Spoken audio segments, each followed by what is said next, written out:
Good morning, everybody. Welcome back. I hope you had a good rest.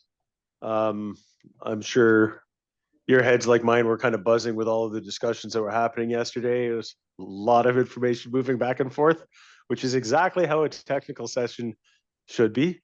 Before we go to socioeconomic, culture, and traditional land use, which is the main topic of today, especially how will people be affected. We've got a little bit of stuff that we didn't have time to get in yesterday. We talked about caribou and moose, but we did not get, we heard the developer's presentation on other wildlife species and on species at risk, but we didn't have time for real discussion of the technical aspects of those predictions and mitigations. In general, sorry, I've been reminded by the sound guy that if I want to avoid the high-pitched whine, I got to get really intimate with the microphone. So I'm in here. And so when you're speaking, please remember to say your name each time. And if you're speaking, if you can get close to the microphone, it'll help. Folks at the back, I would say the cheap seats, but there are no cheap seats in a review board technical session. But folks at the back, if you can't hear what's going on, like Megan, if there are speakers and you can't hear, just flail your arms or something so I can see, because then I can get Martin's attention with the sound, and we'll make sure that we get it worked out. I want everyone to hear the discussions that are going on. We've got a few new people in the room. I'm going to ask. We'll do some introductions, and then I'm going to ask Catherine to do a very short version of the presentation yesterday, just with the important housekeeping items that everyone in the room will need to know, and then we're going to crack on with the technical session. So first off, Catherine, would you mind doing the introductions of the experts, consultants to the review board who are in the room today who were not here yesterday? Sure, thank you. Today we're joined by Nina Barton, who will help with questioning on socioeconomic issues. Graham Clinton, thank you. This is a skill testing to see how awake I am. Graham Clinton, who will help us, who is assisting the review board on economics, and Heidi Klein, who will probably be moved to the front table this afternoon and be focused on culture and traditional land use and so on. Thanks, Catherine. And Seth, can I ask you to introduce the GNWT folks who were not introduced yesterday? I'll try my best. Who's new? We've got Heather Sain Crawford. I think everybody else was introduced yesterday. Oh, at the back there, we've got Morgan Moffat and Dinah Elliott and Chris Hewitt. Welcome, everyone who's new. The folks who we just named, I am quite confident are aware of what technical sessions are and how they fit into our process. And so we're not going to get into all of that again. I'll boil down my opening comments from yesterday just to say that we're all trying to make a better highway if we can. Try to figure out how to make a project better is a really important part of what environmental assessment is and does. And impacts on people matter. People care about the ability to move. We've heard this in all the community sessions we went to. People want that, but we also heard the communities are struggling with alcohol and drug-related issues having to do with a range of other things involving domestic violence, abuse, crime, accidental death, self-harm, terrible stuff. And that's already happening. And what we heard in the different communities was they want to be sure that this road, while it will certainly bring certain benefits, assuming the road goes ahead, it's an EA, but yeah, is not going to make things people are already struggling with worse or introduce additional problems. So that's going to be one of the main focuses of the whole discussion that's going on today. Our discussions here are an efficient way to get ideas and thoughts onto the record. They're being transcribed. So although we're not board members, we're just staff, but board members will be able to see and will see the evidence that's on the record. They'll be familiar with it, and it will help them make their decision. What we're looking for is for you to say what you really think, and realize that we're all trying to achieve a similar goal here, which is to avoid unintended harms. And we want to try and have the discussion to be open, frank, and obviously constructive as well. Okay, so that's a very short version of yesterday's opening comments. I'm going to hand it over to Catherine Fairbairn to run through some housekeeping items that everyone in the room needs to know, including the new people. This will be short. Thanks, Alan. Catherine Fairbairn, Review Board, which I think might be the first time I've actually remembered to say my name when I started speaking. So that's my reminder to everybody to say your name into your microphone when you first start speaking. Other things to note is, of course, that we have transcription. Jenna's here transcribing again, so she'll let us know if something goes down or if we're speaking too fast. We will be tracking undertakings and commitments like yesterday. We'll probably try to sort of more formally just take a break and stop if we hear something that we think is an undertaking or commitment to clarify if that's the case, and then there'll be a bit less confusion maybe.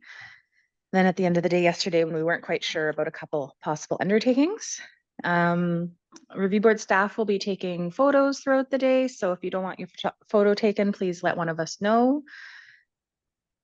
And bathrooms are through the door there. And then there's 2 emergency exits. You can go through either door. And I think that's most of just the housekeeping stuff.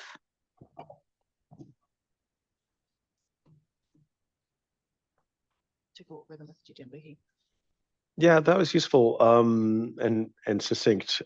Could I also ask you to go through some of the undertaking issues from yesterday that we still need to clarify? Yesterday we went a little quickly through some of the undertakings, and today I'm going to try and be a little bit more deliberate when we hear something that sounds like a commitment to figure out exactly what the wording of the commitment is so that everyone understands what's being asked, and the GWT have a clear understanding of what they're being asked to commit to. I think that'll probably help everyone. But also with respect to undertakings, we've got a couple of questions. Catherine? Thanks. So one of the undertakings from yesterday was for Pedzaki First Nation to submit their additional questions to the GWT and to Review Board staff. So that was done last night. We received those. And so now the follow-up question, that undertaking is complete, but the follow-up question for the GWT is if you can respond or how long you need to respond to some of those questions. Thanks, Seth Bonnet, GNWT. We have received the questions. We're currently evaluating them, and I'll have to get back to you on whether we'll be able to respond to any of them today or tomorrow. But I will update you as soon as we've had a chance to fully review them. Okay, we'll check back in with you for an update later today. Sorry, just going to interject. PKFN, would you like responses during the technical sessions as opposed to in writing later? PKFN, Jane Henderson, Pedzaki First Nation, it would be ideal to have them in the sessions, but we also want full responses. So that's the situation. Okay, so hearing that, we'd encourage the GWT to make every effort to respond to those questions while we're all in the same room if you can, meaning today or tomorrow. We recognize I haven't gone through all the questions in detail. That may not always be feasible, but please do your very best to do that where you can. Thank you. Catherine? Thanks, Alan. Catherine Fairbairn, Review Board. The other undertaking from yesterday was in response to a question from Todd Slack. In the next business case that's out for contract, will the contractors consider not reasonably foreseeable to projects as well as reasonably foreseeable projects? So that was a question to the GNWT, and we didn't establish a timeline yesterday. So I'm just wondering if the GNWT can let us know if they could respond kind of similar in the next day or two, or how long you might need. I can respond now. So we've gone back and taken a look at what we've requested of the contractor in that specific contract, and it does not include any reference to what do you call it? Sorry, I'm a little under the weather today, so I've got a little bit of a brain fog happening. It does not include any not foreseeable, not reason, sorry, Not reasonably foreseeable not projects. reasonably foreseeable. That's correct. Thank you for that. So that we'll just come back to you later in the day to find out about the timeline for responding to Pedzaki First Nation. And otherwise, I believe we don't have any sort of active undertakings. If it helps with the thinking on reasonably foreseeable projects, the wording yesterday is pretty bad. This not reasonably foreseeable sounds like you can foresee that they're not happening, and that's not the point. This is talking about other potential projects that might not meet all the criterion that the developer has decided are how it will declare a project to be reasonably foreseeable, right? There still may be other reasons to expect a project to happen, but this is talking about potential projects, not projects that you expect not to happen. The words not reasonably foreseeable projects it's not our best wording ever. But I think the point is across, and they get what they said and we get what they said. Okay. Now I want to pick up the discussion yesterday because I clipped it at the end to get us out at least a little bit before 5. We're discussing other wildlife, other meaning not caribou and moose, because we spent a while discussing caribou and moose, and also species at risk. The board has obligations not only under the Mackenzie Valley Resource Management Act, but also under the Federal Species at Risk Act, under Section 79. It has a very specific obligation to consider impacts on species at risk, as well. The mandate of the board has it consider impacts on the land and ecosystems, and that includes animals where the ongoing existence of a species that has been around for millennia might depend on the survival of a very small number of individuals. So the board takes these obligations very seriously. I would like to find out if anyone has any questions for the GNWT about its predictions regarding impacts of species on impacts on species at risk.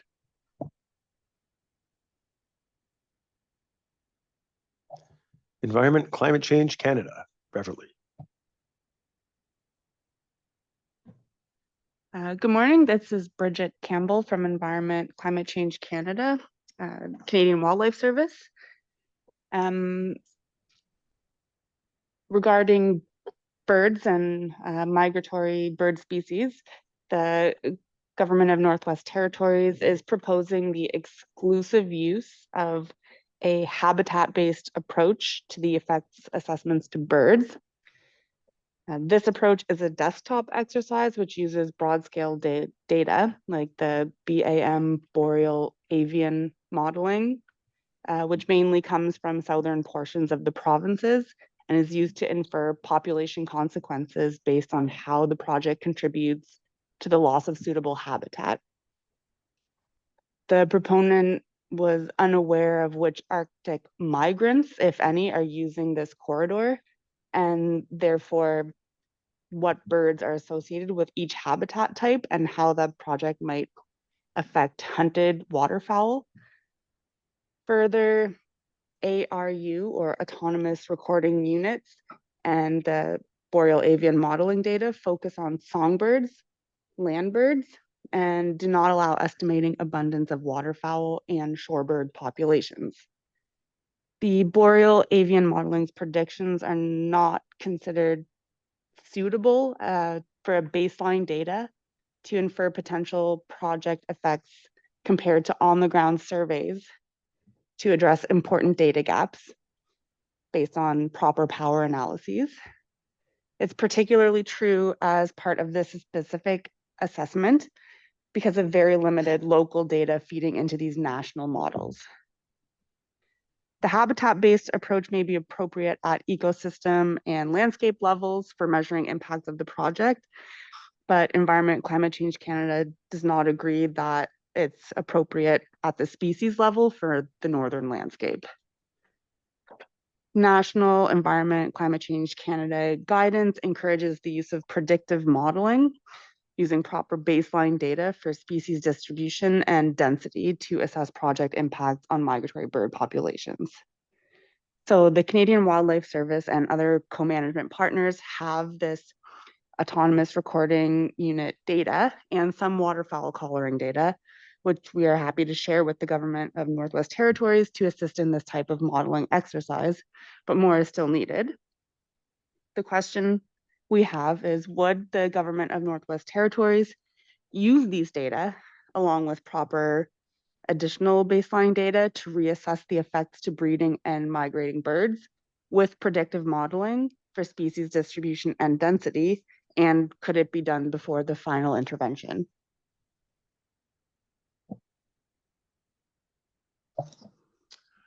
Elliot Terry, Kayla Stantec.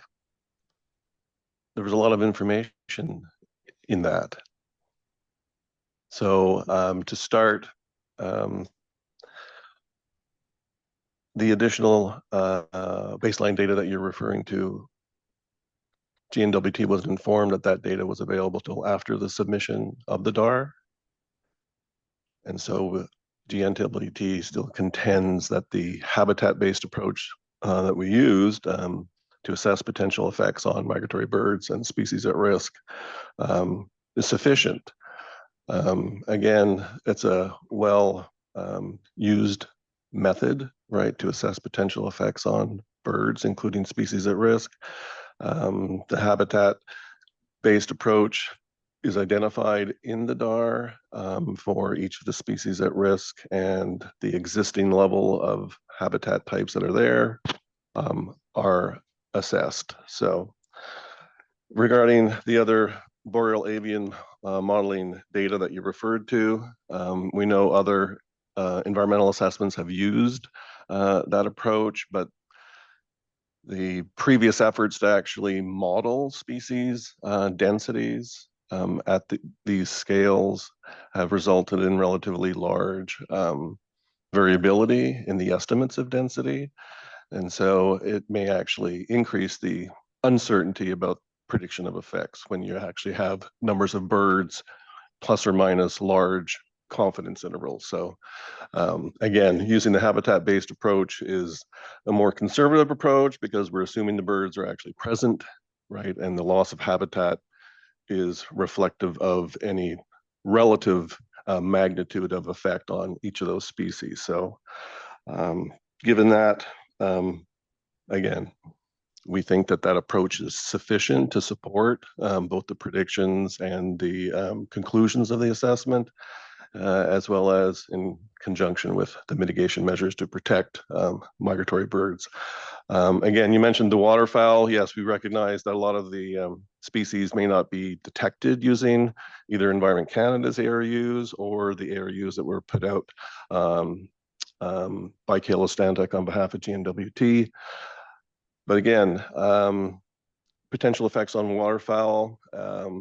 We've identified some of the important bird areas that are in the local and regional assessment areas, assess the effects on those. The habitat-based approach, when you look at the potential effects on wetlands or water, will address the effects on waterfowl at that level.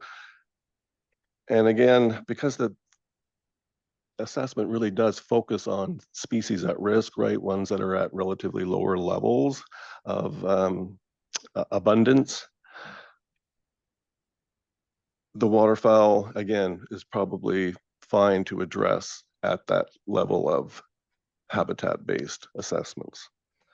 Lastly, so fine, there is data that you're saying is available. Again, we weren't aware that it was available till after the submission, but GNWT is willing to discuss how that data could be used to either validate some of the species habitat associations by looking at that data, assuming they've processed it and it's easily assessed, and or contribute to any of the future monitoring programs that would be developed as part of the wildlife management and monitoring plan.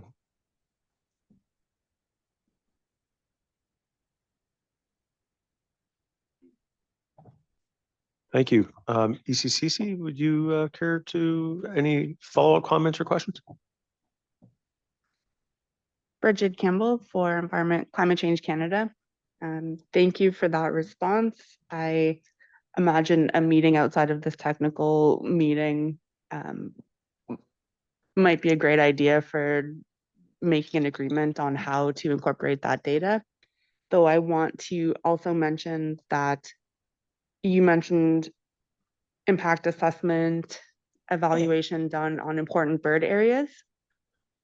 We would like to note that the construction of the project alignment is predicted to result in the direct loss of uplands habitat within the middle Mackenzie River important bird area, which is an important migratory bird stopover site, which supports large numbers of waterfowl species each year.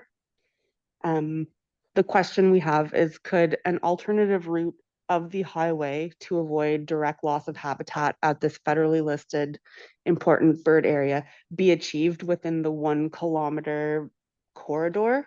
And if not, would the government of Northwest Territories consider rerouting outside of this 1 kilometer corridor to avoid the important bird area?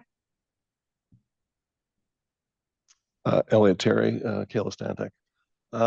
Right. So we described in the DAR that there is a small amount of the right-of-way that would directly affect the Mackenzie River Island important bird area.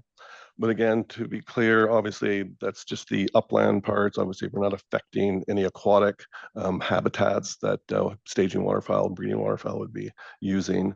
The effects would be mostly sensory disturbance to any of the smaller wetlands, right, that are adjacent to the right-of-way based on the current alignment. So obviously, yesterday we heard a lot about alignment issues. And I would have to defer to others to comment about whether that alignment can be adjusted. But again, the majority of the impact would be sensory disturbance. The footprint does avoid the Bracket Lake, I believe, the IBA. So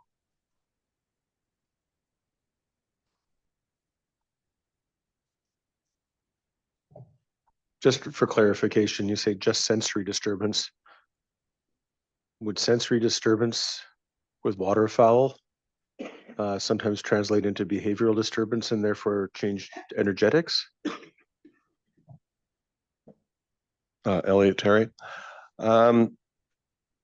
Possibly, right? But again, whether it's going to result in a change in energetics for birds really would relate to the intensity of those disturbances and the frequency. So again, these birds are typically fairly adaptable, right? They will move to other available habitats, right, that are within the local assessment area. So again, that part was assessed qualitatively, but we wouldn't expect a substantial change in energetics for birds that have a lot of other habitat available. Thanks. The board remains interested in credible predictions for impacts on waterfowl. If you harken back to yesterday's discussion and the discussions of what the board heard from many community members, waterfowl are an important harvested species that also affect how people feed their families directly. I'm thinking of this in light of the discussion on the route of the winter road yesterday and how, you know, there are some animals that are probably not going to interact with a winter road very much, even if it's going through low-lying areas that are wet outside of the winter road system, outside of the winter road season. My assumption is that aquatic waterfowl are probably not interacting with the frozen winter road very often because they're not around at the time. But that route, when used for summer, still has raised questions with some of the Indigenous organizations involved in this because they really do rely on waterfowl harvesting. So this is an example of how many of the valued components that we had to put separately on our agenda as separate things, they all interrelate. As Tim Lenny said yesterday, you know, this is all holistic, right? Road design and routing relating to wetlands, relating to waterfowl, relating to harvesting, relating to well-being of people and communities. that's one of the things that the board has heard from the Indigenous groups involved in our assessments is they want us to embrace reality the way reality functions. And I think the waterfowl is a good example of that. So the board is quite interested in this because we've heard that this is one of the things that really matters to communities. ECCC, Bridget, sorry, I think I called you Beverly before. Bridget, do you have any other comments or questions on this? Bridget Campbell from Environment Climate Change Canada. I want to reiterate the question that I asked was whether the rerouting could be done within the 1 kilometer corridor, and could that question be answered by today, or should we put that as a commitment?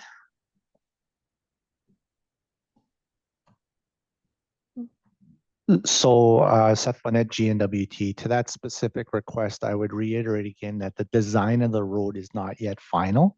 So within the confines of that 1 kilometer corridor is where we're proposing the road will be. So there is still opportunity to refine those adjustments. Bridget, did you mean are they open to redesigning within the confines of their 1 kilometer corridor, or were you wondering if they would be open to redesigning the road to a potentially different corridor? Bridget Campbell, Environment Climate Change Canada. Both questions really, whether it was achievable within the 1 kilometer or whether it would require a complete change of layout. Again, I think most of the alignment is well away from the Mackenzie River, right? So in terms of those impacts to migratory birds that might be using those riparian areas. So it wouldn't require like a full change of realignment, right? Most of it is already well away from the actual river itself, and there's only certain parts where it actually comes closer, where the potential effects would be relatively greater, right, in those areas. So.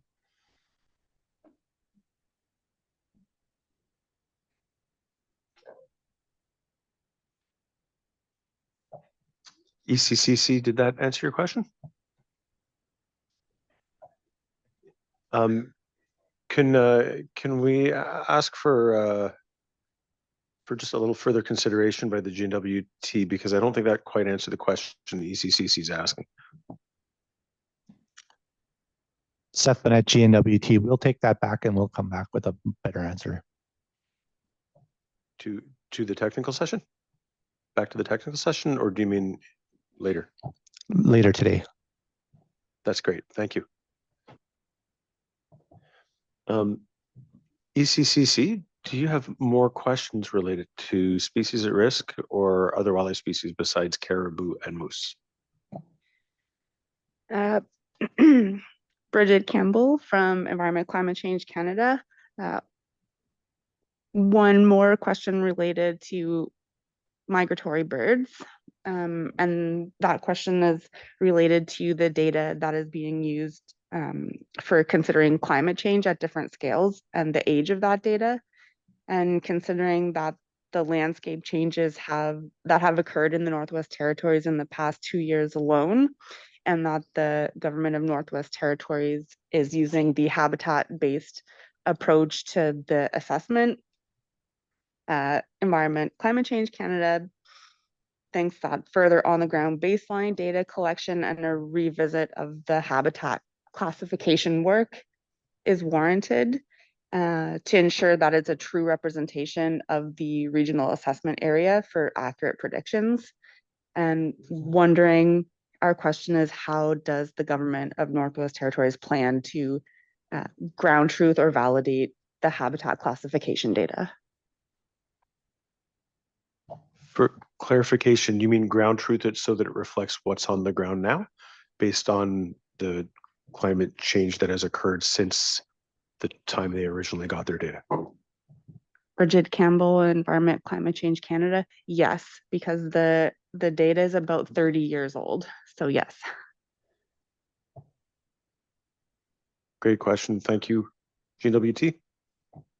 Elliot Terry, Calistantic.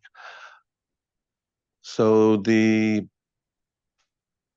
Earth Observation Sustainable Development vegetation cover data, right, was used because that's what was available at the time.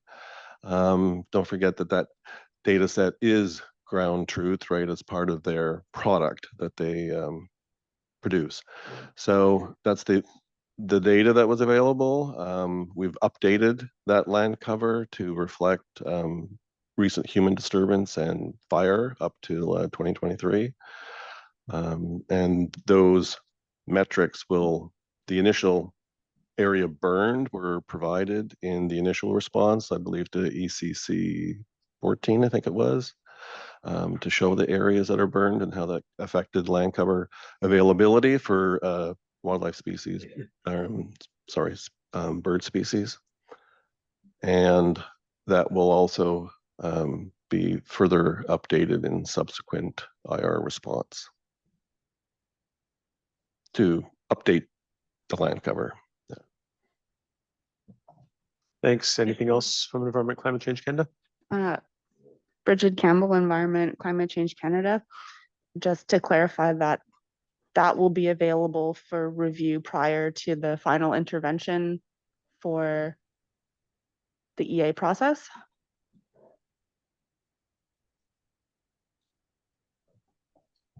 I'll ask the GNWT, when will that be available? Would that be available in the updated DAR addendum that you will produce before the hearings? Yeah, sorry, that would be provided in the DAR addendum, sorry.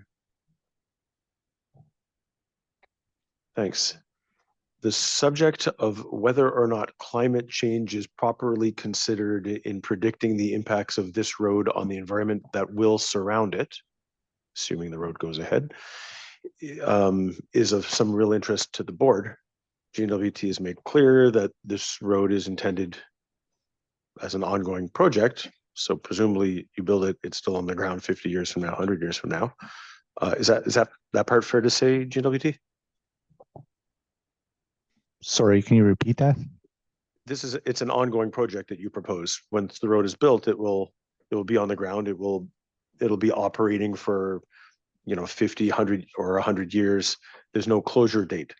It's an indeterminate length project, right? Yeah, so the project has two main phases, the construction and then the ongoing operation and maintenance. So with respect to the ongoing part of it, ECCC's question reminds me that it's not just that we have seen unexpected and considerable changes to our climate between 30 years ago and now. Anyone who was here for the fire season last year probably noticed something different. But in terms of an ongoing project, the board needs to think about how this project will impact its surroundings for the period that it will function in, which involves not just looking at how much the climate has changed to date, but also looking at the best projections for 50 years from now, 100 years from now, because that will be the surrounding environment of the project when it is operating.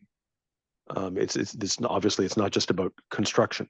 And so we've asked information requests towards digging deeper into what kind of ecotype would be surrounding the road, what kind of conditions would be surrounding the road, to help try and reasonably predict what kind of impacts could happen for the life of the project, which in this case is a very long life in a rapidly changing climate. Rather than dive into that here, there's some good stuff on the record. The board has asked IRs on that. The board may well continue to ask IRs on that topic. But my point to Environment and Climate Change Canada is that your line of thinking is one that applies to a variety of different aspects of this project, as well as different value components. Now, remember that I pointed out yesterday that although our agenda is divided into tidy subject areas, because we had to do it somehow, we had to figure out which consultants to get in the room when, right? The real world is not. And as Indigenous communities have repeatedly reminded the board, all of these different components interact in living systems with people and the land. in a way that is not tidily packaged into separate departments.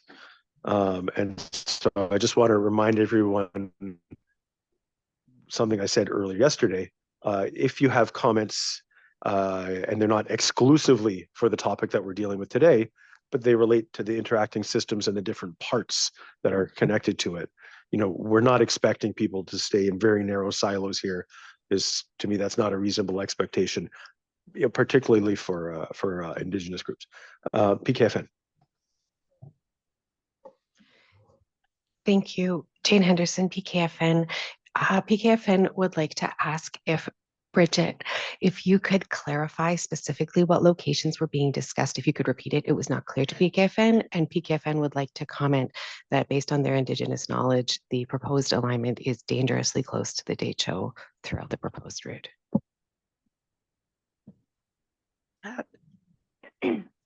Bridget Campbell for Environment Climate Change Canada. The alignment of the highway that is currently proposed will go through the uplands portion of the Middle Mackenzie River Islands important bird area. And that information is available on the important bird area website with a map and description of the area.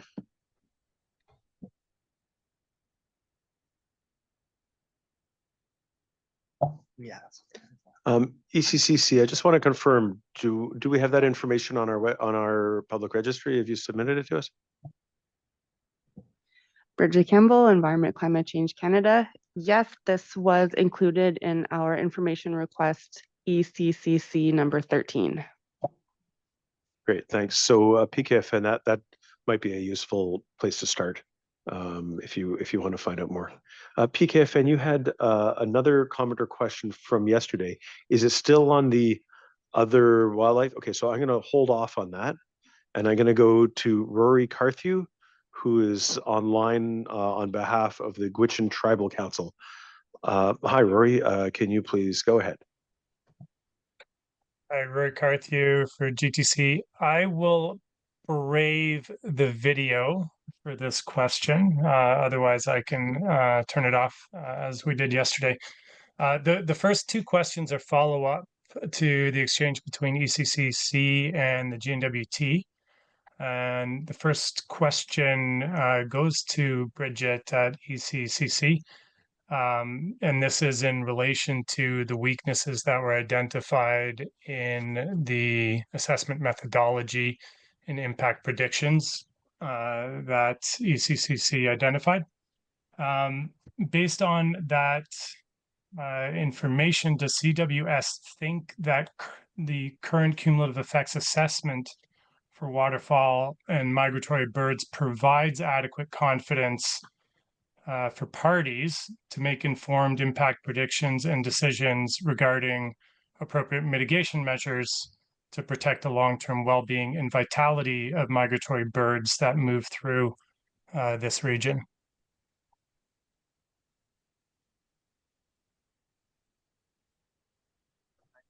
Okay, ECCC, do you think that what is available is sufficient for parties? Bridget Campbell for Environment Climate Change Canada. Short answer, no. And I guess the longer answer is that we have a number of reasons that we think that the habitat-based approach is insufficient for this region and this type of assessment. And the rationale can be found in Environment Climate Change Canada's information requests number 8, 9, 10, 11, 12, and 14. Thanks, Rory. Yeah, thank you, Rory Carthew. Will CWS commit in later sort of interventions to provide their own recommendations on best practice mitigation measures that would address the current uncertainties? ECCC.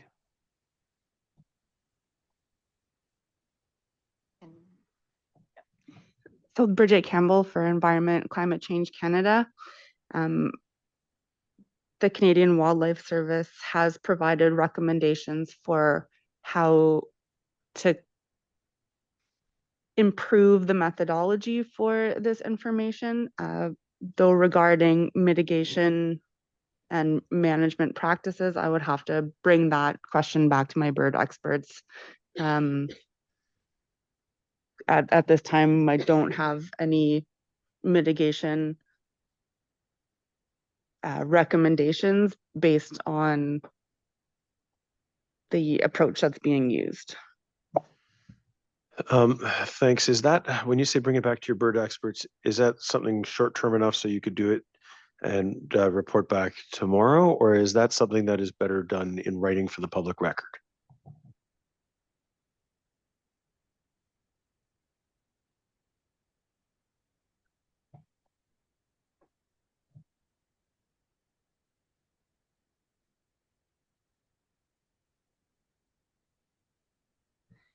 Bridget Campbell, Environment Climate Change Canada. We can get back to the board later today. That would be great. Thank you. Rory, back to you.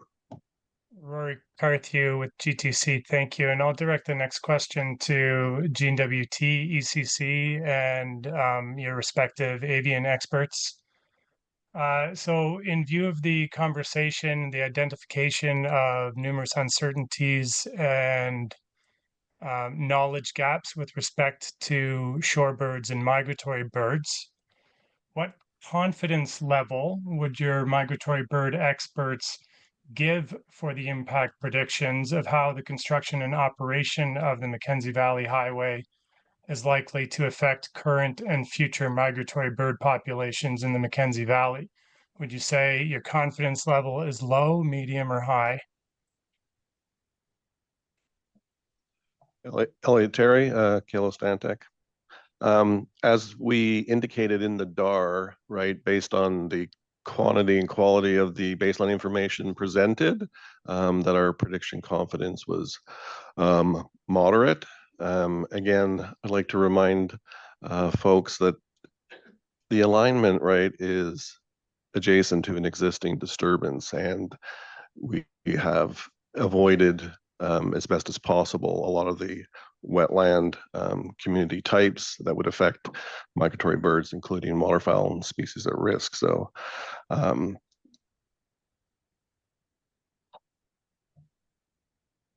thank you. Rory Carthew, Rory, thank you. Rory, My question Rory, was, just before you go ahead, do you Yeah. have many more questions? always, Alan. Yeah. Do you have many more essential questions? Always. Okay. I can move ahead to the next question. My question, the previous one was directed to the GNWT ECCC staff and not to Stantec. I'm curious to hear their own regulators' confidence level, their internal experts. GTC in the original study for the project done in 2011, when it was a project to go all the way up to the Dempster, they identified 17 different species of waterfowl that were important harvested species. And the Trevelyan Lake area is a key waterfowl staging and breeding ground, which is along the Mackenzie corridor and a prime stopping area for many of the birds migrating north.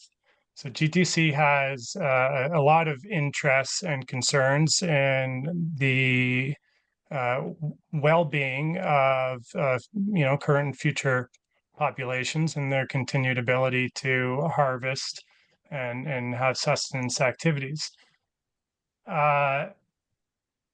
Question is to both ECCC and GNWT ECC, if the migratory birds who are traveling through the project area do experience some adverse and residual effects from the project, are those impacts likely to remain with the birds once they have left the 15-kilometer radius from the project corridor and they continue their travel north to summer breeding grounds or south to wintering grounds.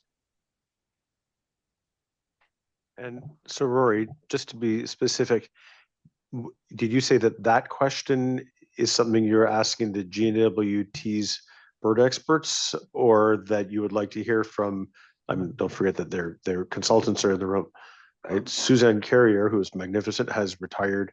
But I don't, if there are GNWT bird specialists in the room, I'm not recognizing them. Are there GNWT bird specialists in the room? So Stantec has got the bird expertise on behalf of the developer in the room today. Can we address the question to them? I think it was also to ECCC and then Stantec, absolutely. Thank you. Okay, so let's start with ECCC.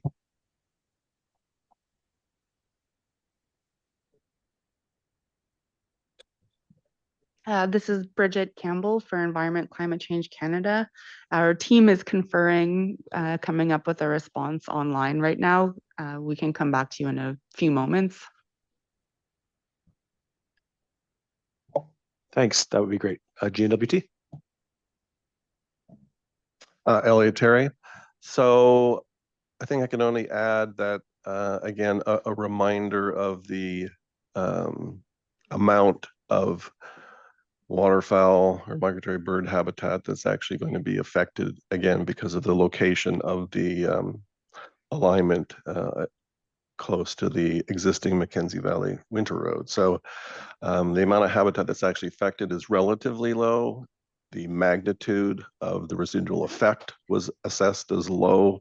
And so in terms of the question that Rory had about, do we think that any of these activities within that Mackenzie Valley corridor are going to affect birds outside of it? It's unlikely that that amount of habitat would actually affect individual and population levels at that scale. So, Thanks, Rory. Those are my questions. Rory Carthew, GTC, those are my questions. Thank you. Okay, thanks, Rory. Appreciate the questions. Everyone in the room is quite interested in this topic. That helped. Is there anything else on species, other wildlife species besides caribou and moose, or species at risk? Fred Andrew has a question. Fred, yeah, if you could find your way to a microphone, please.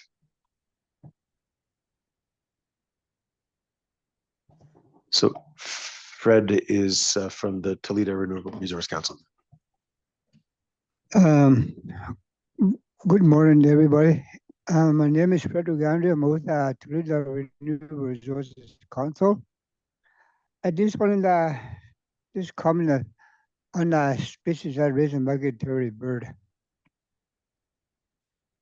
We all talk about a species at risk and migratory bird, and that's where all that thing that we talk about. That's where I'm living. It's in my hometown. That's where it's happening.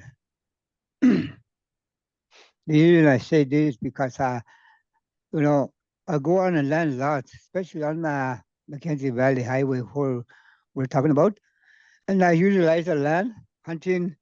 I know that trapping, you know, nobody hardly trap today, but it's in my blood. So I still trap here and there, cut wood and doing the staring down winter road.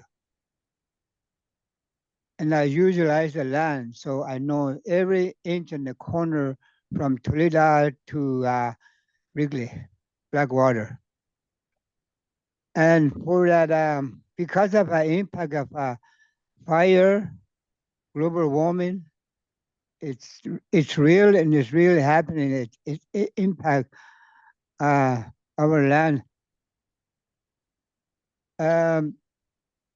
That migratory bird we're talking about, there's I call it a delta, little delta past Rose's cabin.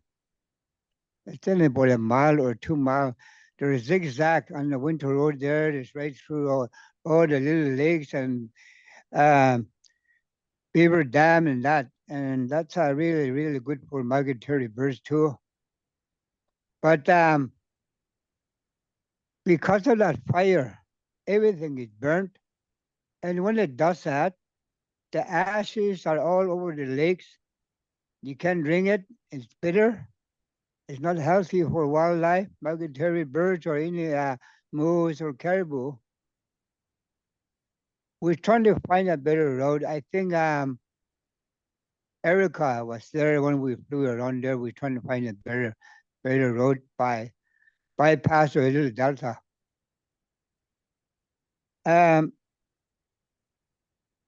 Not only that, there's on the other side of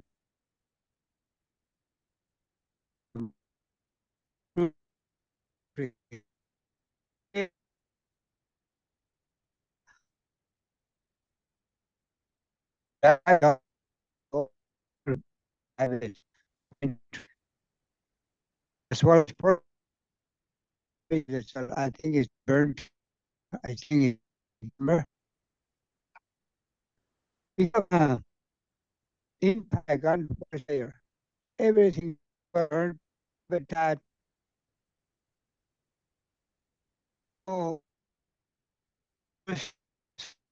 tradition now, and we need to together to find a way how to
example, caribou habitat, when it's burned, doesn't grow again till about 40 years.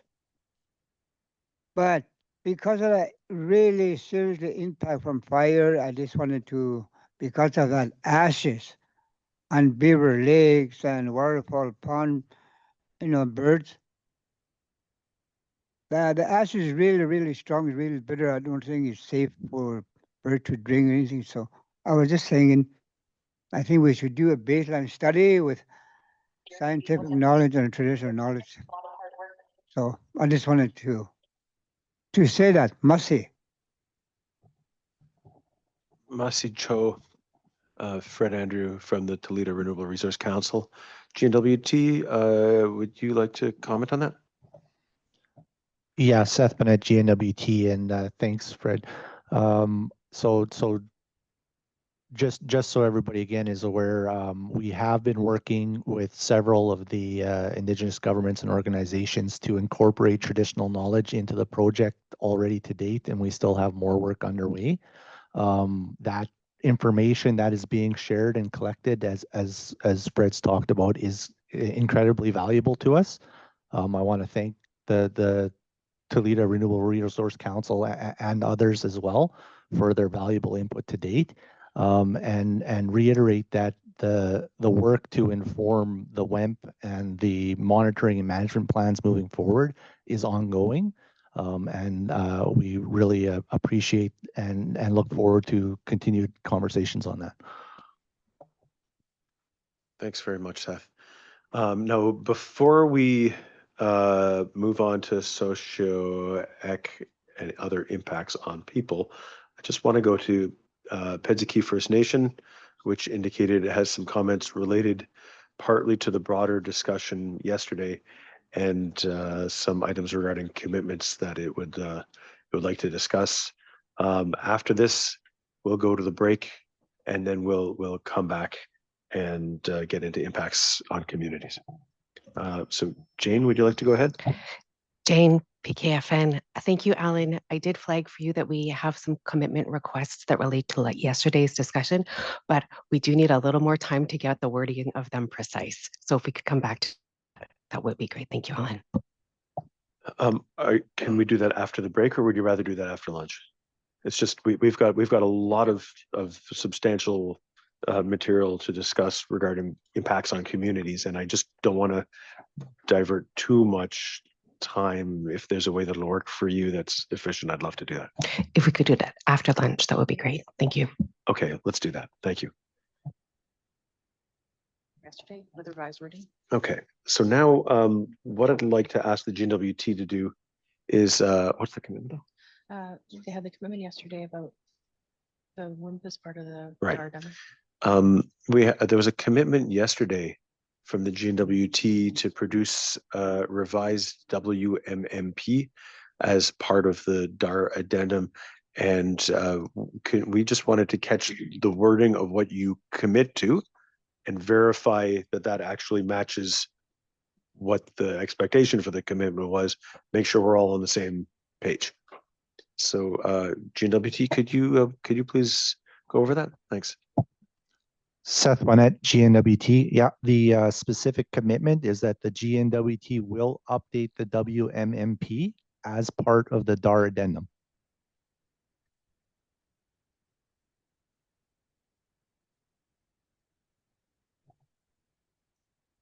That helps. Thank you. And let's see, I think that was from Delaney Gauthier government yesterday that was requesting that. I could be wrong. Todd, was it from you guys? Todd Slack, DGG. Yeah, and if I could just get some clarity on what the DAR addendum is and when that occurs within the process. Forgive me if it's on the schedule. I might not have looked that far ahead. Sure. I'll ask Catherine Fairbairn to explain that. Sure. The exact deadline won't be set until there's updated dates in the work plan, but the intention is that the developer will provide updated information that considers what's happened in the environmental assessment analysis phase prior to the public hearings. So that's a document that the developer, that GNWT plans to put together in advance of the public hearings and interventions. I got that. So the gist of that is that everyone knows that the developer's assessment report's a pretty big document. And then before we get to hearings, there's been months of discussions and information requests and back and forth about stuff. And some stuff changes and you get commitments to different things, and predictions that were made in the developer's assessment report wind up getting updated based on the information and the questions from parties. And in the past, sometimes it's hard for parties to have the big developer's assessment report, but also 570 other different changes that they have to understand change the predictions that were in the developer's assessment report. So what we're doing, the review board's committed to ongoing innovation and improvement of its process.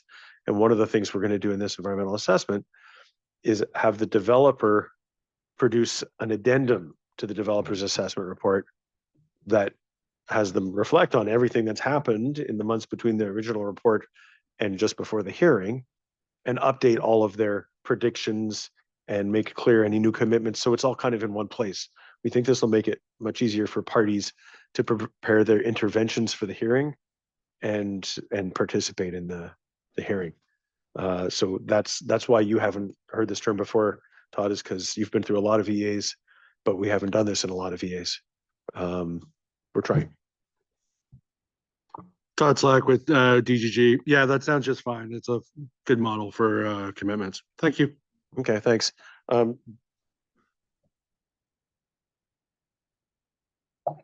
Let's take a 10-minute break, come back at 10:15 with the developer's presentation on socioeconomics, culture, and traditional land use. Thanks. For this, thanks, Alan. Seth Bonnet, GNWT. We have a couple of slides here. I'm going to turn it over to Tim Rashawn with DPRA. Great. Thanks, Seth. Hello.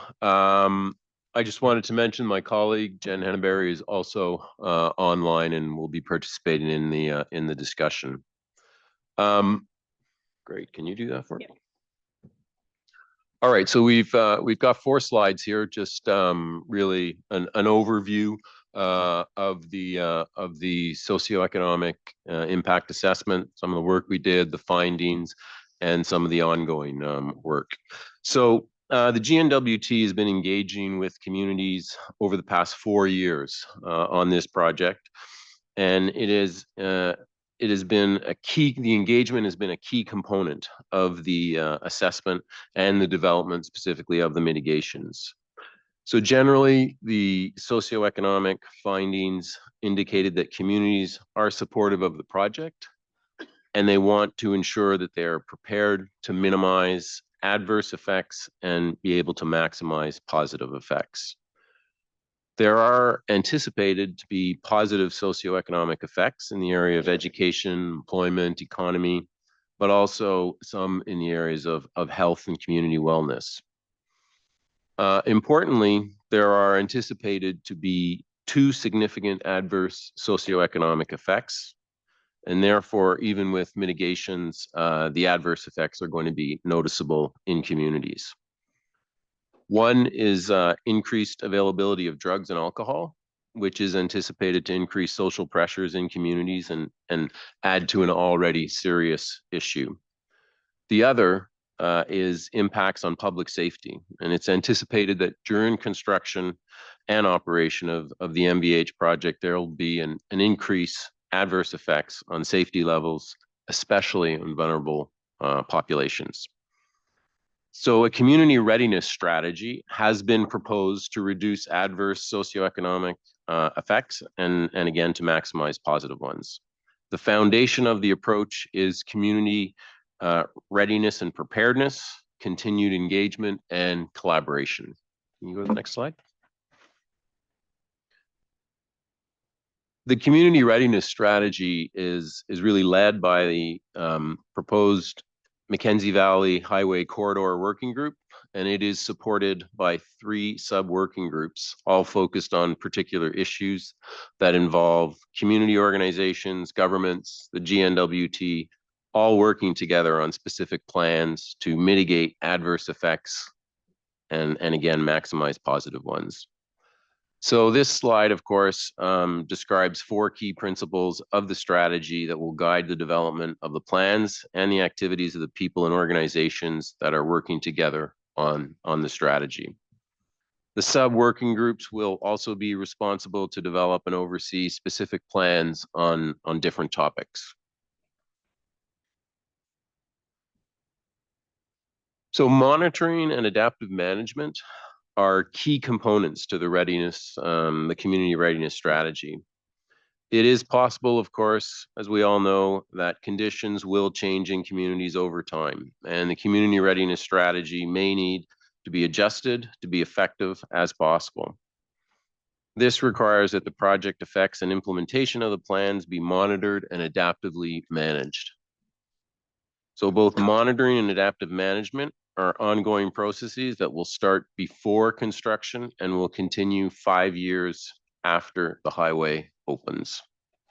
So 5 years post-construction. Monitoring indicators will be developed collaboratively with communities, and results will be reviewed and discussed to inform adaptive management. So lastly, as I mentioned at the beginning, engagement on the socioeconomic assessment has been on the project has been ongoing since 2020. Engagement has been a really critical component of the assessment. Not only has it been important to identify again the potential project effects, it also supports the continued development of the community readiness strategy.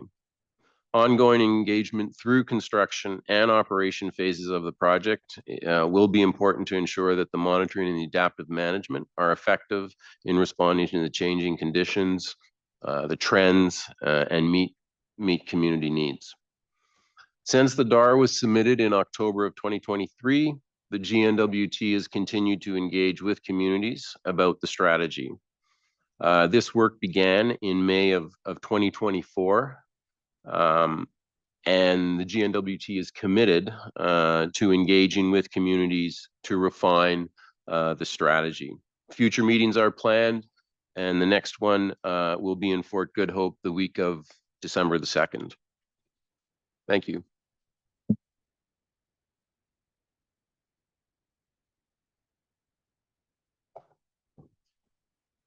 Thank you. Start with, and thank you for keeping to within the 10 minutes as well. You covered a fair bit in there. Pedzaki First Nation, do you have any questions? Pedzaki indicated that they already had some stuff, so I'm starting with them. And people who have other questions, don't wait for me to call your name. Please feel free to, catch my eye or do what you have to catch that. But we'll start with Pedzaki. Sharon or Jane? Jane Henderson, Pedzaki First Nation. Thanks, Alan.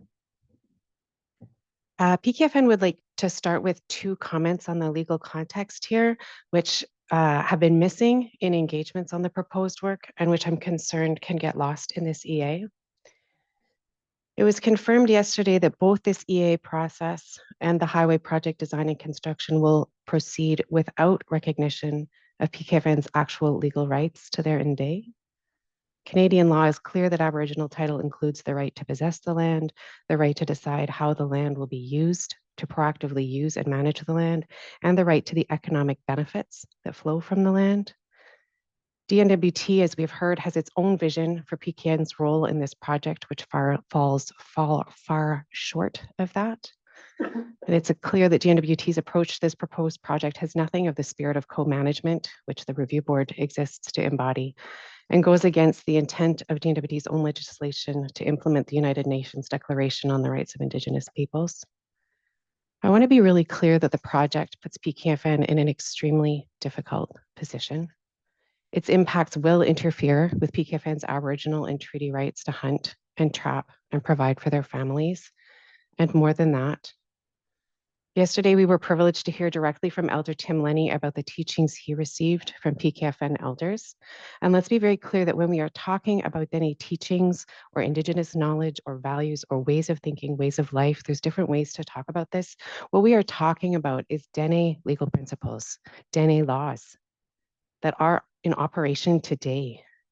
As folks said yesterday, PKFN's legal responsibilities towards their Nde are expressed in the Dechu land use plan and the proposed protected area, which are not able to be even recognized during this process. And we will get a visual to you on the record, Alan.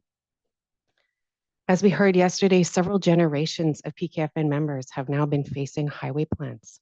They are put in conflict between colonial laws and their own Dene legal responsibilities, their responsibilities towards their Nde, towards each other, and towards the future generations.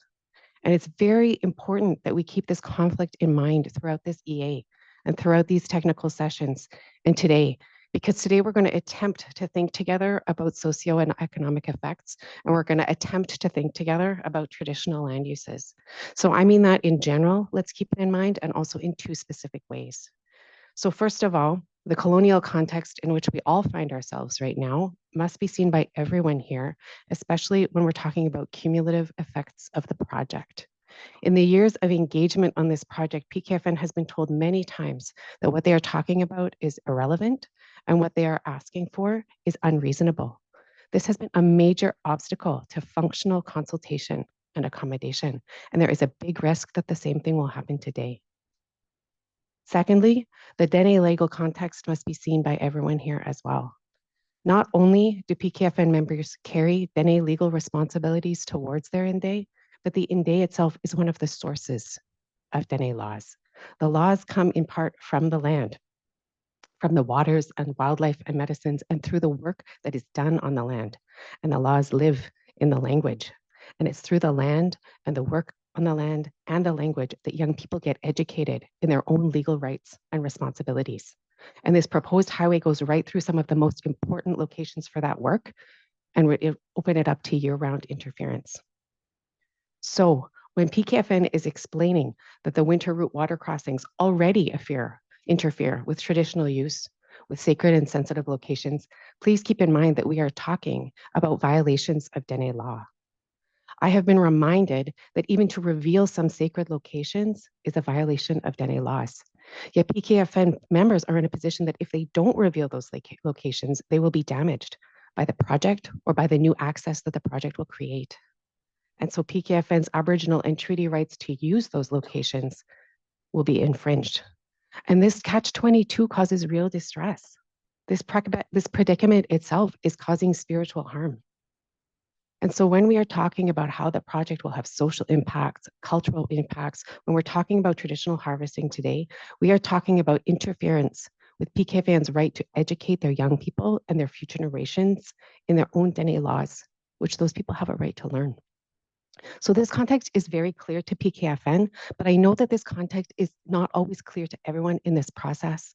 And because it's not always clear, it gets in the way of understanding and it gets in the way of fairness.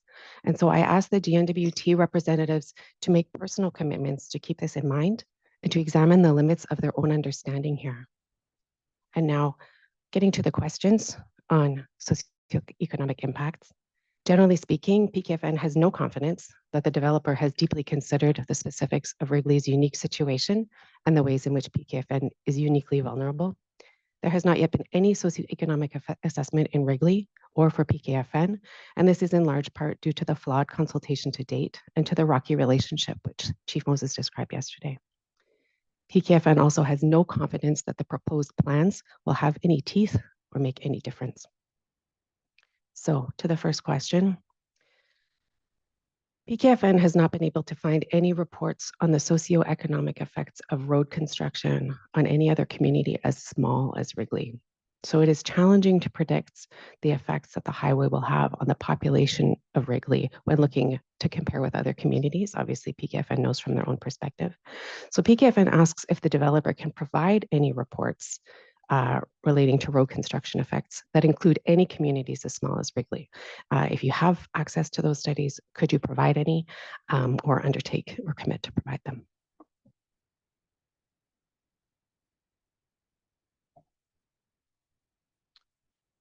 GNWT.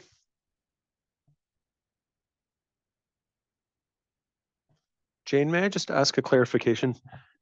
Obviously, there's a lot of other places that have roads in small communities, but they're slightly different contexts because maybe they're in Northern Ontario or something like that.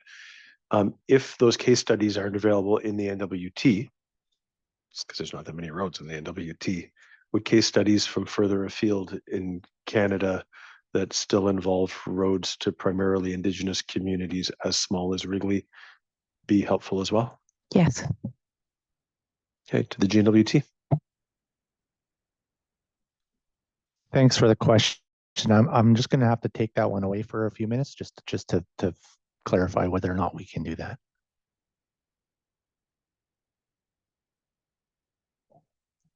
So question 2, yeah.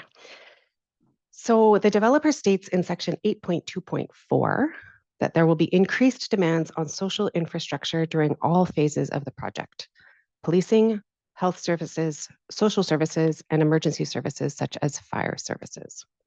However, the developer concludes that the effects of this increase will be insignificant. The community of Wrigley, Pedzeki First Nation has no police services, no fire services, or health services, and already must meet any demand by itself. There are, of course, also times, which are increasing because of climate change, when the community is inaccessible to the south. As a community member recently pointed out to the board, Pedzeki First Nation was promised those services the last time the all-season road was built up to Wrigley, and still has none.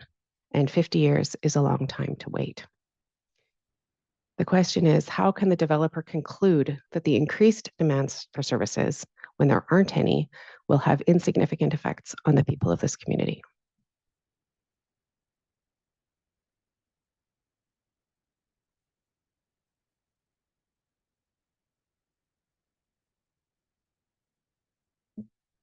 Tim Rushon, DPRA.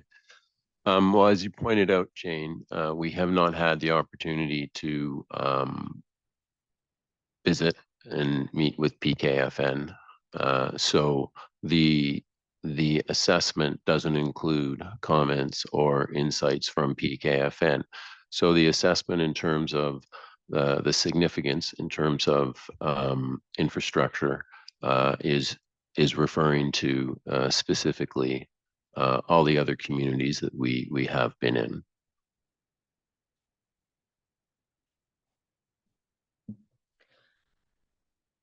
So to Jane Henderson, PKFN. So to PKFN generally, it's bonkers that this proposal is at this stage in the EA when it still has so many gaps in it, including, for example, there's been no consideration of the effects on their own community. And I wonder is this EA process going to complete without the DAR having been updated to include the analysis that you advised is missing? Seth Bonnet, GNWT. So it is our intent to work with the PKFN to try and address any of those gaps that you're raising and flagging. We have and continue to extend the invitation to meet to discuss these potential impacts specifically with the PKFN. We would like to gather that information, work collaboratively with the PKFN. The sooner we can, the better, of course. It is our goal, our hope that we can gather some additional information to help, again, inform an addendum to the developer's assessment report on the work plan timeline that's been provided. Jane, PKFN. Thank you, Seth. Would the GNWT commit to further funding to enable PKFN to have the capacity to participate in that? The GNWT has and continues to explore opportunities to provide funding to the PKFN and other Indigenous governments and organizations to participate in activities like that. But I'd be more than happy to have a follow-up conversation about that.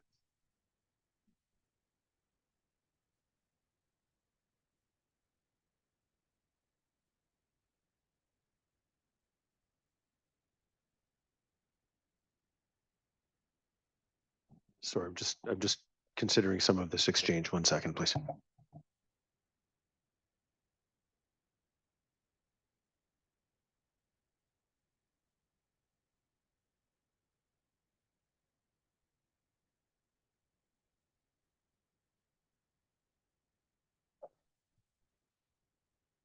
So Mark Cliff Phillips with the Mackenzie Valley Review Board. Just a question to GNWT. In light of the comments that have been provided by PKFN on engagement and consultation regarding the MVH, can we get a commitment from GNWT to further consult and engage with PKFN and any of the considerations or changes that might go into either the assessment or project description be updated in the updated DAR addendum prior to the interventions? Seth Bonnet, GNWT. So from the GNWT's perspective, yes, we can commit to further engagement with the PKFN, and provided the information that is exchanged can help inform and improve, we absolutely would like to. I would just flag again that we would expect the reciprocal and that conversation has to go both ways. Just to clarify, I guess, just in terms of terminology, you're using engagement. Does that include meaningful consultation as well? Consultation as well.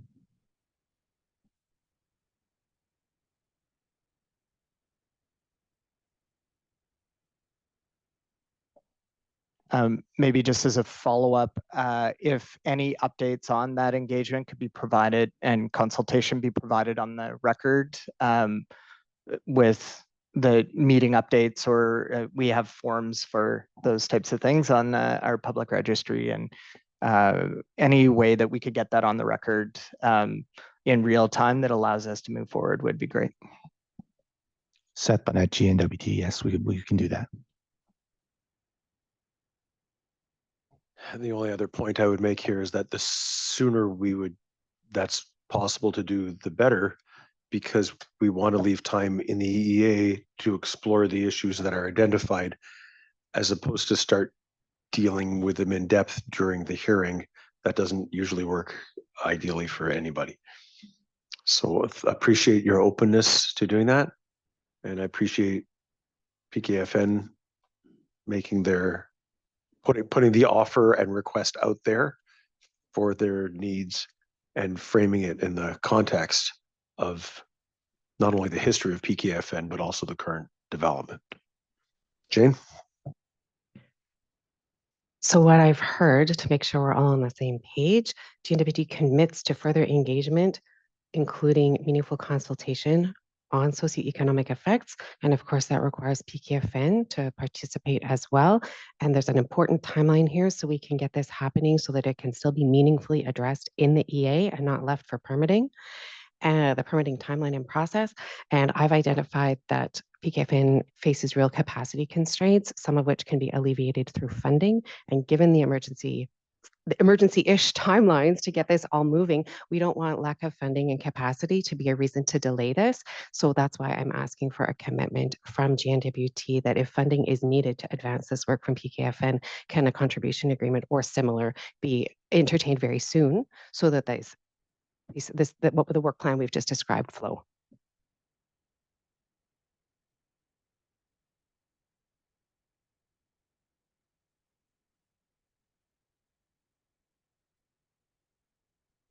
Seth Bennett, GNWT. So just to confirm, we have provided funding to the PKFN previously, and we're open to having continued conversations and providing additional funding.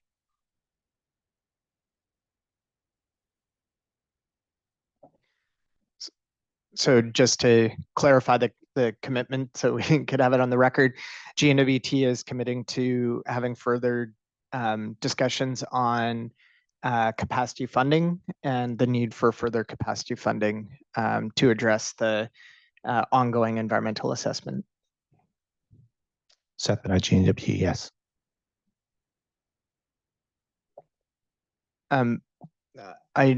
Maybe this is a question to CERNAC or MPMO. GNWT is put forward a commitment on capacity funding, but we do know that the Northern Participant Funding has also provided additional funds through the EA. And if there's any opportunity for additional funding to come through the federal funding pots as well.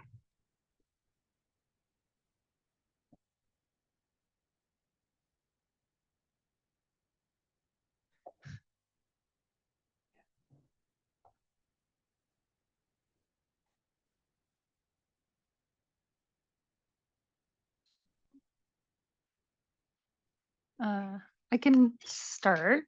I know that oh, sorry, this is Shannon Ellerson with Northern Project Management Office. I know that PKFN applied for Northern Participant Funding. I'm pretty sure they received some Northern Participant Funding. I don't know the dollar value on that. And we could probably follow up with folks at CERNAC about how much was provided. I don't know of any mechanism to get more as the EA continues, but we could ask about that as well. I don't know if Megan has more to add.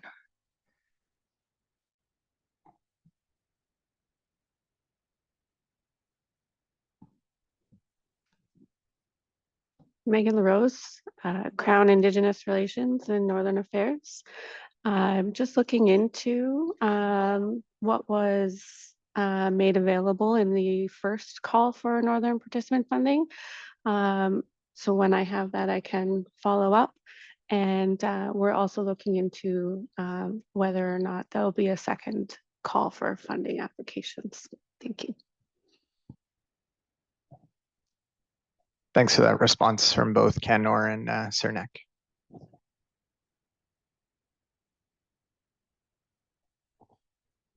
Great. And just to be clear, this isn't just about how much funding was provided. It's also making sure that there remains adequate funding to provide the consultation and engagement that's required in a timely way for the EA for the developer and PKFN to meet and flag issues in a way that can still be considered properly by the review board to try to reach the best decision on this project. So I appreciate partly looking at what funding was available, but also current funding needs and considering the historical, I would say, lack of meaningful discussion for a variety of reasons between PKFN and the GNWT. Just having us all in one room now talking about the same stuff is progress. But clearly there's a need to move a little further on aspects of that. And the GNWT is willing, the PKFN are keen on it. So good discussion. Thank you for any funding you can provide to make sure that that happens in time to meet the information needs of the review board, in addition to the rights and practice needs of PKFN. Whatever we do now is cheaper than a JR based on inadequate consultation. I'm pretty sure of that. So back to PKFN. Jane, PKFN, could we just frame those two statements as undertakings? I'm not quite sure what CERNAC and the Project Management Office have just committed to, other than looking into what funding was provided. And maybe if there's more, could we just get the wording of what they're going to do real clear, please?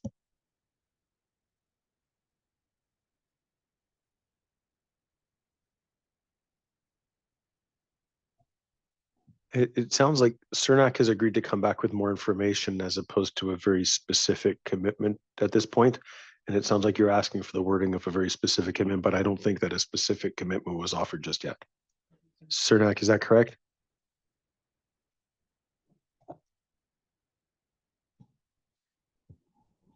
Megan LaRose, Crown Indigenous Relations and Northern Affairs.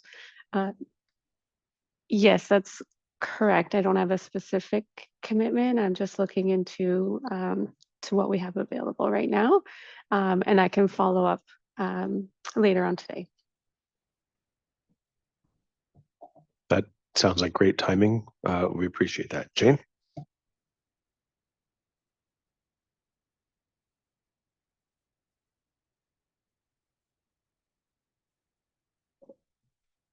Jane, PKFN, our next question.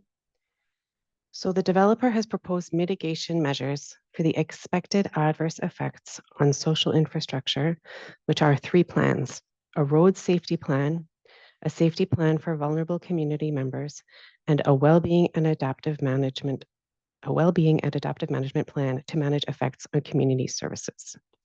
The developer has also committed that all mitigation measures and plans are part of the community readiness strategy will involve leveraging existing programs and services. That's table 9.2 in section 9-912.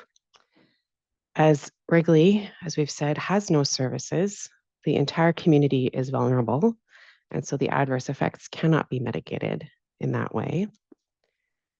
The developer has also stated that the safety plan for vulnerable community members will, and here I'm quoting, support increased access to emergency shelters, safe and affordable transportation along the highway, communication along the road, education and training opportunities, employment opportunities, and culturally based on the land mental health and addiction programs. These are very big goals. Obviously, they're all great goals. The developer has stated that it is using a whole of government approach. As Alan, you commented yesterday, this makes the whole government the developer. This approach has some risks to it and must be used to increase the positive effects for PKFN, not to increase the harms to PKFN. So I'm about to share a list of necessary infrastructure that PKFN has identified as necessary. So to be clear, these are the infrastructure I'm about to describe has been identified as to PKFN as crucial mitigation measures to the adverse effects of the proposed project, which have been identified. So this includes healthcare, nurse and doctor, police, store, housing for members, housing for newcomers, job opportunities in fields in which members have been educated, social services, mental health supports, and programming and supports for youth. Following that what PKFN has identified, I have one question and 2 requested commitments. So the question is, how will the whole of government approach be used to create access to these services and infrastructure in PKFN? And like I said, 2 commitments. The first being PKFN requests a commitment from the GNWT to put in place in Wrigley a full-time resident nurse and access to counselors and mental health workers as soon as possible, meaning before construction, during construction, and after construction. There are already 2 apartments above the clinic area, and they need to be filled. The second requested commitment, PKFN also requests a commitment for GNWT's active support to get an RCMP officer posted as soon as possible in Wrigley. The RCMP house is there, but there is nobody in it. GNWT.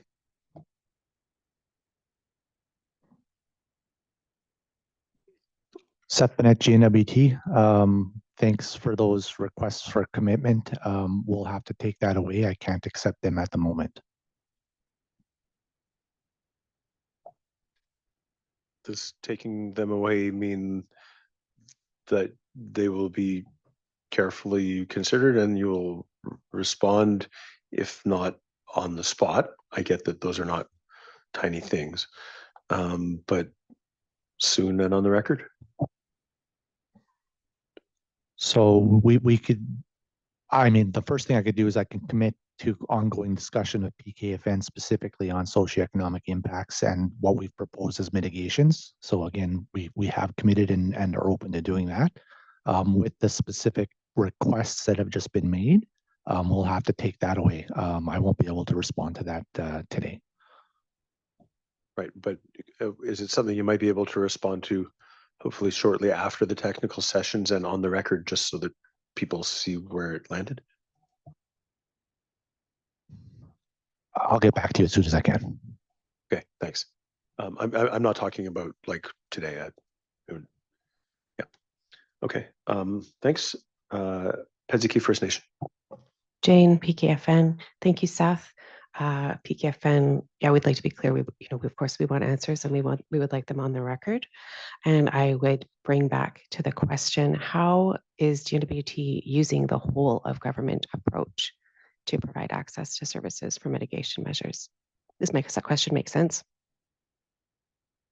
How are you working interdepartmentally to make the most effective, realistic mitigation measures possibly?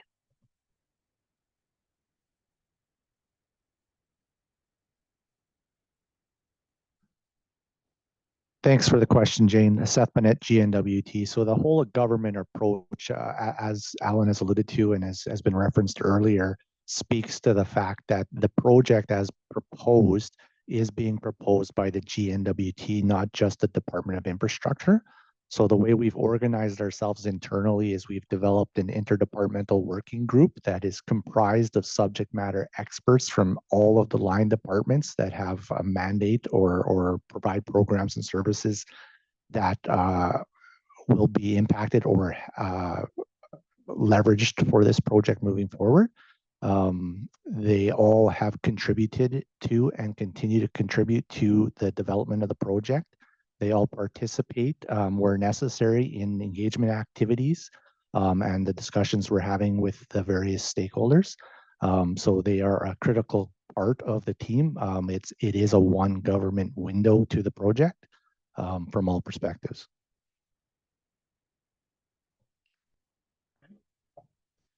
One more from PKFN, and then we're going to see if other groups have comments or questions. And that doesn't mean we won't get back to you afterward. But go ahead, Jane.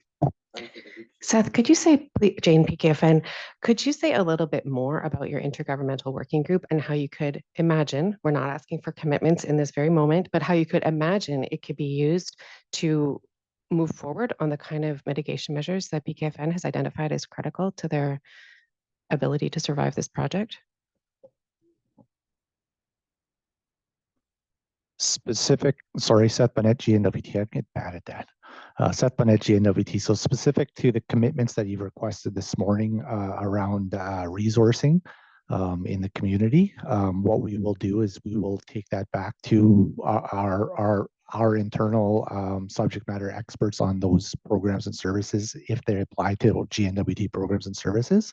And we'll have a discussion on what the current state is and what plans are moving forward, and we will respond accordingly. Okay, thanks. We heard yesterday with respect to biophysical issues that parties are uncomfortable with any kind of mitigation that sounds like a plan to make a plan, because it's hard to evaluate how effective the mitigation measure is going to be when you don't know what the actual result is going to be on the ground.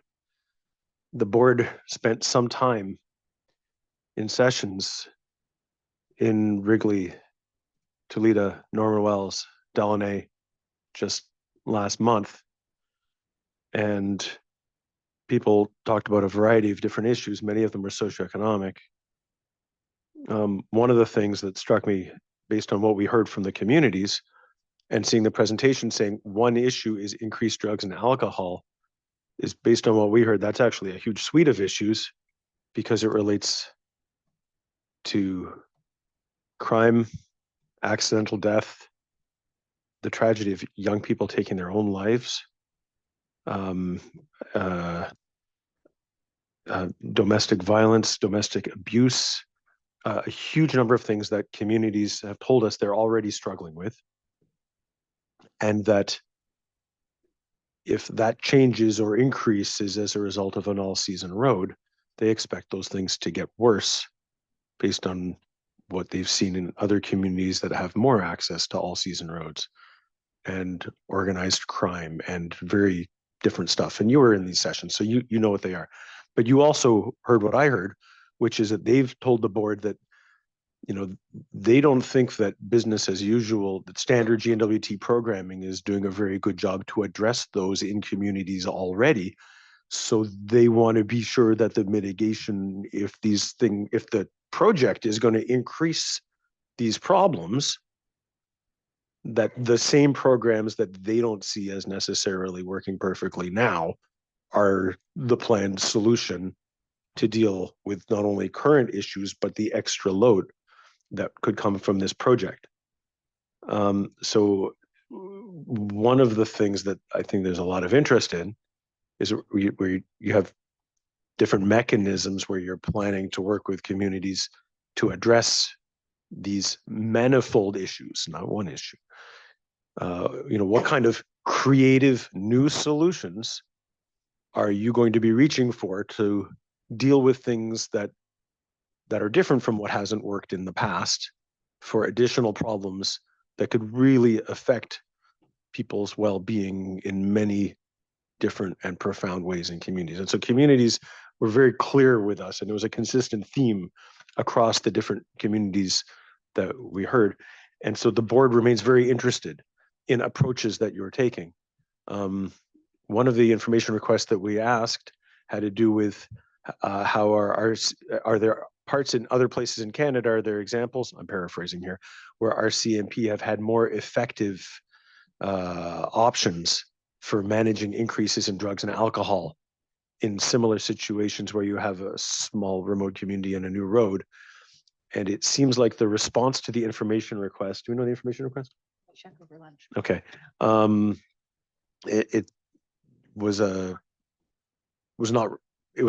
wrong stuff got pasted into it. So we didn't really get an answer about innovative things that seem to work elsewhere that could be brought to bear on these really important issues that we've heard about. And, you know, I just like you to think about that, and maybe after lunch we can talk more about what kind of creative new approaches you could be bringing to the table that are more than just, you know, we're the GNWT, we have programs for stuff, because these will increase the levels of some things that are extremely important to everyone in the communities and should be very important to everyone in the Northwest Territories. Sessions are currently being prepared, just in case. Okay. So anyway, I just wanted to provide a little bit of context based on what the board heard directly, because sometimes the technical sessions here and the community sessions there don't always connect. And that's an important theme that is something we're going to need to think about over the course of the day. But I would appreciate it if you can ponder that over lunch, and maybe after lunch, give us some information on new ways to tackle these problems that the GNWT is proposing, and your reason for confidence in the effectiveness of the things you're proposing as mitigation, because these are really important issues. Thanks for that. Does anyone else have any comments or questions on the socioeconomics, culture, or traditional land use impacts? Todd Slack for the Delaunay Gauthier government, and then Kanda for the Gwich'in Tribal Council. Thanks, Alan. Todd Slack with DGG. And I've got quite a number of lines of inquiry, and I would really appreciate if I can get through 3 of them and then hand it off. So the first one, like for some rapid fire easy stuff, is just how much money is directed to GNWT? How much money has GNWT either spent or allocated for this environmental assessment?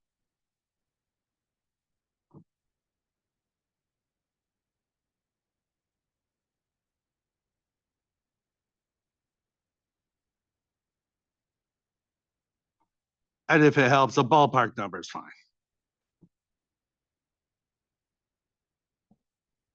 GNWT. Thanks for the question. I don't have the number off the top of my head, but I can certainly get in for you. Todd, would a ballpark be okay? Yeah, and I went back, sorry, Todd Slack with DGG. And So I'm asking Todd, because would a ballpark be okay?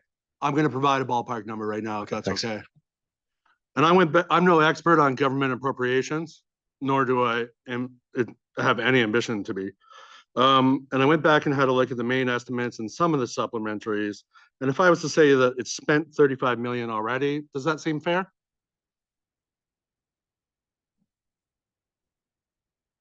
Seth Bennett, GNWT, do you have a time frame for that? Since Todd, it's since 2018. No, that would not be accurate. Okay, Alan, in that case, I would like if the GNWT could take that away. And then when they do, if we can come back to it. If we can do that without a commitment, are you guys able to provide a kind of rough number maybe later today? Certainly can. Yeah, Seth Bennett, GNWT. Thank you for that. Todd? Todd Slack with DGG.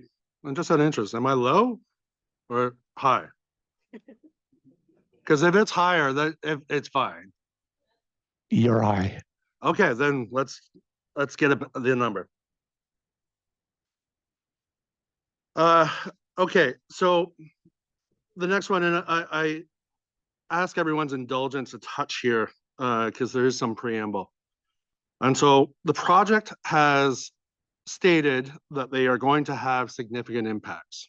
And we have tried to clarify this already through IRs and through direct conversations. Significant impacts of an environmental assessment must be mitigated through to a period or a level lower than that significance. And that's done through measures. Does the project agree with that statement?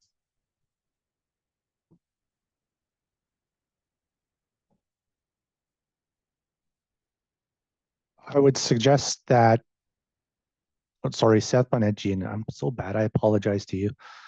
Seth Bonetti and WT. So again, I think that the use of measures by the board is at the board's prerogative.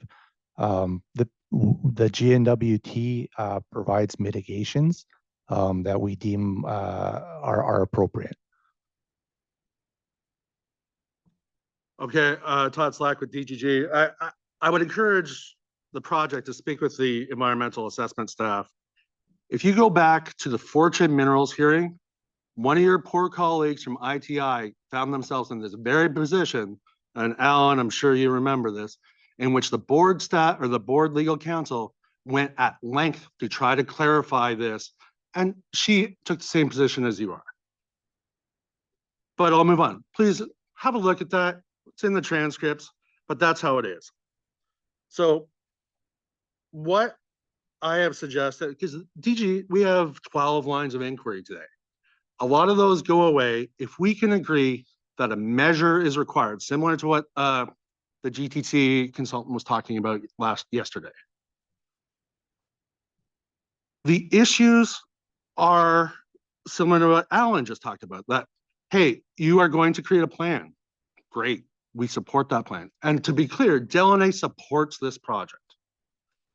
The mitigations on the wall that are what they are, that's what it is. You know, we are okay with the idea of a working group. We would have preferred to be able to evaluate the technical details. Now, they don't exist. We are where we are. However, to get where we want to be, there needs to be some sort of tool. So the question that I want to pose to the proponent is that in the absence of details relating to the management, monitoring, mitigation, would you agree to developing a suggested measure for the board with the parties around the room that looks at the wording, that provides for independence, that provides for funding, that provides for the authority of that working group, so that we can move this from an adversarial process to something that is more collaborative and start to work together on that, what that solution looks like.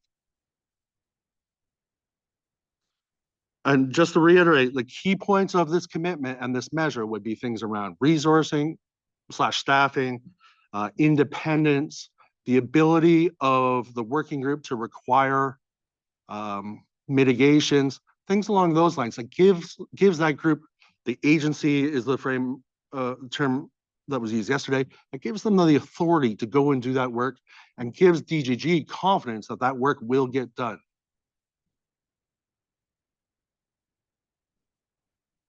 Sure. Todd, just before the GNWT response, we like to get the wording of the commitments, because clearly a requested commitment clear enough so that we're sure that it's asking for what you want to ask for. So Catherine's been typing very quickly to keep up. And I can ask Catherine to read back what we understand you're asking for as a commitment here, if that's okay. Yeah, before we get into the words, why don't we understand whether this is acceptable at all? Otherwise, we're just wasting air. I'm okay with that. GWT? Apologies, sorry, I got distracted there. Can you repeat the last part? Todd wanted to know how GWT feels about the gist of what he's asking before we read back what we think is the specific wording of his ask. Seth Bennett, GNWT. So again, thank you, Todd. And I hear where your concern lies.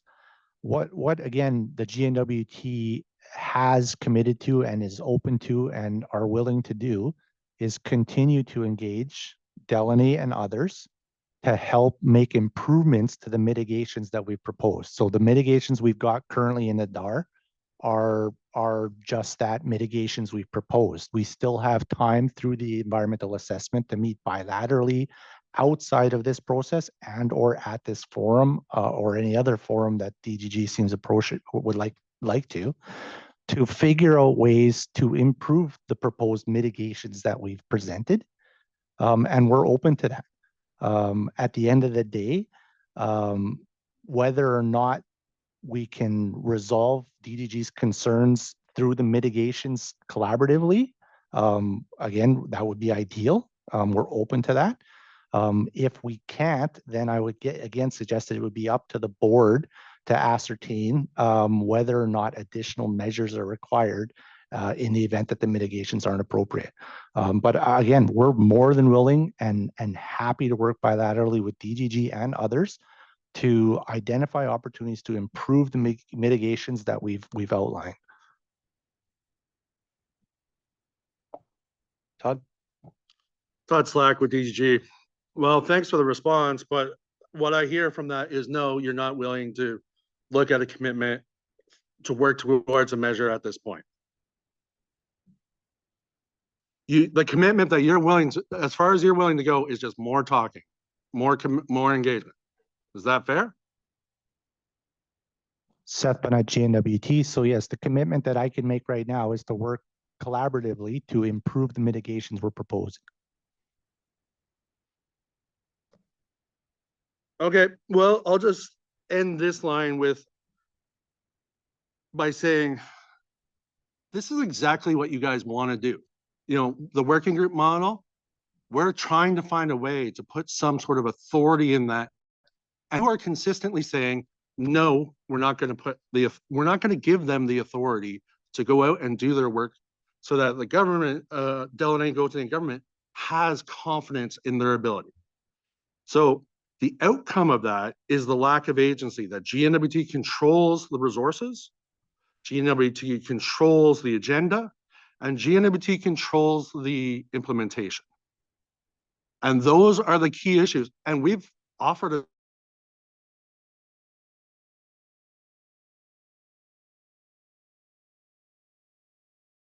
more talk.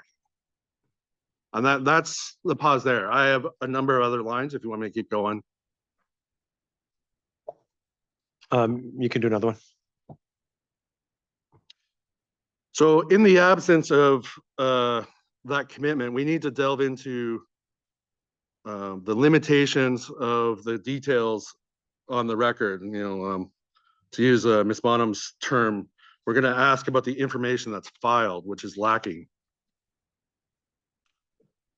So in terms of, we'll start with, all this is from TC 25 in the DAR. That's a table of contents, which is what was supposed to be in the DAR. And then starting with drugs and alcohol. So reviewing section 721-1, that's where this is addressed in the table of, the concordance table, pardon me. Does the project agree?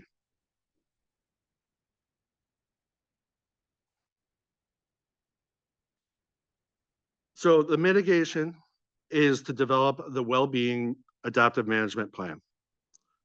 Are there any other specific mitigations to address the impacts that this plan is intended to address? Essentially, what I'm trying to get at is everything going to be in, is that going to be the home of all of the mitigations for those issues? GNWT.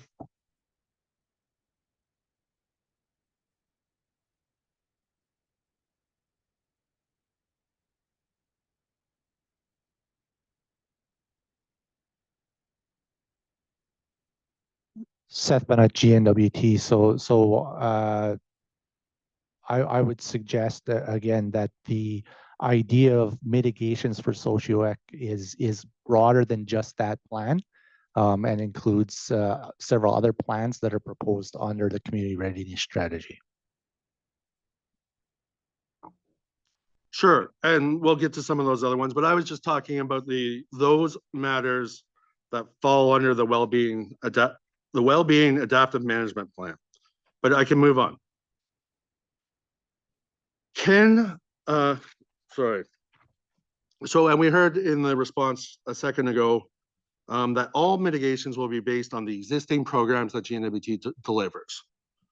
For those programs that are covered or accessed under this particular plan, can the GNWT, and I understand you'll probably want to take this away, can you go away and provide current funding and staffing levels, including unoccupied positions, for the SATU and for Delaney?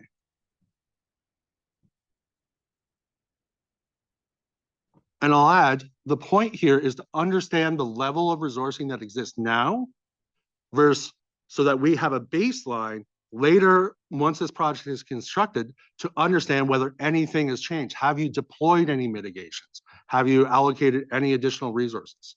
Without having the baseline, it'll be very difficult to understand. Melissa Pink with Health and Social Services. We can take that back, Todd, and look at it, but recognize that things like staffing can also like change kind of day to day. So are you just looking for kind of current staff positions and then kind of vacancy rates in general? Just trying to get a better understanding of what would actually be helpful. At this point, sorry, Todd Slack with Delegate Gauthier Government. At this point, we need to create a snapshot of the level of resourcing that exists. Resourcing as expressed through dollars for programs and through positions, occupied or unoccupied. So that later, once this group starts, there is so this information is not in the DAR. So there's a baseline to evaluate the effort that is being put into addressing the impacts and ensuring that this project is not making things worse in the Sawtooth, and that the mitigations that the group wants to do, that, hey, there are being resources allocated towards those additional responses or requests from the corridor working group. Absent it, it's going to be impossible to know. Yeah, so sorry, I'm just getting some more information from folks that are online. So there's like resourcing levels, that's one piece of information, and vacancy rates. But there's a lot of flexible staffing, fly in, fly out staffing for the regions. So just trying to get an accurate picture of what would be helpful to you. Because a lot of the support services in a lot of these small communities are, it's e-mental health, telehealth, all those types of things that are across the territory that aren't specific to individual communities. So I think I get where you're coming from. You want to know what's happening now, and then how we can see that change if it does change in response to the project. Todd Slack with Delanango to Government, exactly. And we heard earlier, and it's in the DAR, this part is in the DAR in 8.5. Interviews emphasize that current gaps in services need to be more fully met before any pressures associated with the operations of the projects will be added to community services. So you've already done the engagement. People have told you, including Delaney, like, sharing positions that are empty for meeting the basic needs that exist now. And then we're going to add to that. Well, we've got to know what the resourcing is. These guys are going to need to know it. And in asking about the Tleach Road, it's impossible to find that information out. So let's do it now while we're thinking about it, so that that exists for the operations of the corridor working group.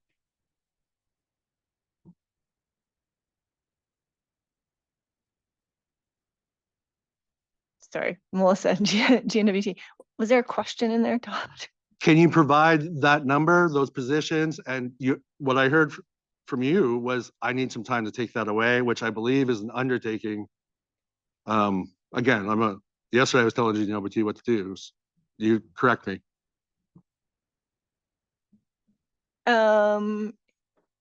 Maybe we can, sorry, Melissa, HSS, maybe we can chat and figure out what we can actually provide to you. Because I think you're asking for some things that I don't know if I can get, but I'm not sure if I'm going to be able to even know what I can have access to like right now. But maybe after lunch, I can get back to you with some information.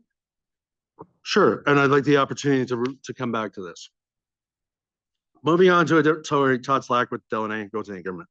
Moving on to a different point here. So the Wellbeing Adaptive Management Plan occurs in the DAR 60 times. Now, not all those times is it being used as a mitigation to an impact.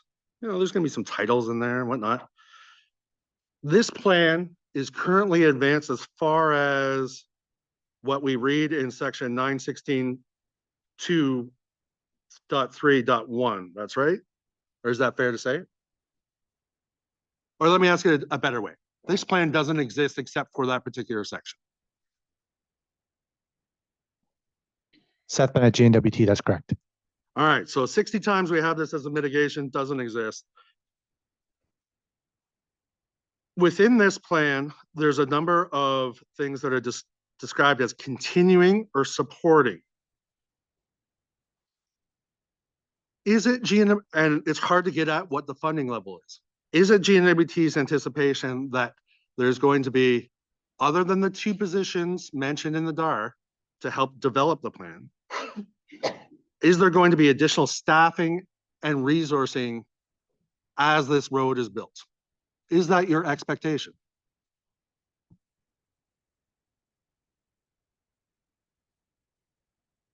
GNWT.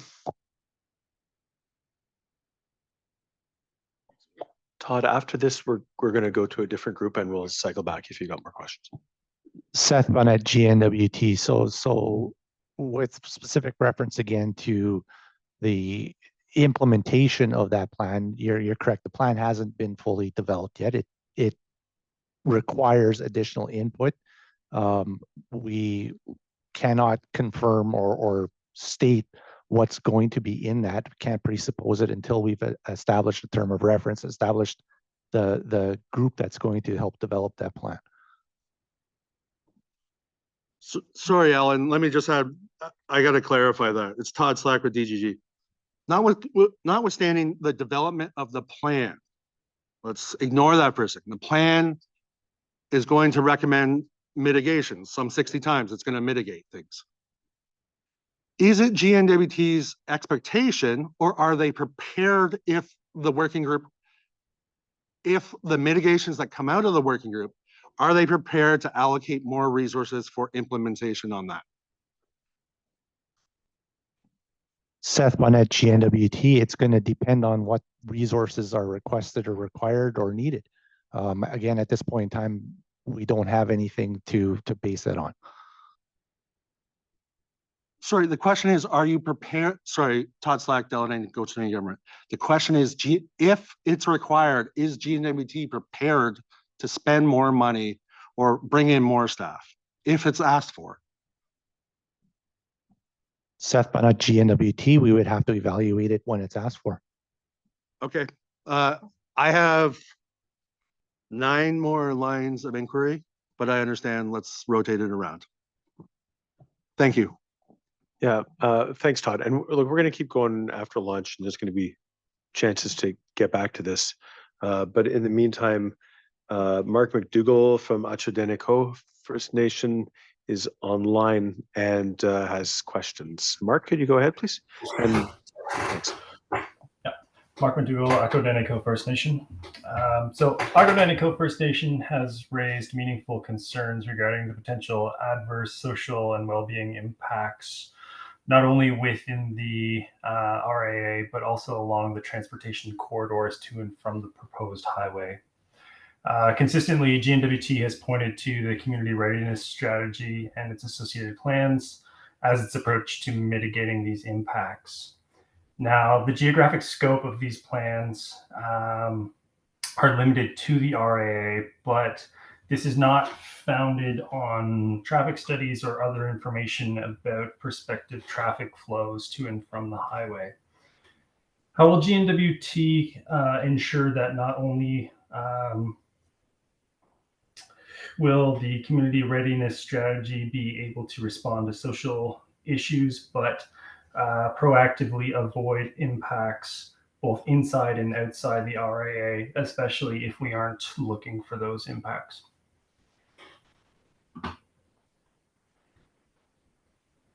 GNWT.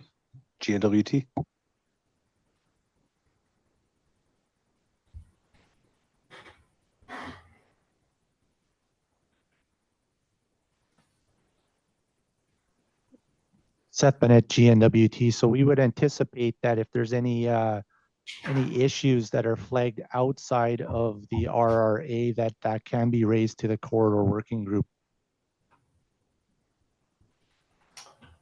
Mark McDougall, Acho-Denico First Nation.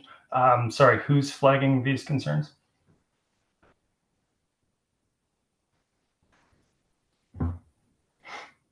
Yeah, sorry, Seth Bennett, GNWT. So if AD Acho-Denico have any issues or want to flag anything, you can bring that to the corridor working group.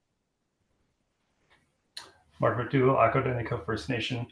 And how will the working group then incorporate those concerns into actual mitigations?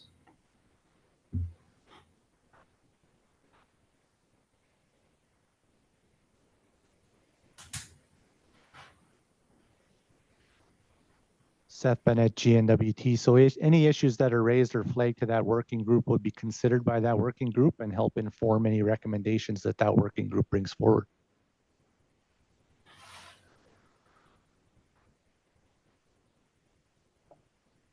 Mark, anything else, Mark? Yeah, Mark McDougall, Acho-Denico First Nation. So that describes the the current process, trying to understand how monitoring would work during construction and post-construction phases then.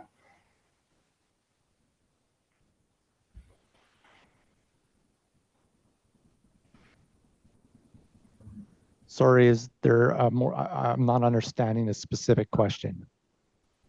Yeah, sorry, I will rephrase. Mark Dual, Akadenico First Nation. So understanding that through the environmental assessment process, the working group is working on a complaints basis. Is that the intention through implementation of any wellness plans?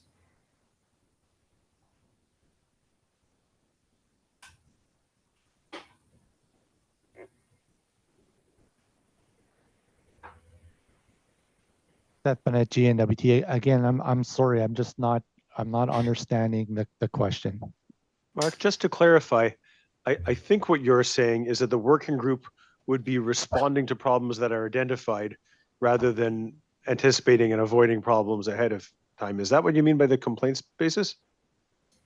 Mark Dual, Akadenico First Nation. That's correct. I'm trying to understand how GNWT would proactively mitigate versus respond to concerns that are identified. Seth Bennett, GNWT. Thanks for reclarifying, and I apologize. So the intent is that the corridor working group would be established prior to construction. We've committed at a minimum 1 year prior to construction. That allows that group to work to develop the management plans that are proposed. And then that working group would continue to function through construction. Thanks. Mark Cliff Phillips. Just to follow up, and this just goes back to sort of mitigation lines to the working group and how that may play out.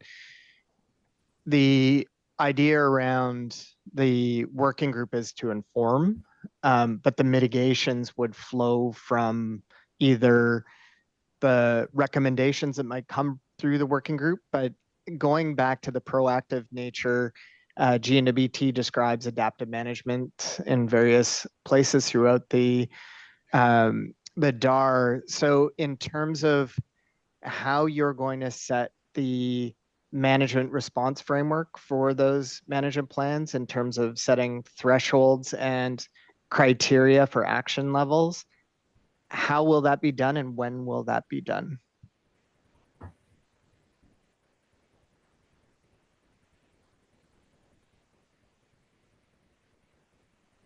Tim Rusho, DPRA.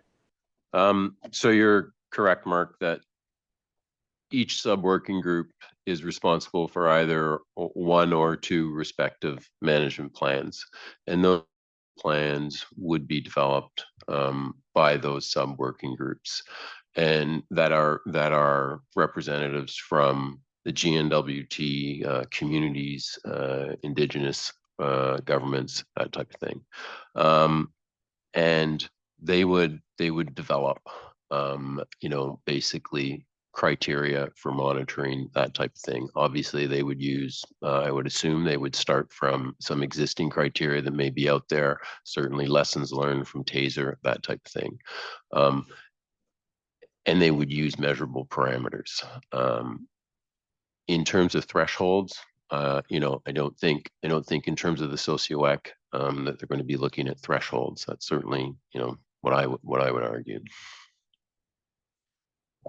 Yeah, I guess maybe not so much thresholds, but the action levels. The intent of those management response frameworks are to avoid the trends that would get to a point where people may consider the impact significant.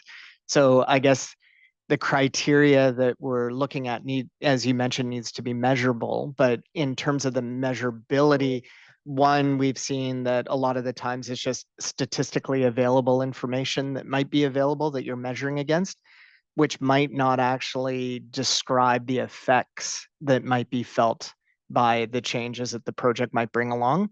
So I know we've done a lot of work on the biophysical side for setting up response frameworks and processes for developing measurable action levels. on the socioeconomic side or the health impact side, we don't have as much of that. The board has issued measures in the past that was supporting communities, but primarily diamond mining impacted communities, and developing indicators of well-being that are now hopefully being used for long-term monitoring that will help to develop these management criteria. Just maybe a question to GNWT. I know that we had the benefit in the Clecho all-season road of having communities that were already working on those types of criteria through the diamond mine assessments. In the Decho or Satu, is there any commitment to work with communities to help develop those key indicators of well-being that will inform these management plans?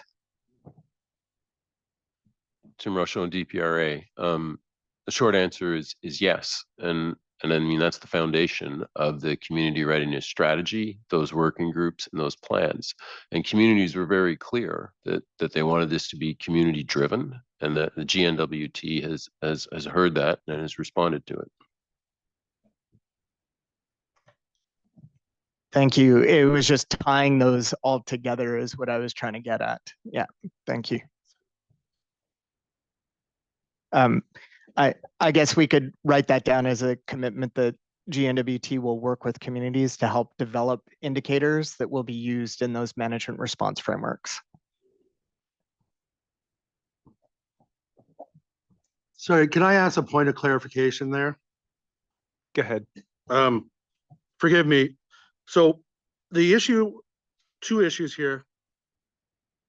For the better part of 3 years, we've been DGG has been asking for what are the lessons learned from TASER, especially in what Tim was just talking about. In our IRs, we asked, hey, what have you learned? We asked, are the impacts from this road significant? They couldn't answer that. They couldn't answer, they said they didn't even look at the mitigations. This was a board IR. They didn't even look at the mitigations in the past.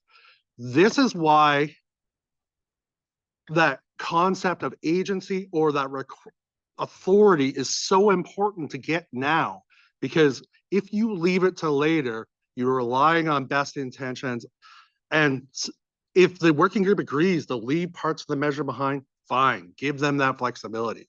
But it's got to have some teeth into it so that we do learn from this road for whatever the next road is.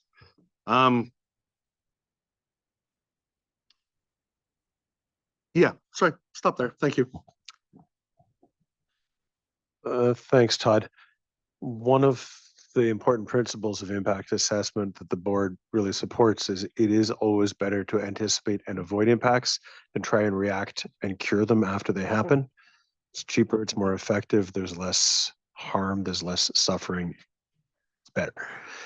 The board has supported adaptive management in certain situations in the past, not as a silver bullet to deal with any impacts that might occur, but in particular situations, partly where there are mitigation measures where it knows that there are effective mitigation measures that can be brought to bear if necessary. So it's not just, let's figure out how to mitigate it if the problems come up. It's that we have these mitigations. We have these reasons to be confident in the effectiveness of these mitigations. Some of the mitigations are difficult and we want to use them if we need to, but not if we don't, right? And that's where the thresholds and an adaptive management cycle become useful. That tends to not be the first preference because it is more reactive than proactive. But that same principle, if you're going to do it, you better have mitigations that you can be confident will be effective if the problems are identified, if you're going to use them beforehand. If the board is going to put its confidence in a proposed adaptive process. So I'll just throw that out there. Okay, we've got a little bit of time before lunch. I'm going to go to the board's consultants, and then if there's time before lunch, LKFN has been waiting patiently. And if not, then we'll do that after lunch, but I won't lose you in this. So over to Two Worlds Consulting for the review board.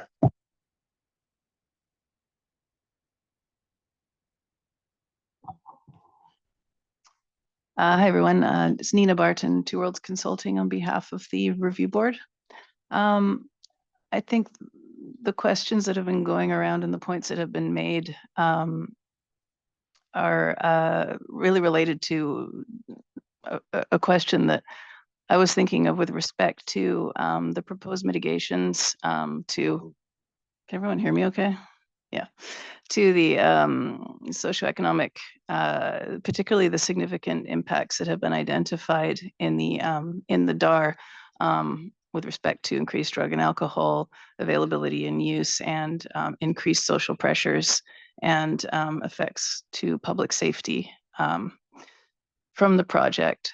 The proposed mitigations, and while we recognize that as Alan was saying, that a participatory and community-based approach is certainly very appropriate in many situations and certainly best practice. Without the data gaps that were identified throughout the DAR for many of the key indicators and with respect to health and well-being in these communities. So there's these data gaps identified in many circumstances. So without this information, we're wondering how monitoring of these situations in the communities where it's acknowledged that these are already very, front and center and present in many of these communities, how this monitoring will be applied in the absence of this baseline information. Again, especially for these identified significant effects. And I know there's been some discussion about the use of measures and selection of that from the working groups, but without this information starting off as a baseline, we're wondering how that will be implemented. So that's my first question. Sorry, it's a double-barreled approach. And the second one is really, I think I'm just echoing, although certainly paraphrasing, what evidence can the government provide to show that this proposed adaptive management approach will be effective? Because you've mentioned that the committees will be set up 1 year prior to the start of construction. It doesn't seem like a lot of time to get everything together. And so, yeah, my first question is really, how will monitoring inform the adaptive management approach? And my second question is, how do you know that this approach will be effective? Yeah, thanks.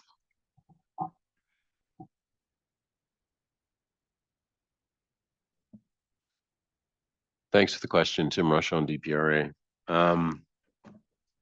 So your first question, I believe, was how will monitoring influence the adaptive management approach? So let me start there. And I think they're great questions. What was clear again in all the community consultations and in all the engagement, I should say, is that communities and community members reiterated that they needed to be very involved and it needed to be community based. So in terms of and that monitoring was specifically to assess, obviously, the potential effects of the project, but for people in communities, it was more than potential effects of the projects. It was some of the issues that they were living and going through now. So in terms of the monitoring and how it would impact adaptive management, is that as this community-based monitoring is being carried out, the respective sub-working groups would be right now, the way it's identified, would be annually looking at that information, at that data. They, of course, are meeting, I should say, 4 times a year. But annually, they're looking at that data, and they're looking to see the trends in that data, and that would then inform changing any of the mitigations, any of the mitigation measures that may be taken. And I mean, I think there are some examples. They're smaller examples, perhaps, but some examples from TASER. where adaptive management was carried out in response to some of the issues that were ongoing. Yeah, and I can, sorry, Melissa with the GNWT HSS. So some of the things that we've worked at, because the GNWT is working with the collegial government for implementing the measures that came out of the TASER EA. And so, we meet once a month with them through the Socio-economic working group. We share information, they share information. The data is not out publicly yet. They're having an expo on the 11th of December, I think, where some of that information will be available. But some of the things that we heard through that working group were that TCSA workers, so the Clecho TCSA, Community Services Agency, kind of feeling unsafe driving the roads. And so we did provide them with road safety kits and GPS, the spot tracker thing. So there were some smaller things. Again, we're still fairly new in implementing the measures and looking at the adaptive management and what may or may not work for the region. So that's just kind of one small example of something that was done specifically for the Clecho highway and that working group. I don't know, do you want to do part two? Yeah, and I'm sorry, can you ask your second question again? Yeah, no worries. The second question was really just to follow up and ask what evidence the GNWT can provide to demonstrate that the proposed approach will be effective.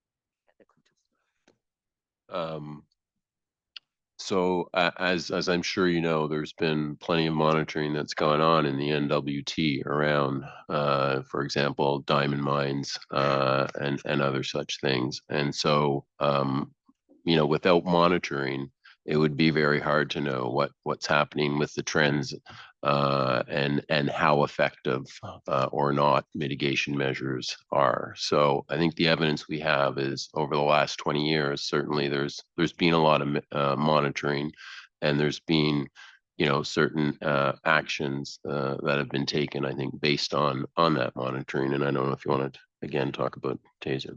Yeah, and I mean, I think sorry, Melissa, GNWT, in general, the health and social services system have built-in surveillance networks and things that they use to implement what we would call adaptive management or program responsiveness. Anything you would think of as like surge programming in response to increased STIs or illicit drugs in the territory. Those are kind of adaptive managements kind of built within the system. And then for TASER, we're still early. Like, I know nobody likes it when we say this, but the road hasn't been open for that long.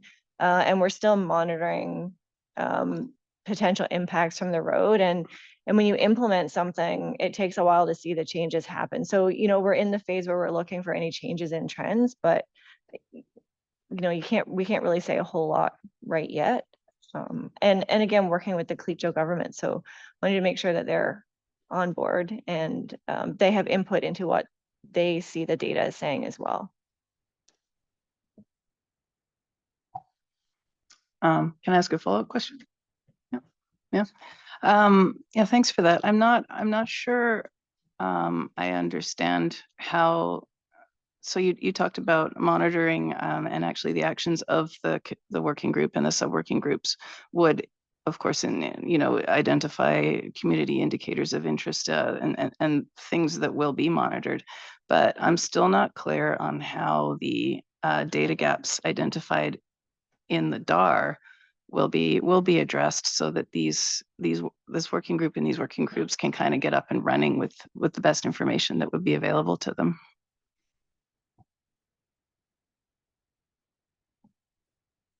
GNWT, Seth Bennett. Again, thanks for the question. So engagement with all of the communities, Indigenous governments and stakeholders is ongoing.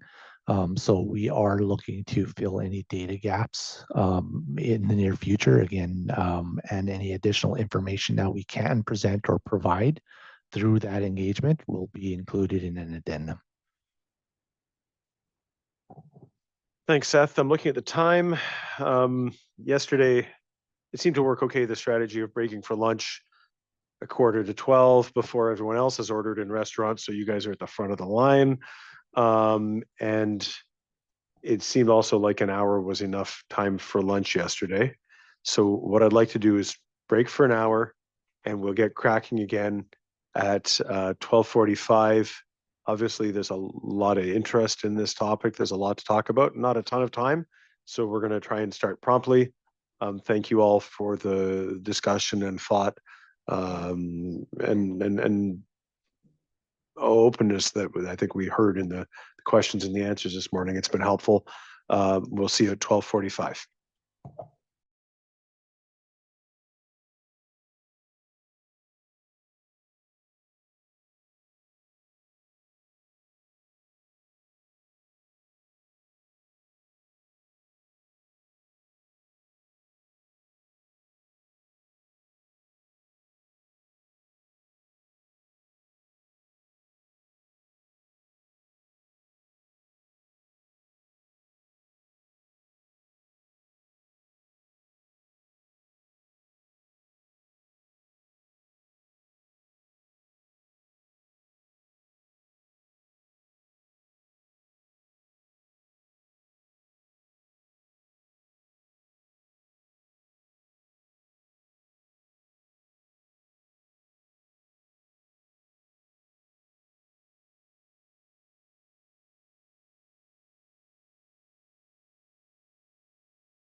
And provide clarity in terms of if we can reference, that's what we were referencing.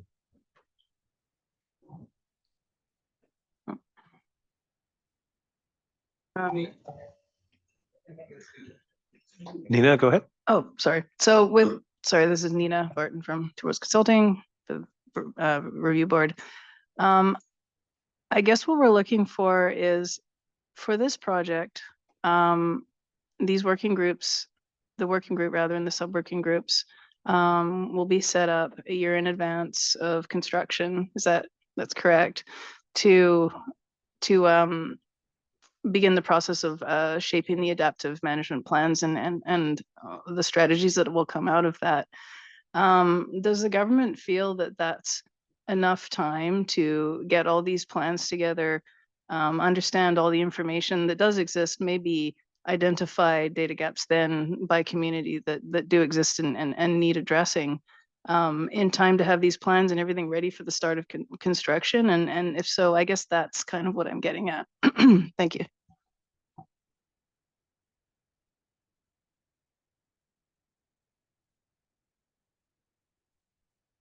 Seth Bennett, GNWT. So yes, what we presented in the DAR is that we would work to develop the community working group and the work develop these plans a minimum of 1 year in advance of the project.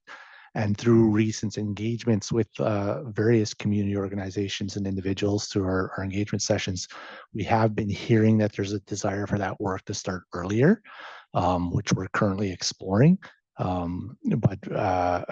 Again, the commitment that's outlined in the DAR is a minimum of a year in advance.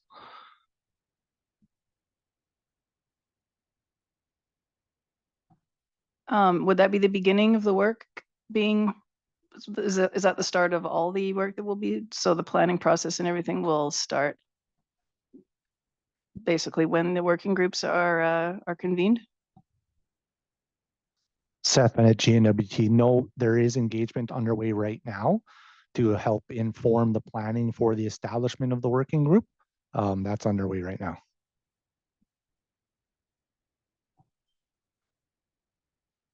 Oh. Sorry, there's a practice of the telephone alarm system that's supposed to be happening at 1:50. I thought it was 1:55 p.m. Been mine from Saskatchewan. Oh, okay. At 1:55, you're also going to hear alarming noises coming from your own pockets, and that's the government testing their emergency alarm system. Saskatchewan's doing one today. Saskatchewan is an hour ahead because of reasons that farmers and cows really understand. So, all right. Gina, do you have, how many more questions do you have for now? Because I also want economic questions. Yeah, I'm just going to ask one more follow-up question. Thanks. Okay, go ahead.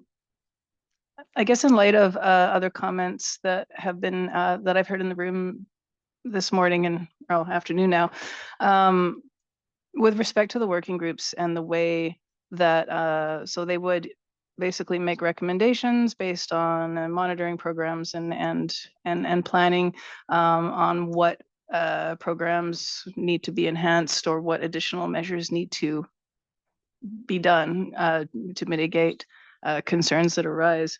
My question is the GNWT considering maybe looking at new policies that would help find a path for these recommendations to go to where they need to go in government so that they can be implemented in a timely manner? Because some of the responses of the GNWT suggested that for Clecho, for example, some of the programs weren't responding fast enough or maybe weren't in place. I don't know the details, but would this be something that would need to change in government? Like, would there need to be policies to address making the recommendations from the working groups actually be implemented?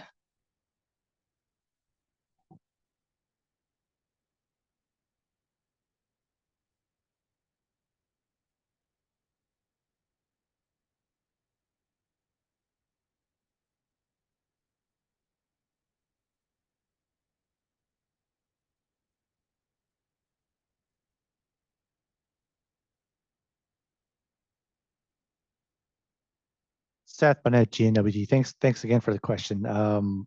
What I'd like to do is if I can come back to you in a little bit with an answer to that one specifically.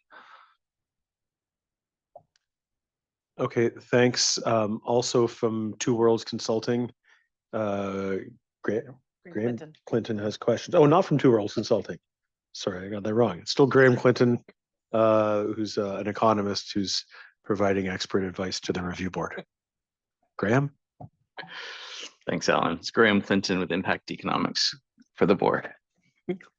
If I don't know if I should start here. It's just a follow-up to Nina's question. It's a slightly different tact. Maybe I was curious to learn how the GNWT responds to changes in social programming needs in the absence of a working group.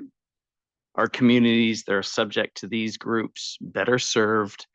And if so, does it make these groups the new best practice for all communities? GNWT.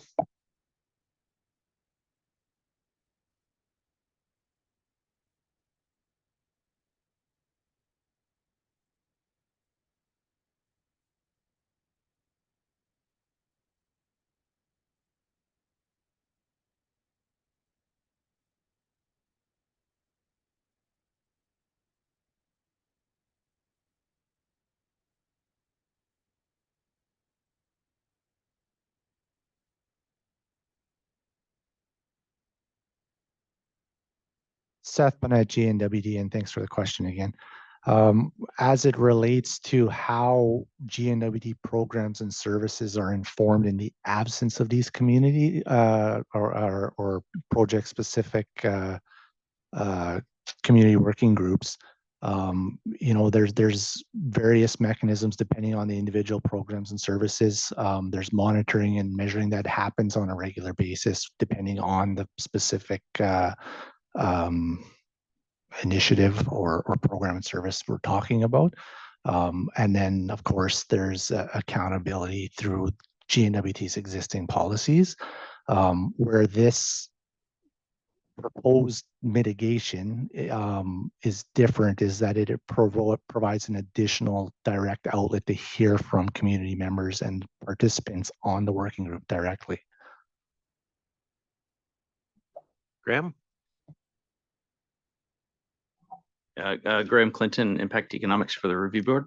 Okay, I'm going to leave it at that. I just thought that there's sort of a different approach to address that question. So I have, I think, 4 questions. Hopefully they're straightforward. The first is related to cost of living. I wasn't clear on the GNWT's expectation regarding cost of living in the affected communities. In its response to a question regarding the metrics, the GNWT suggests data limitations impede its ability to measure and assess changes in cost of living. So my question is, has the GNWT considered using Statistics Canada's market basket measure as a means to address this gap?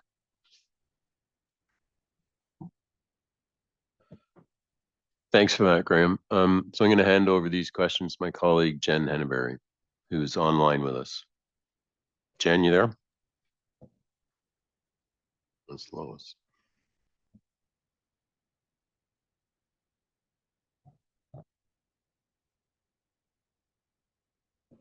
Henneberry. Hey, Jen Henneberry, so you've got the floor if you would like to answer the question. Right now, we can't hear anything from you. Okay, what about now? Can you hear me now? We can hear you, we can see you, everything's perfect. Wonderful. So Graham, just to make sure that I understand the question, you're asking whether or not we considered using the Northern Basket measure for cost of living. It's Graham Clinton, specifically the market basket measure. Yes. So we did have a conversation with the Northwest Territory Bureau of Statistics about the appropriateness of that measure for cost of living. And through those conversations, we identified that it has some limitations, and in large part, it is driven by the cost of food, which is measured through food indices and other measures. So we did look at this, and in discussion with the experts at Bureau of Stats, we determined that other discrete measures, if they were available, might be a better choice, especially around things like food costs and other things. Given that the market basket measure often includes things like housing and other kinds of issues that are less sensitive to project effects.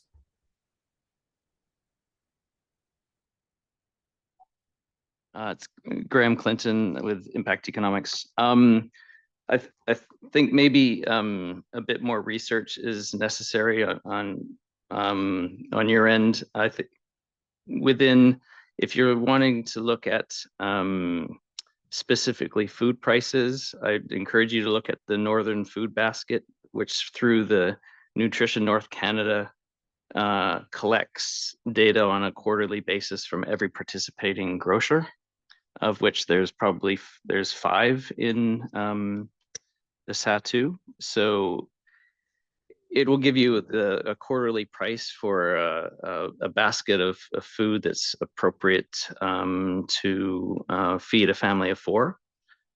So that's one area that you could look on. Within the market basket measure, there's also, as you suggested, there's prices on or price estimates on transportation, housing, clothing, and other goods, all of which can be dissected and be useful in measuring the changes in cost of living. So I might encourage you to look at that. Thanks for that comment. We'll take that back. Is there a commitment you're looking for there, Graham? Yeah, there would be. Yeah. Can you give us a draft wording for that commitment so that we can make sure it's very clear?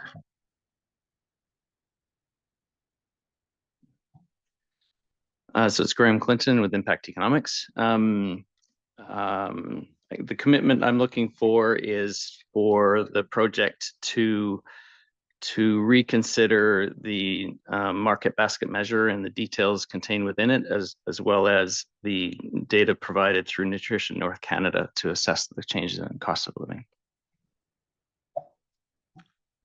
Thanks. And so I've heard the GNWT say okay to the previous wording package like that. Do you guys undertake to do that commitment?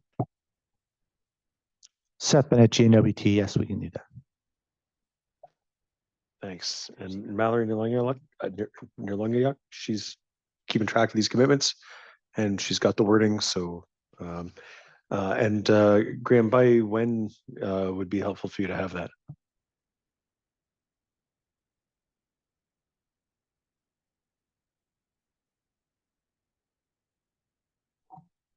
It's Graham Clinton. Yeah, for timing in advance of the next round of IRs would be fantastic.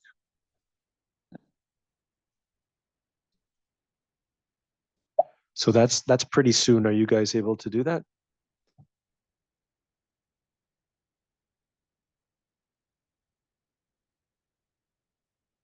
We know that it's one of the next steps in the environmental assessment, but we haven't declared a date that the starter's pistol is going to go off or anything. It would be a matter of weeks, not months.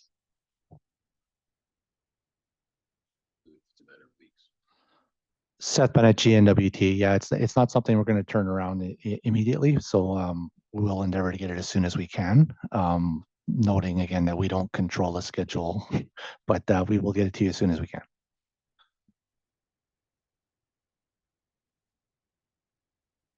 Okay, we'd appreciate you letting us know when you're able to respond. If you can pull it off within a month, that would be appreciated. Okay, Graham?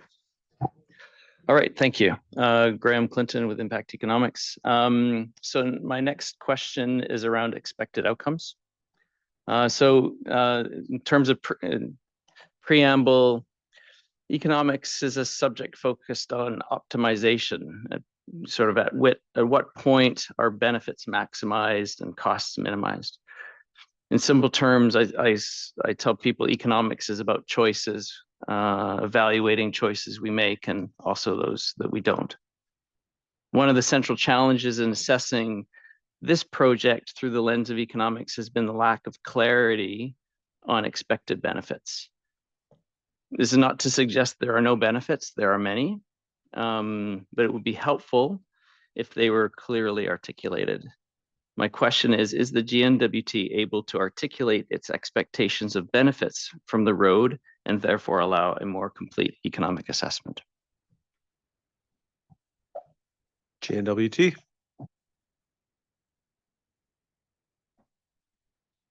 Seth Bennett, GNWT. Again, thanks for the question. The GNWT is currently working to update its business case for the project, and we'll provide that as soon as we have it.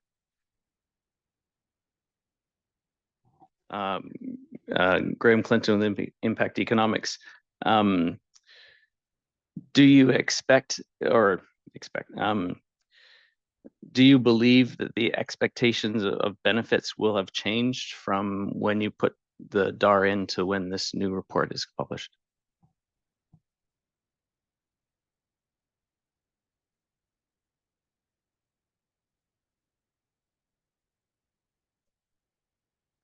Seth Bennett, GNWT. Overall, I don't think so, but I don't have the new business case yet to be able to compare.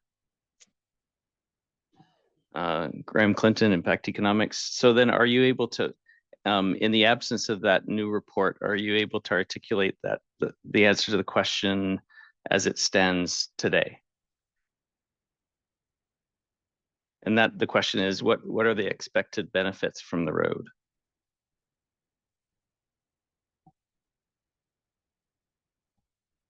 Seth Bennett, GNWT. Thanks for that. I'll turn it over to Jen. Jen Henneberry, DPRA Canada. In terms of expected benefits, the DAR chapter does outline a series of benefits that are expected to be available to communities in the form of local employment and contracting opportunities that may arise through construction and operation of the projects, which may have knock-on effects in terms of increased education levels as folks in communities may seek out education and training to be ready for those job opportunities. Also anticipate that there would be potential benefits to some aspects of cost of living and things of that nature, where certain things may go down in price or be more easily accessible as a result of the road. Graham, I'm not sure if you're looking for something more on the quantifiable, measurable parameter side. If that's the case, then I think we would be waiting for the updated business case to inform that modeling to update that information. But in terms of, as you know, like the general benefits that we expect to accrue in terms of local employment, the DAR also notes there's a 50% target in place for local employment and contracting. For local employment, I'm sorry, that would be in place as part of the benefits for communities. I'm not sure if I'm going, is this getting in line with the kind of articulation you're looking for? Graham Clinton, Impact Economics. No, not really. I'll get to the employment question next. I think maybe if I can ask the GNWT to cast its view of the project a little higher, like the purpose of the road can't be just local employment and education and cost of living. There must be a grander purpose for this road. Roads usually provide access. What's it providing access to? Is it access for future resource development? Is it being put in place for safety or security reasons?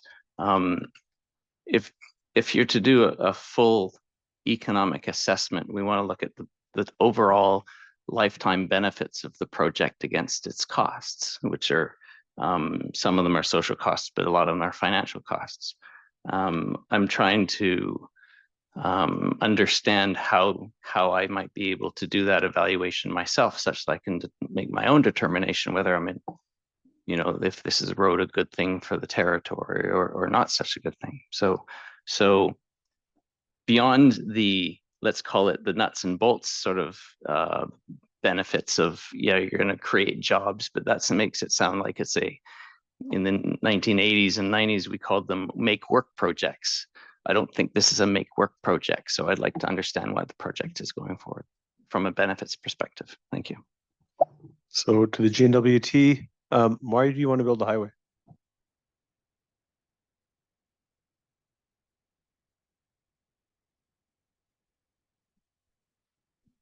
Seth Bonnet, GNWT. So to respond to that specific question, I'd refer back again to the opening presentation we did yesterday on the project description and why we're looking at advancing this project to begin with. Again, to cast that broad net, you know, the primary focuses of this project are to improve access to communities. So again, in particularly the communities in the Sahtu right now, which are only serviced by the winter road or through air traffic or marine traffic. We have the ability through the creation of all-season access to provide some resiliency to community resupply and some redundancy to the existing, again, marine transportation and winter road. We also have the ability to improve access to programs and services and egress from communities in the event that there's a need to move people in and between communities for, you know, we've seen recently fire response and emergency situations like that. We talked about, again, the potential to have a direct impact on cost of living. So again, this year it's tied back to that improved access, but we've seen the need to address that redundancy in that gap with the inability to get fuel into communities as part of that annual resupply. So we're building in that redundancy there. We're also mitigating impacts to climate change. So again, the existing winter road system is highly influenced and impacted by changing climate.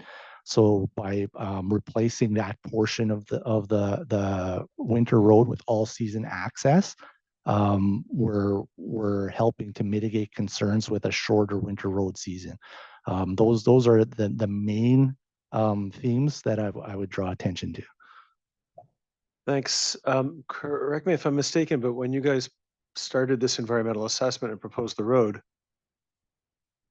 the Mackenzie River was flowing well, so the challenges of resupply of small communities were reasonably served by the barge. We hadn't had recent massive evacuations due to fire events. The winter road season was not nearly as short as it is now. So of those reasons, I understand what you're saying. It helps from as a response to a changing climate. I get that stuff. But when you originally proposed it, those things probably weren't really very front of mind because they were not the kind of pressing issues that you know reasonably identify today, right? Was it just to increase connections between communities and decrease cost of living? Because those are the two things you just said that were still, you know, pressing in 2012 originally, or were there other considerations? There are additional considerations. So, oh, sorry, Seth Bonnet, GNWT. So again, those two themes in particular have persisted throughout the entirety of the idea of a Mackenzie all-season highway, are providing improved access to communities and addressing the community supply and more resilient network. There have in the past and continue to be potential for other economic spin-offs, increased tourism, increased potential for resource exploration development. Those were a more driving factor in the past, but are not nearly as prominent today, given the change in the environment that we're looking at the project right now. Okay, thank you for that, Seth. Graham, does that help answer your question? Graham Clinton, Impact Economics. I guess, yeah, I'll move on. I'll be curious with the new report, if these benefits, in particular these larger benefits that we're talking about, are a part of that evaluation such that it's sort of a more complete comparison of the benefits and the costs. Yeah, okay. I don't need a response for that. Thanks. Quick question from Catherine Fairbairn. Catherine Fairbairn, Review Board staff. I was just wondering for the revised cost estimate and updated business case. I know that's planned to be completed in early 2025. I was just wondering if you could comment on if that work is already underway and when in early 2025 that might be expected. Seth Bennett, GNWT. So procurement is still in progress. We have not had a kickoff conversation with the contractor yet. We have been targeting a very quick turnaround on it. We're hoping to have it early in the new year. Thank you for that. Graham, do you have any more questions? Graham Clinton, Impact Economics. Okay, I'll move on. I might have one more on that, but let's see how it goes. It was brought up already, but a specific question on employment targets. I found the employment targets discussion in the DAR to lack the clarity needed to evaluate their accuracy. Now, from my professional opinion, there are many good reasons for steering away from predicting the choices of labor who are free to make their own choices. A new economic study that you're doing may provide a more accurate assessment of employment effects. It may contain a labor market. I don't know the contents of the RFP. I don't know if it will contain a labor market assessment. It might contain a forecast of the economic environment in the absence of the road, thereby to properly situate the labor market at the time of the project's construction. So my question is, can the GNWT provide some background on how it determined its expected employment targets for local participation?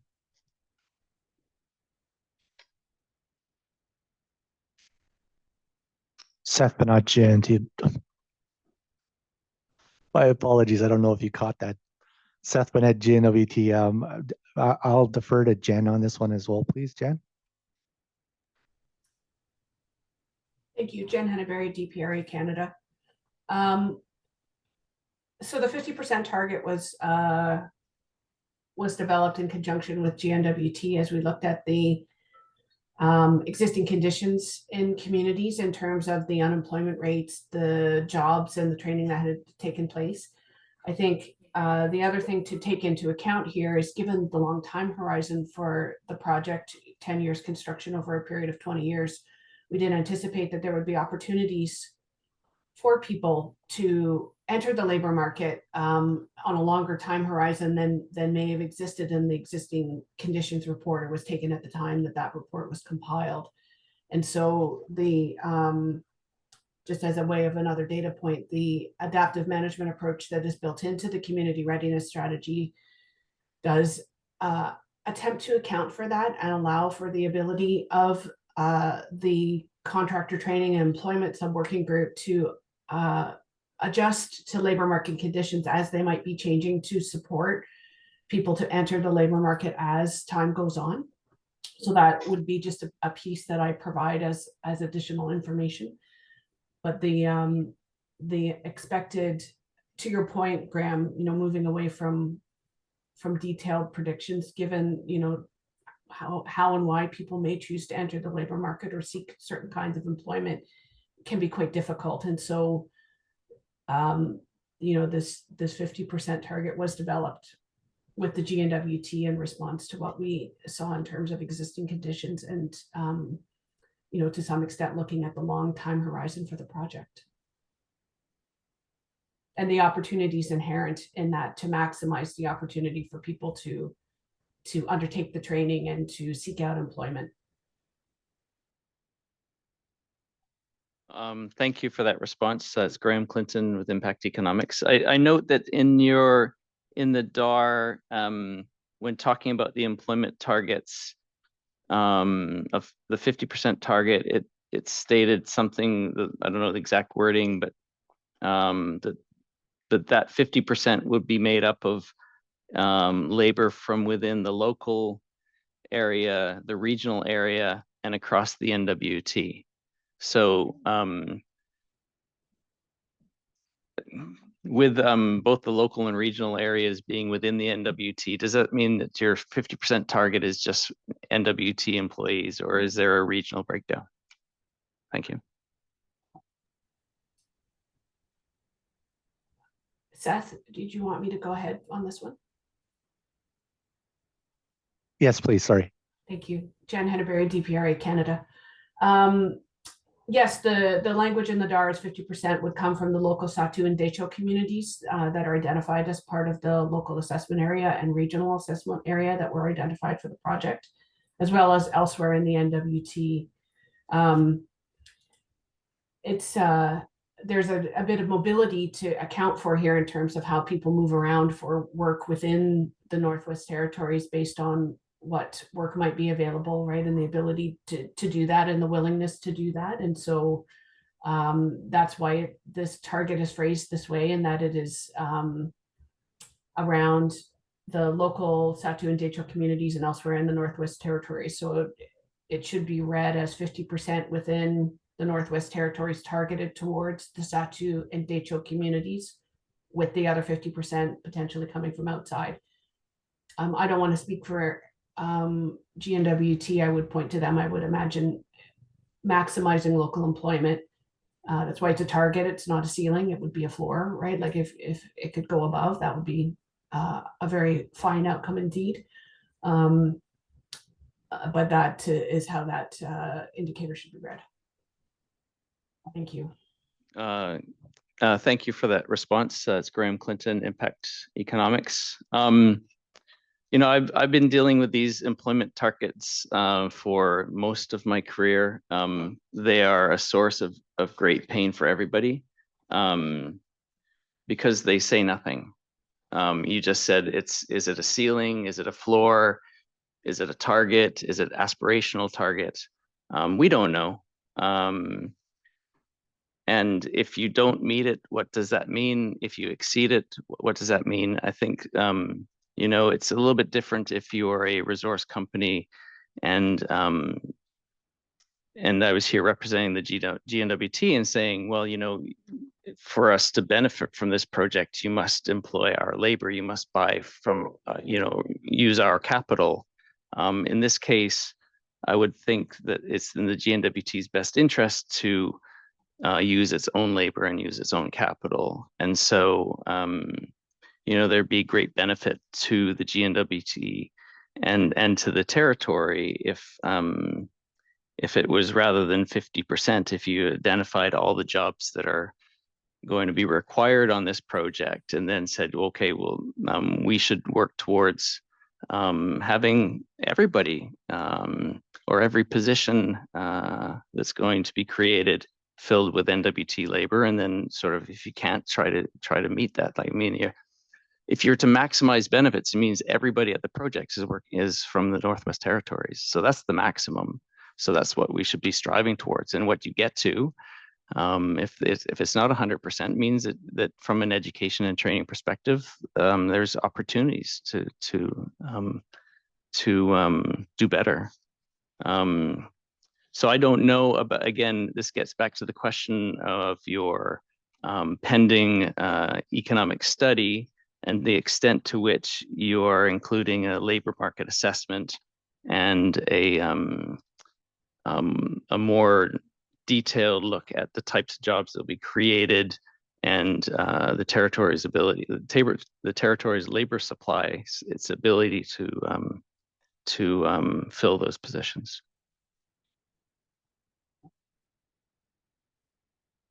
Sorry, Graham, could you just articulate the question in that? Yeah, it's Graham Clinton, Impact Economics. I was just pausing to think if I had a question. And, you know, I don't know if it's any different than the last one in the sense of, like, you're doing an economic study. I don't know what's in it. And there's a lot of gaps. So perhaps the question is this study going to tell us the effect on GDP and direct and indirect induced effects, or is it going to be more detailed to do an actual economic assessment of the project?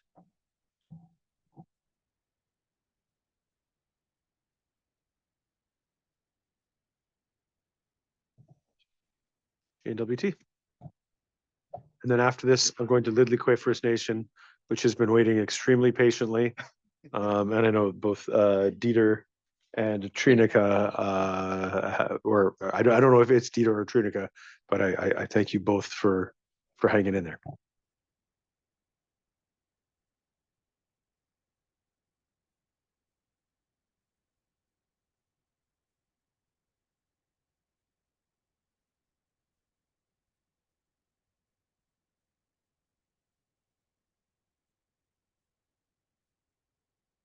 Seth Bennett, GNWT.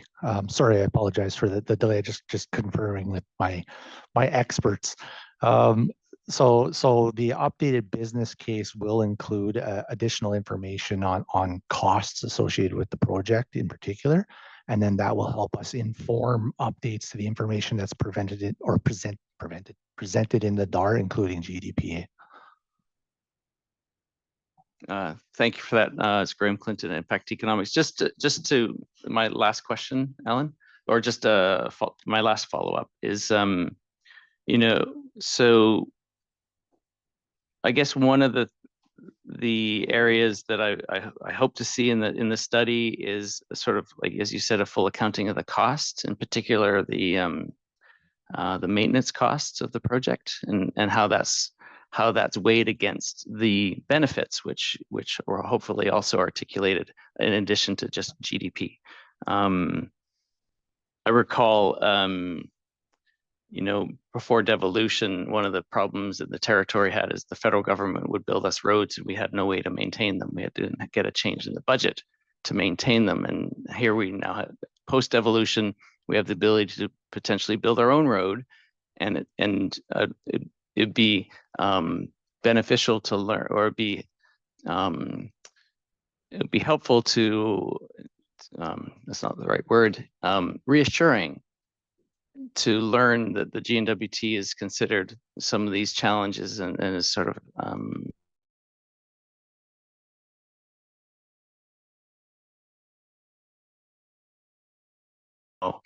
with the ability to act upon. Your question in there, Graham? Graham Clinton, Impact Economics. The only question, I guess, is will the report include a comprehensive look at the cost of maintaining that road, and if that's going to be weighed against the benefits of the project? Thanks. GWT?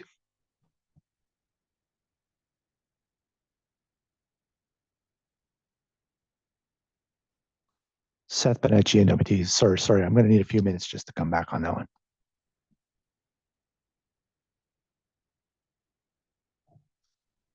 So I'm glad maintenance costs have come up because besides it being a recurring issue in many highways in the North and Canada in general, it's another example of how different kinds of impacts can converge. If maintenance isn't done right, you wind up getting a failure. The failure can result in, an accident or something like that. So it has to do with emergency response. If that happens, it's probably going to be when there's a lot of use during an evacuation, and that tends to lead to bigger other problems. Like there's much more riding on good maintenance of a highway than just whether or not there's a pothole in the road. It touches on a lot of other topics that we've been talking about. So I'm interested in hearing GNWT's response. Thanks again, Seth Bennett, GNWT. So we just took a quick check, and the current plan is to update the costs of the construction of the project. It does not include costs of operation. Is the GNWT willing to give us an update on the ongoing costs of operation and maintenance too, please?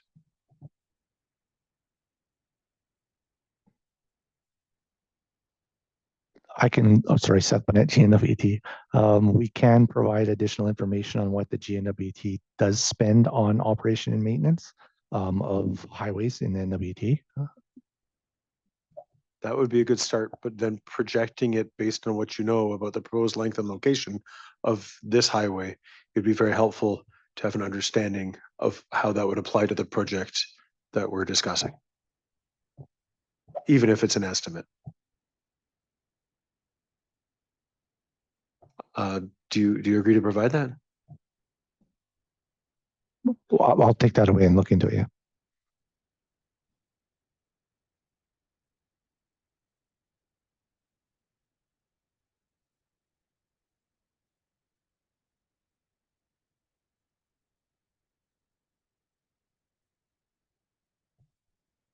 Okay, and I mean, we still have a round of IRs, but it's just more efficient sometimes to do it this way.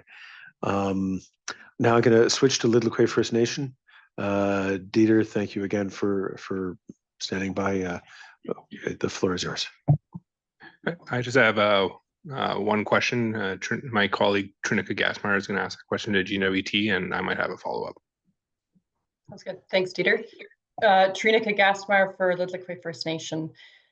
So LKFN recently undertook a traditional knowledge study for the project, which documented significant current and historic land use and knowledge within the study area.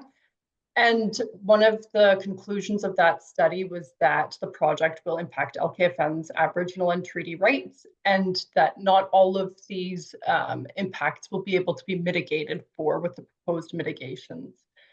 LKFN does not view the GNWT as different from any other proponent, and it's standard practice for LKFN when engaging with a proponent that will impact its rights and interests to negotiate an accommodation agreement. And LKFN doesn't expect that this case would be any differently. So our question is, will the GNWT commit to entering into negotiations with LKFN to accommodate its Aboriginal and treaty rights and interests that are not able to be mitigated?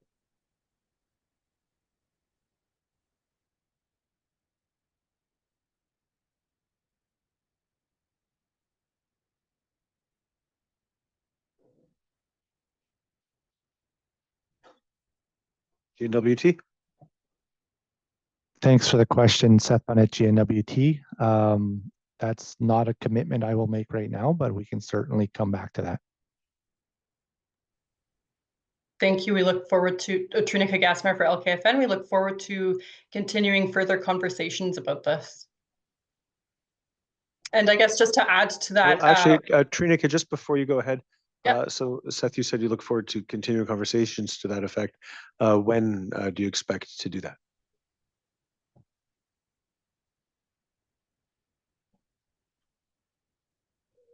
What we're looking for is when do you expect that we'd be able to hear a response if you can respond?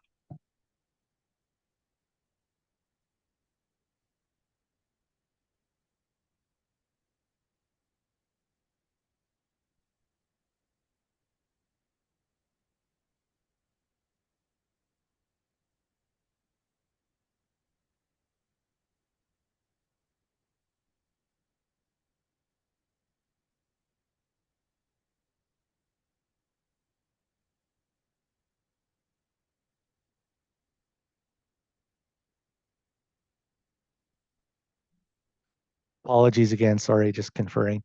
Seth Bonnet, GNWT. So the specific request was for a commitment for the GNWT to enter into negotiations with LKFN on an accommodation agreement. So at this point in time, the short answer to that is that we cannot commit to that right now. But what we have reiterated and continue to engage with and consult with LKFN on is the specific impacts to specific rights and what we can do to try and address those concerns. Those conversations can continue and we can commit to having follow-up conversations.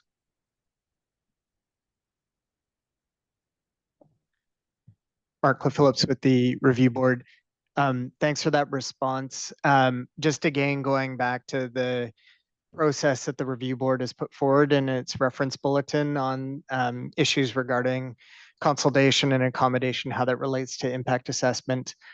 To Lidlaqua, if there's a way that if there's specific impacts that the project will induce that are an impact on a right, if that could be described in a way that, again, is not any confidential information, but available and shareable information that you could put on the record, that would be very helpful from a review board perspective, because GNWT does have the ability to commit to accommodations, but the board also has a responsibility to mitigate significant adverse impacts. So if that gets communicated onto the review board, and then GNWT could look to respond to those impacts, and then the board will go through its process to determine if there's any outstanding significant adverse effects. Trina Kagasmar, or Dieter, do you want to respond or do you want me to? Sorry. Go ahead, Trin. Okay, Trina Kagasmar for LKFN. Yes, there are specific concerns LKFN is looking for accommodation that we would like to discuss. The expectation of LKFN is that this is addressed in the form of an accommodation agreement, as this is LKFN's standard procedure and practice. And there's precedent elsewhere within the country that this is a standard practice, even when the proponent is a government entity. So, for example, this month, you may have seen in the news, Shawanaga First Nation and the Government of Ontario are concluding an accommodation agreement regarding Highway 69. So this is a nation-to-nation relationship, and we ask how the territory can abide or would push for a lesser standard other than this.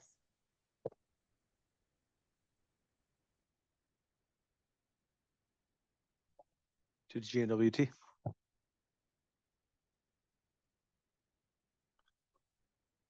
Thanks again, Seth Bonnet, GNWT. Again, as reiterated, we're happy to have conversations about those specific rights that are being impacted, and we can commit to continued dialogue on trying to identify ways to address. Trina Gassmeyer, no further questions at this time. Thank you. Thank you. And Dieter, do you have any additional questions from LKFN for now? Not yet. Okay, thank you.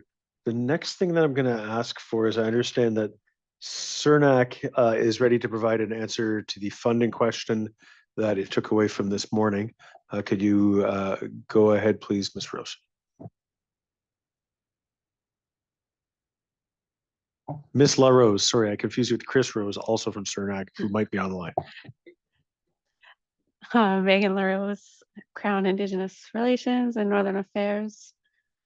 So just a quick follow-up to the discussion this morning. So the CERNAC Northern Participant Funding Program letter issued in January 23rd, 2024 to the board did identify the list of applicants awarded funding. PKFN was one of them. The funding was to support their participation in the environmental assessment process.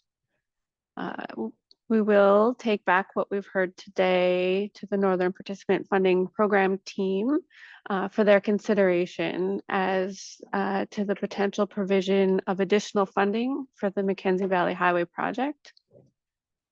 We do note, however, that the program is intended to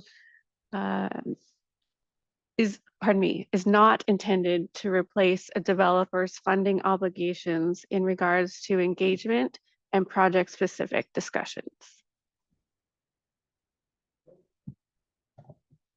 Okay, thank you for that to CERNAC. Now I'd like to go back to Petite First Nation, which I recall still had a couple of questions left from this morning. Am I mistaken? No, they still got more. So yeah, Sharon or Jane, please go ahead. Jane Henderson for PKFN.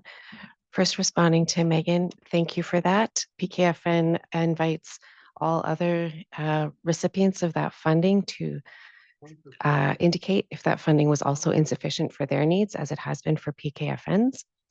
Alan, I'd like to check in with you a bit on the planning of the day. PKFN has, like we talked about earlier, we have one requested commitment coming out of yesterday's, which we said we were ready to do after lunch and has not yet been done. We have a number of questions on socio-impact effects. And of course, there's a whole other agenda item for the afternoon. So how would you like to proceed? Jane, I could hear you, but I'm not sure anyone else could. You said you had a commitment that you'd indicated before that you wanted to follow up on after lunch, but I can also just ask you to speak very close to the microphone.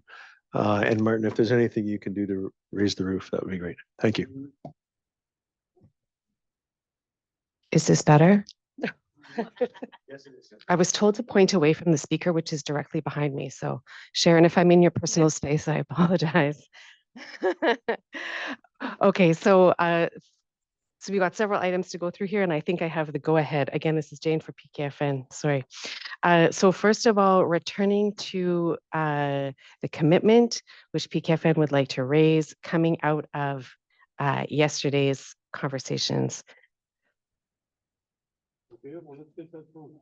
So yesterday, so this is jumping back to yesterday. Yesterday, we heard that a very big reason for the preferred route is that the developer has a large volume of data on it going back to the 1960s.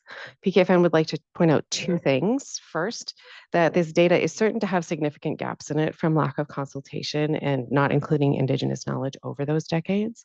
And secondly, that this volume of data is an example of the uneven playing field that is at work here. So PKFN has, as we've said, since at least 2012, called for GNWT to investigate an alternate route. In the last several years, GNWT has repeatedly contacted the PKFN, I note usually at the last minute before a permitting deadline, to ask PKFN to sign off on an application for permitting for field studies, quite a variety of them. The ones on the table right now are the geotechnical work and the denning studies that relate to it.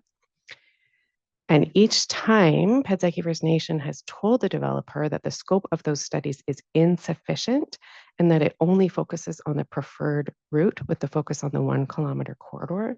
PKFN consistently informs GWT of the need to study in the area of an alternate route outside the 1 kilometer corridor, but this request has not yet been accommodated with any of the studies. So because the developer continues to study its own preferred route, it continues to build that volume of information and fails to build the information that PKFN has called for that would allow for a meaningful route comparison. And then that becomes itself a reason to use the proposed route.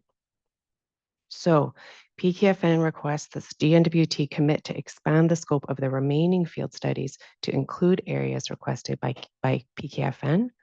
And I caveat that the areas requested would be supported by the evidence that PKFN will be able to provide once PKFN and the GNWT have reached agreement on how GNWT will use, store, and protect PKFN's Indigenous knowledge. So, Mallory, were you able to get that commitment as it went past, or can we ask you to just repeat the commitment one more time, please, to be sure that we capture it? Thank you. Of course. Jane from PKFN. PKFN requests that GNWT commit to expand the scope of the remaining field studies to include areas requested by PKFN. That's the request of the commitment. And I'm adding the caveat that the areas requested will be supported by the evidence that PKFN can provide once we've reached an agreement on how Indigenous knowledge will be used. Thanks, GNWT. Seth Bennett, GNWT. So again, thanks for the question and the request for commitment. What I can say right now is that the information that you're referring to is still outstanding. We have not received it as of yet. Once we've received that, we will need to evaluate, and we can commit to and look forward to follow-up conversations on how and what we can do with that information moving forward. So I heard a commitment to a conversation, but that's a little bit different from the commitment that was requested by PKFN. What's your response to the PKFN commitment? So if this, again, the specific request was for the GNWT to expand the scope of planned forthcoming work to include areas that we don't have identified. So I can't commit to that. We need to have the information shared and we have to have follow-up dialogue first. PKFN?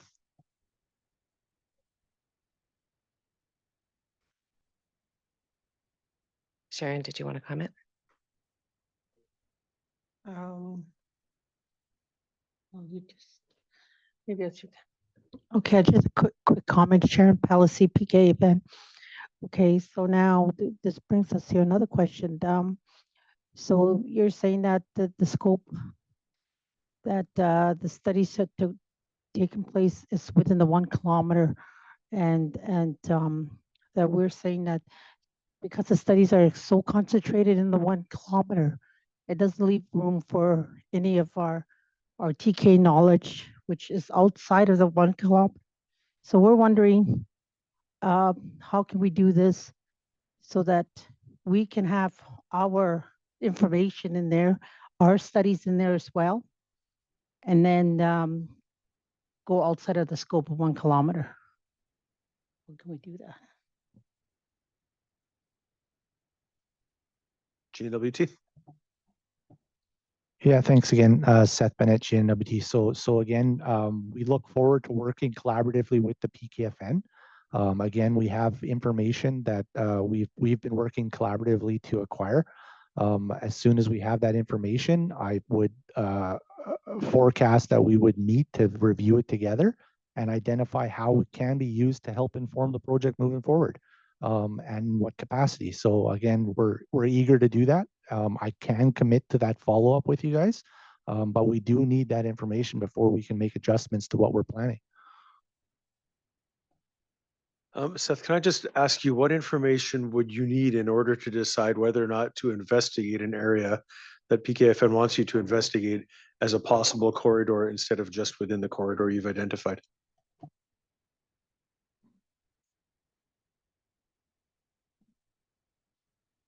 Is it just what's in the outstanding TK study?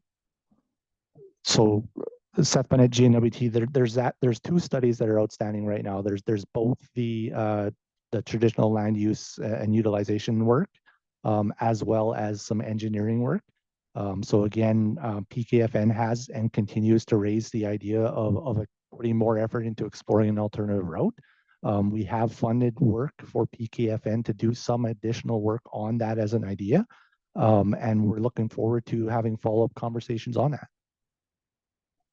Okay, so PKFN, it sounds like once they hear what you have to say inside those studies, there's an opportunity to try to figure out which other areas they will look into. Any response?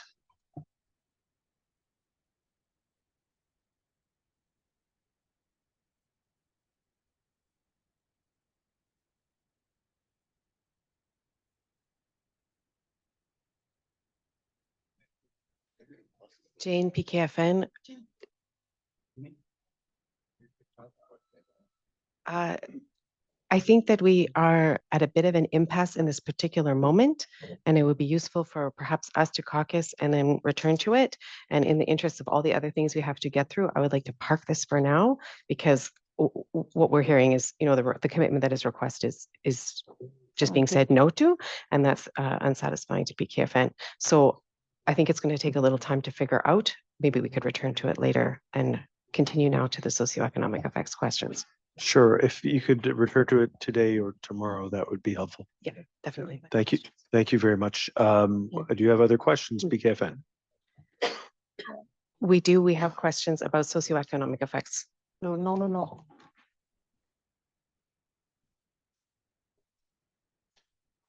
Okay, go ahead, please.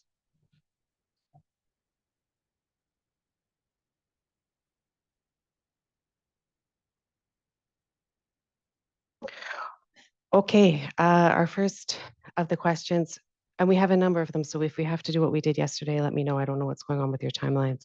Let's do can we do a couple from you now, and then I'll move around a bit Yep. and keep coming back, and I'll keep it circulating. Thanks. Great. So some of this has been addressed by other folks in the room, but I think it's important to address from PKFN's specific perspective, given their community's unique position and size and the unique constraints on PKFN. So, GNWT has a poor record for effective training plans for long projects, and PKFN does not currently have confidence that the plan will enable PKFN specifically to take advantage of employment and business opportunities. PKFN has repeatedly expressed over a number of years that the concern that a meaningful on-ramp for for training and business creation, and being able to make sure that businesses can bid competitively on highway construction work and related projects will take careful planning and execution over years.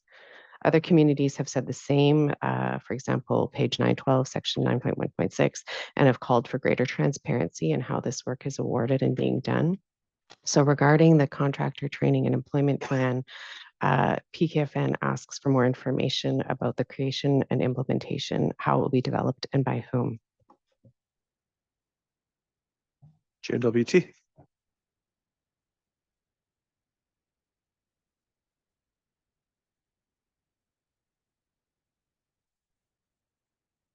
Seth Bennett, GNWT. I'm going to try and paraphrase. I just want to make sure I captured the question correctly, but I believe the question was, how will the employment and training development plan be developed? Is that correct? Yes. So again, Seth Bennett, GNWT. So the intent is for the GNWT to assemble and formulate the corridor working group, and then that corridor working group would be the forum to establish sub-working groups where necessary and or develop the management monitoring plans, including that plan as a component of the community readiness strategy. So we would envision having representatives from the various community organizations, Indigenous governments, GNWT and GNWT departments, and or federal departments, depending on the need, to work. Sorry, just a pause here. There's that, I think that practice alarm is going on. Apparently only if you have a Saskatchewan phone. Only I get the emergency alert. No, we got it. You got it. Mine is just loud and plays even if it's on Do Not Disturb. I think we're good to continue. Sorry about the interruption. Yeah, we would work collaboratively to develop that.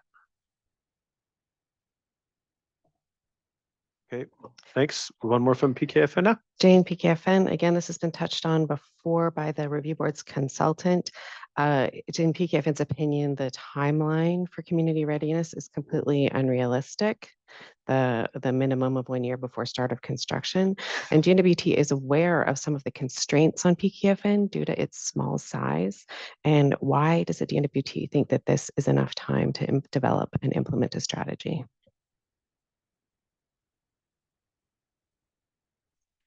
Seth Bennett, GNWT. So again, the timeline that we've presented in the DAR is a minimum. So we've said that we would work to have it established a minimum of 1 year in advance of the project.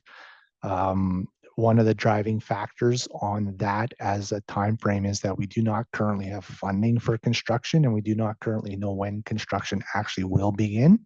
And the implementation of measures for construction is a little bit fluid from that perspective. So we have said and we have heard that there's a desire to have work advancing sooner than that. And we continue to engage, and we're happy to follow up to better understand what we can do in the interim. Thanks. And it slipped my mind the outcome of the discussion earlier. A minimum of 1 year in advance of the project, that's when you will have it up and running, not when you will start to assemble it, right? That's correct. Okay, thanks. I'd like to go to Clementine Bush, who's an environmental assessment advisor for the review board, because she has a question on a related topic. Great, thanks, Alan. Yes, my question was related because I had understood that the work of these plans would begin 1 year before construction, not meaning that these plans would be ready before constructions. But can you guarantee that these plans will be ready before construction?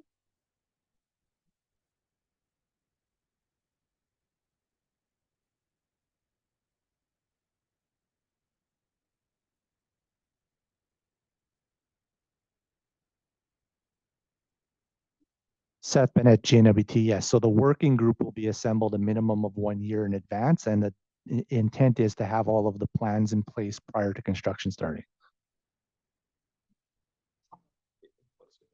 Clementine Bush, thanks, Seth. And to Nina earlier, you answered that you would have more information about that timeline in the future. Do you know when you can provide that information to the review board? It was the timeline of the construction plans, of the management plans.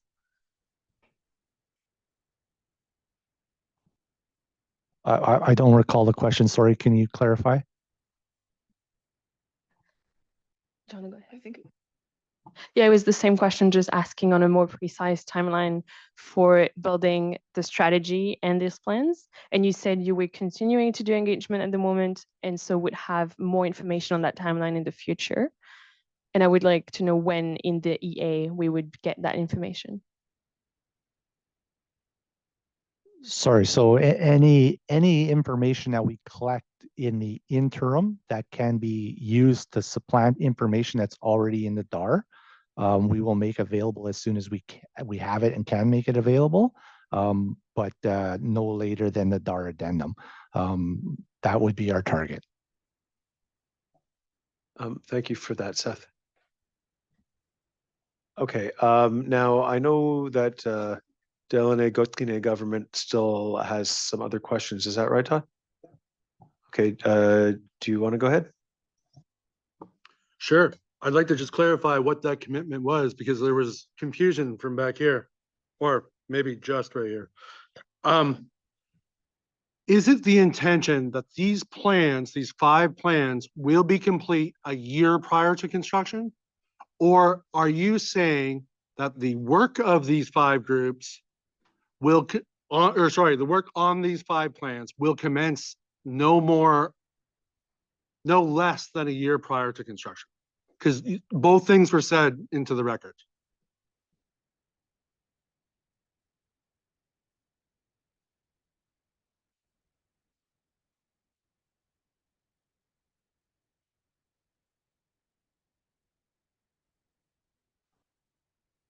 Seth Burnett, GNWT.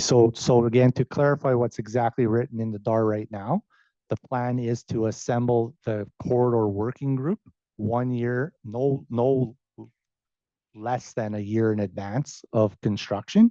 And then that group would be the group that is used to inform the development of the community readiness strategy and the various plans. Thank you. Todd Slack with Delaney Gauthier Government. And then to clarify, I'm sorry, I've blanked on your name, the board's technical consultant. In a response to her, and like, I'll try and get the wording right, because I wrote it down. I'm like, hey, here's something good, but I'm not sure it is. So we heard it from the communities that a year isn't enough, and we're going to take it away and consider it. So the question that Nina Barton. Thank you, Nina Barton asked, and then the board staff just tried to clarify is, okay, you're going to take it away and consider it. And so we're going to hear back on what that timeline might be by the DAR addendum. Is that correct?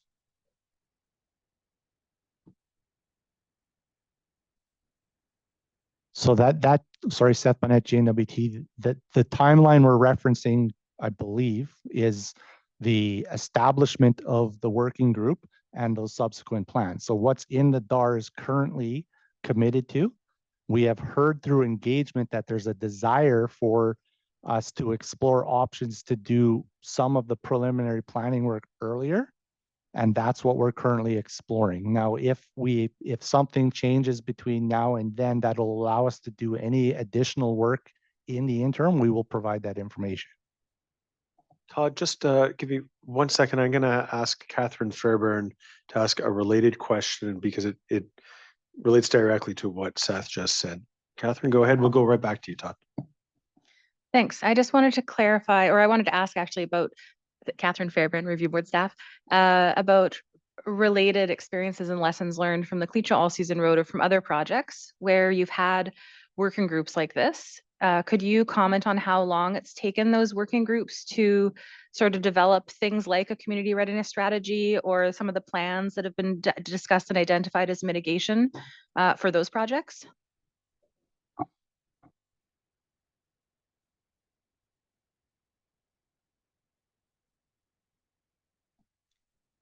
Seth Bennett, GNWT, give us a moment, please.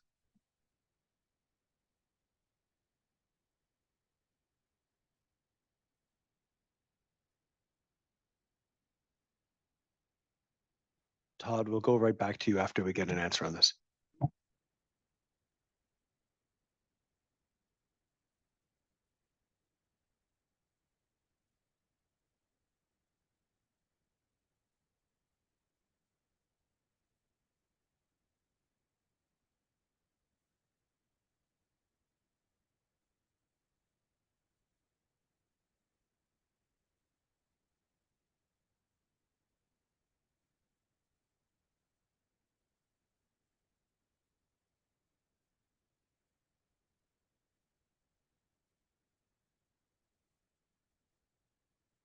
Seth Bennett, GNWT. I'm going to have to come back with that information. So again, if you could just clarify exactly what you're looking for, and we'll take that one away.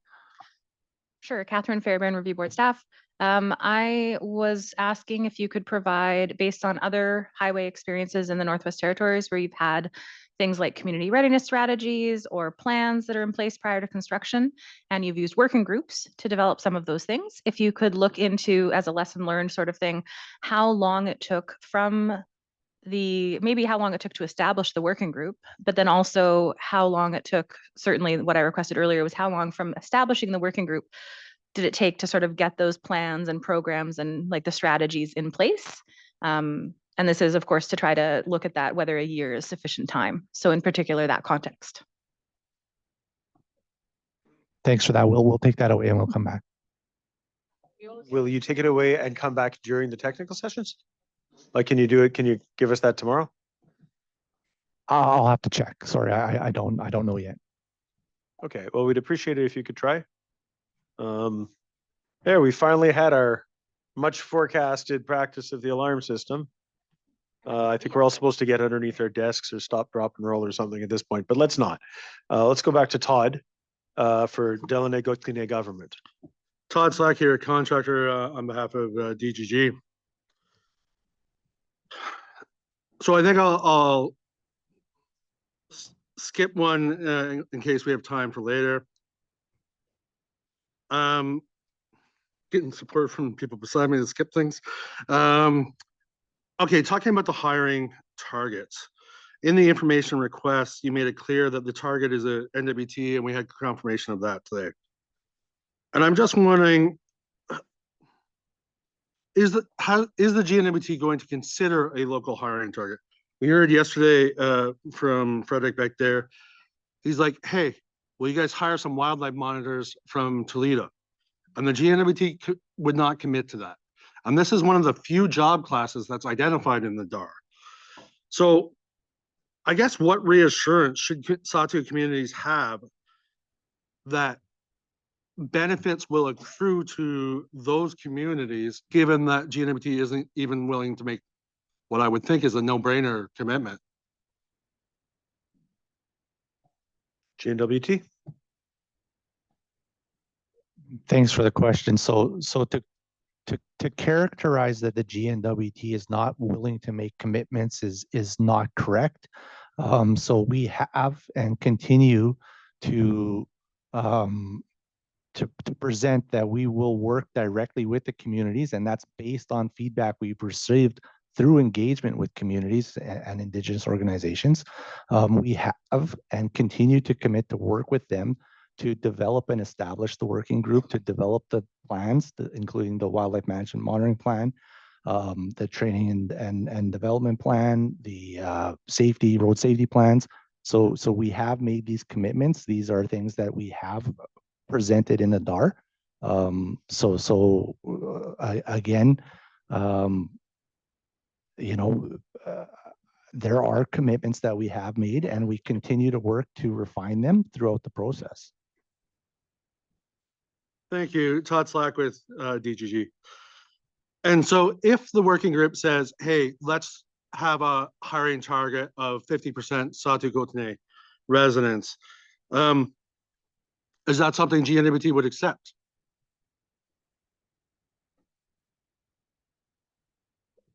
Thanks for the question, Seth, on that GNWT. So again, what I would suggest is if the working group brings forward a recommendation to establish a target, whatever the target might be, that we would work collaboratively to identify whether the target is appropriate and how best to achieve it. And then what monitoring would be required to determine whether or not we are working, meeting or not that, and what adjustments would be made after. Todd Slack, last question on this topic. So the point there, the important point to take away that we would like to see either further information or, as we said, a commitment to a measure to empower this group, and all this goes away. But it's not just a year to develop these plans. It's a year to develop the consequences of these plans. So using that example, 50%, 40%, whatever, if that's the target, you then need to get there, which requires, Mr. Clinton talked about it, how hard these can be. There's essentially not a major development that has ever met its targets. And GWT has really been kind of okay with that. So if you're going to make that, to actually be behind it, there's a ton of work that has to happen in those intervening years. And again, that's why a minimum of a year, which is a year, isn't going to be enough. So I'll leave it at that. Okay, Todd, before you go further, Trinica from Lidliquay First Nation Online has a question that's related to the specific topic of conversation. So you've mentioned that you're going to switch to a different topic, but I would like to get her question in this now. Trinica, you can go ahead, please. Sure, thank you. So Trinica Gassmeyer for LKFN. Just sort of similar topic and experience. So LKFN has repeatedly asked the GNWT both on the record and in bilateral conversations for a commitment around simply notifying LKFN of monitoring and contracting opportunities. And despite raising this both on the record and in bilateral conversations, we have yet to see that come to fruition. So just looking for a commitment from the government to simply notify the communities well in advance of these kinds of opportunities moving forward related to the project. Thank you. So that was a request to the GNWT to notify the communities well in advance. Could you be a little more specific about well in advance, Trinica? Trinica Gassmeyer for LKFN. I would say, and Dieter, feel free to jump in, at least a month in advance would be helpful. But earlier than that would be even better. Thank you. So what I hear is a request for a commitment for the GNWT to notify communities at least a month in advance before opportunities like this arise. Trinica, did that catch your request for the commitment properly? Yes, thank you. Okay, so GNWT?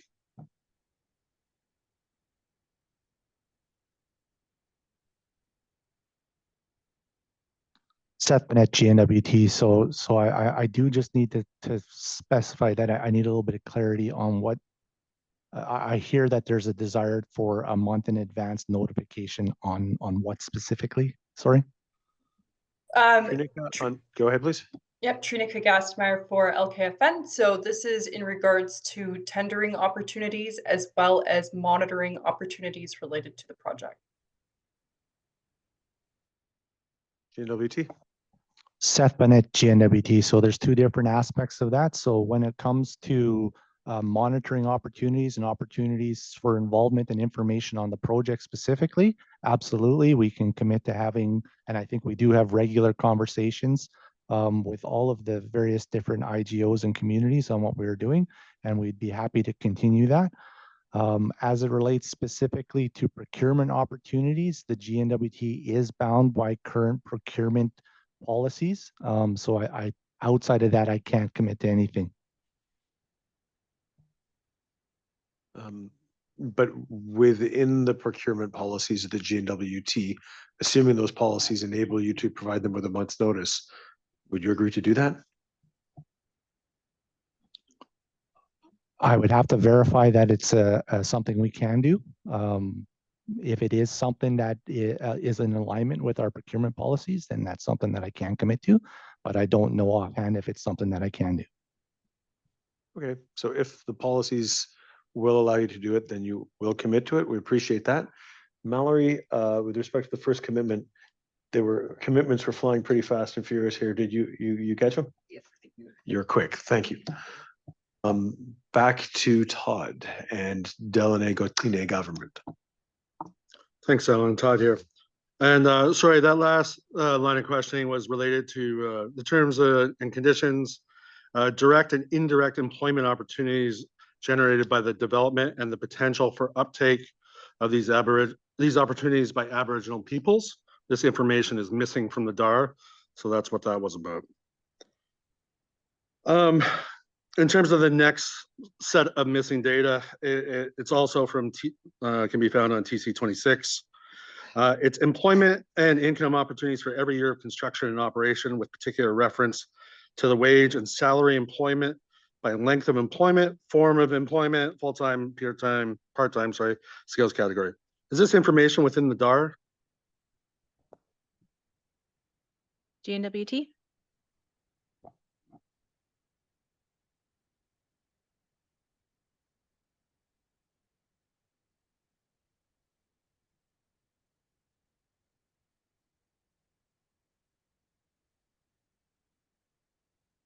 Sethman at GNWT. Apologies, Todd. We'll have to check. I don't know offhand.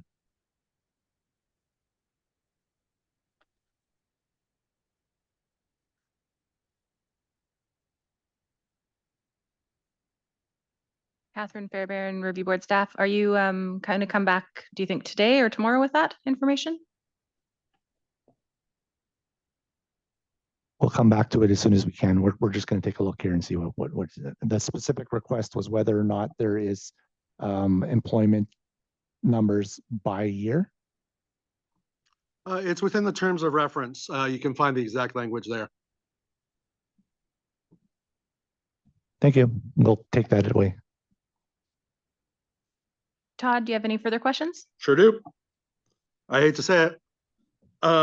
And the takeaway from that is, I think now, given these gaps in information in these two last items, it's an appropriate time to talk about socioeconomic agreements. And obviously, the GNWT is not going to sign an agreement with itself, but the expectation from others is that GNWT ought to be living up to the ask it makes of the private sector. And so now is before I hear the response, now is the appropriate time to discuss this. In the J project, there's a letter during the process that says, hey, we're just reaffirming this. And Mr. Burnett, you know all about these from your time at Diavic. When we look at ITI guidance in Gachagua, during the EA, they ask for these kind of commitments to be made public. During the technical session, this very same session. In that process, Gachagua, in the EA process, Gachagua commits to the same as SNAP or better, which is great. And so the absence of the basic information is a problem, but so too is the absence of the kind of commitments like communities can expect to see that. And so again, is GNWT, sorry, this is a question for ITI.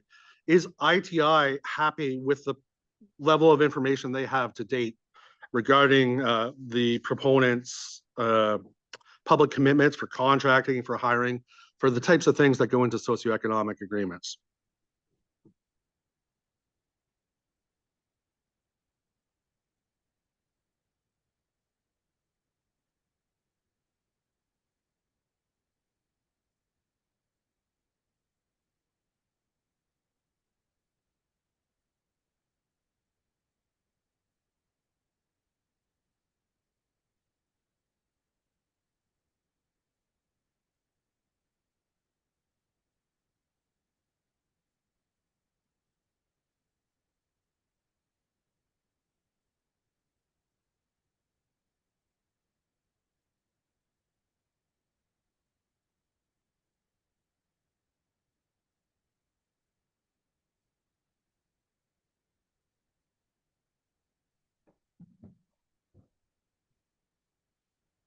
Sorry, Todd, I do want to make sure I respond to the exact question. So can I just get you to repeat it? The question is not to the proponent, it's to ITI. And it's, are they happy with the level of information provided thus far in the process when it comes to hiring, contracting, the types of material that you would find in a socioeconomic agreement? Are they happy with that level of information given their past guidance, say in Gachagua, where they provide a presentation that says, hey, we want this, or in the J project where they provided a letter which said, we affirm the socioeconomic agreement stands.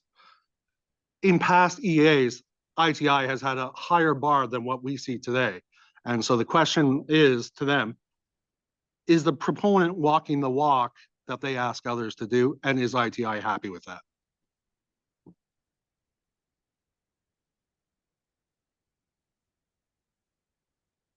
So Mr. Burnett, you're off the hook on this one. Todd, while they're caucusing, how many more questions do you have? On this particular topic, none, but I have 5 more lines that I'd like to, I could probably scratch one off, but 4 more lines I'd like to talk about. Okay, so after they reply on this, we'll give you one more line, and then I just want to circulate through. Gwich'in Tribal Council's been waiting for quite some time to ask one of their questions, and I just want to make sure that everyone's got a chance to get equal opportunity to get some questions in. But it doesn't mean we won't come back to your other questions. Okay. Of course, and again, all these questions could have been avoided if there was an agreement to empower the working group after the fact.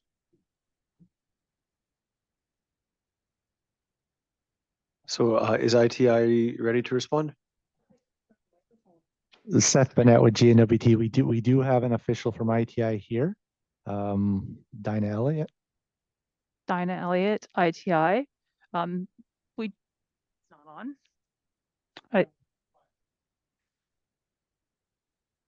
So Dinah Elliott, ITI. We do need to remember this is a public infrastructure project. It will be procured through the government procurement policies at the time. We do not have somebody to speak to SCA agreements here today, but we can take that away. Todd Slack with DGG. I'm happy to have them take it away. And the issue is not about a socioeconomic agreement per se. It's about the material that often form the commitments that often form the socioeconomic agreement. Because there's no doubt that socioeconomic agreements work and that type of effort.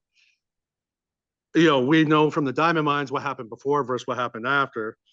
But when it comes to public sector projects, you know what? Like Giant isn't doing as good as the proponents. We cannot simply just trust that government will do what private industry doesn't. They have a commitment of, I think, 55%. And last year they made 36, they had 36% northern employment. Todd, just 1 second. So Dinah's committed to take that away, but are you able to give us an answer before the end of the technical session tomorrow? Would that be okay? Or is it something you need more time than that for? I'm asking Dinah from ITI.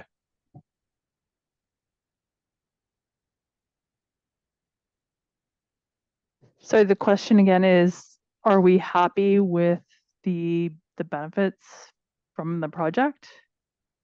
I think it was level of information, but Todd, please correct me if I'm mistaken.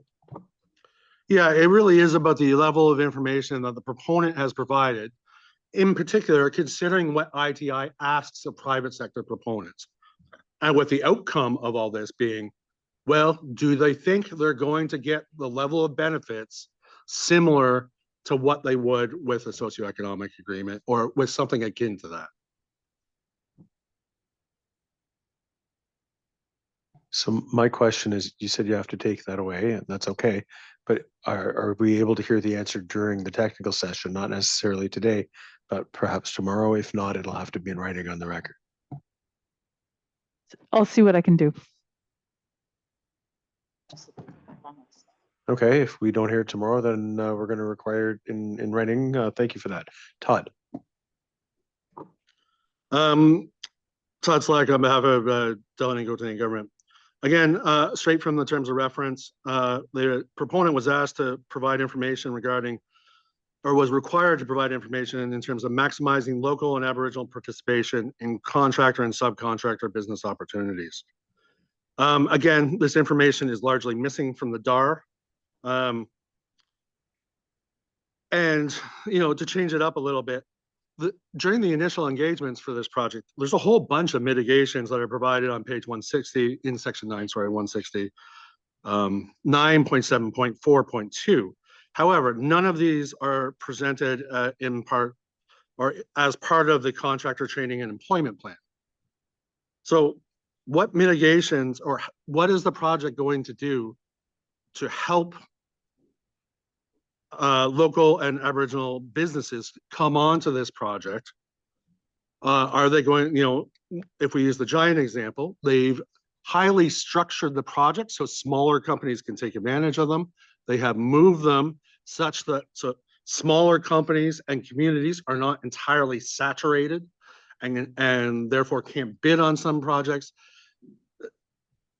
I understand what you're about to say is this is going to be for the contractor working group. Well, the other part of this is you said, hey, we can only do what we can do as part of the contracting and procurement rules. Well, can you do anything is the real question here. And then the second question becomes, will you do anything? GNWT.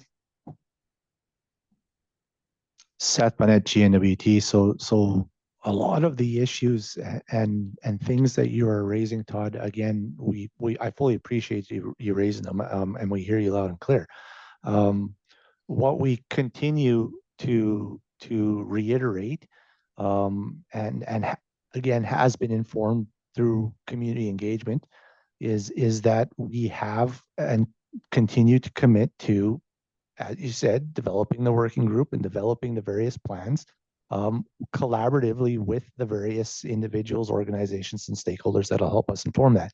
We do have reference material, so we have provided draft, or not draft, but we have outlined mitigations that can be included and that we have committed to on similar projects. And we continue to be willing to explore how to improve those mitigations. So again, engagement is ongoing, and we're open to figuring out how to do things better and different, and engagement will inform that. Two last points and just the response. Yeah, I hear you, and you say that engagement is ongoing. We've committed to things in other projects. We can do this. Well, at what point do we move from engagement to we will do this, or we will take those things that we've done, the exact things we've done in other projects, and do them in this project? Now is the time to start making these commitments. More, especially for the mitigations that are listed in your own DAR that people have recommended to you through the engagement, and don't form the initial points of your contractor and training program plan. Sorry, like those people were engaged with, they were talked to, and yet it's still their recommendations are still outstanding. They aren't acted upon. So when, in your mind, do we see a modification of the process from one of conversation to one of action? Seth?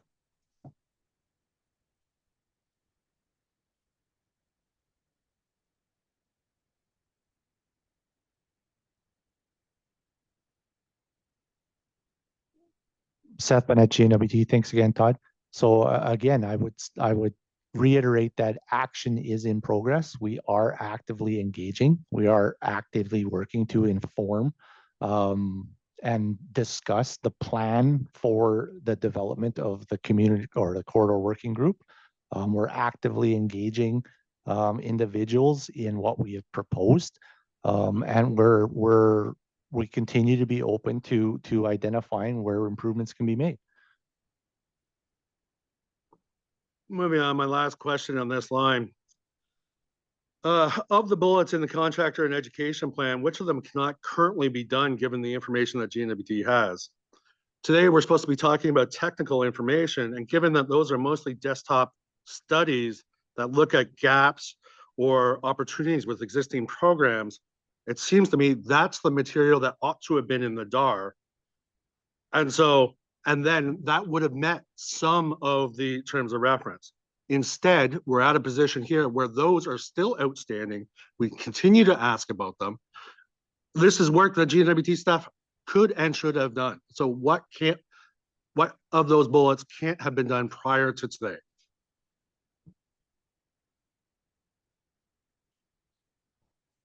Apologies, Seth, on at GNWT. Sorry, Todd, can you provide the specific reference? It's going to be shortly after 9.7.4.2. And if you want, you don't see it right there, if I can have a second, and I'll give you the direct reference from the DAR. This is your contractor training and education plan. I seem to remember 10, 12 bullets. It talks about, we will look at this, we will evaluate this. And if you don't see it, I'll look it up, and if I can come back to it, Alan, that'd be great.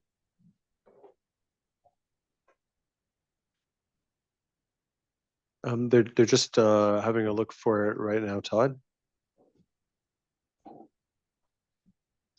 That's why I print this stuff off. You know what? I think I'm gonna call a 10-minute break, and then after the break, that might be a better time for the GNWT to respond. And then we're gonna go to Canada with Gwich'in Tribal Council, who's been waiting with questions, and I think maybe questions from already online too, but I could be mistaken. PKFN still have questions on this, and Todd, you've still got some other lines that you haven't been able to pursue yet, right? I've got the reference. It's on page 9-161.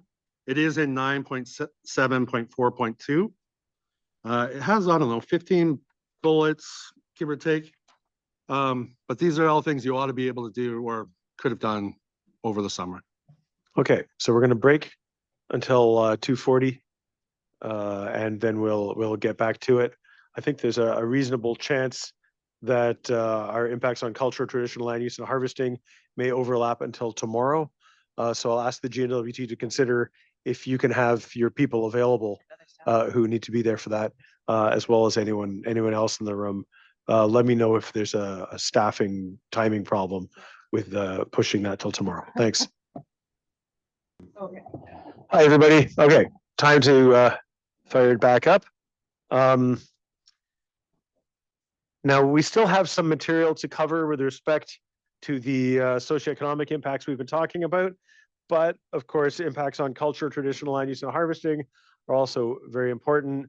We've confirmed that the people who we need available for that discussion will also be around tomorrow. And rather than go past 5 today, I'd like to extend, today's supposed to end at 4, but again, I'd like to do what we did yesterday and keep going till 5, if it's all right. Understand if people have to leave, and it's okay, because then that discussion is going to continue the next day. Tomorrow morning, there'll be time for a bit more of the socioeconomic discussion as well. And then I'm looking at what we have for tomorrow, and I think we can do pretty well by just pushing forward what we have, and going pretty far. We might have a little less time on air quality, noise, and vegetation, but we'll still have some time on it. And I think that'll give us more time for the stuff that I'm hearing is stuff that there's a real appetite to get into. So before we get to the next questions, I'm gonna ask ECCC to provide the outstanding information about birds that they said they were going to come back with, and then Gwich'in Tribal Council, their questions we're ready for, and then PKFN will go next, and then Delaunay Gaultier government still has some areas they want to cover as well. We'll see where we're at and when it is after that, and we'll keep on adapting as we have to go. So thanks very much, and over to Environment and Climate Change Canada. Melissa Pinto with Environment and Climate Change Canada. We received 2 questions this morning from Gwich'in Tribal Council regarding migratory birds. So the 2 questions relate to, well, the first one relates to mitigation measures for migratory birds, and the second question relates to whether project impacts stay with birds as they continue to migrate. So our response to the first question, Environment and Climate Change Canada will continue, as we have done through this process thus far, to review and provide advice within our mandate on the information provided by the developer on impacts to species at risk and migratory birds, including mitigation measures and their potential implications. Environment and Climate Change Canada provided a link to documentation on general guidelines for migratory birds in our information request ECCC 16. And then response to the second question, impacts to migratory birds can carry with them as they migrate. However, to determine how, when, and to what degree, there are many factors to consider, all of which should be included in the assessment of cumulative effects for the project. So some of these effects include noise disturbance and increased access to the area, as for some examples. Thank you. Thank you for that, and thank you for getting the answers the same day we asked the questions, because we know you didn't have them available at the time. A minor correction that I wasn't able to give to Rory Carthew when he was on earlier. We were asking about whether or not GNWT has their bird specialists, but in terms of birds, if they're resident GNWT, they fall within the mandate of GNWT, but if they're migratory, they don't. That's more of an environment and climate that's more of an ECCC thing. So thanks to Melissa Pinto for that that thorough answer. And now over Canada to Gwich'in Tribal Council. Thank you for your flexibility earlier of being willing to delay this one while we charged ahead with a bunch of other stuff. I didn't want to forget that that you were here ready to go. Please proceed. Thank you very much. I will just start by saying that we have a little bit of context to provide before our questions, and we've got our preamble to have. So bear with me to go through it before we get to the set of questions. Okay. Sorry. The current project, while shorter in length, is essentially a segmented portion of the original plan. Notably, many of the broader economic and development goals and benefits will not be realized until the MVH is completed, and an all-season road connects to the Dempster Highway. The GNWT has active and ongoing interest in the Gwich'in settlement area and the Inuvialu settlement area that depend in part on the completed Mackenzie Valley Highway.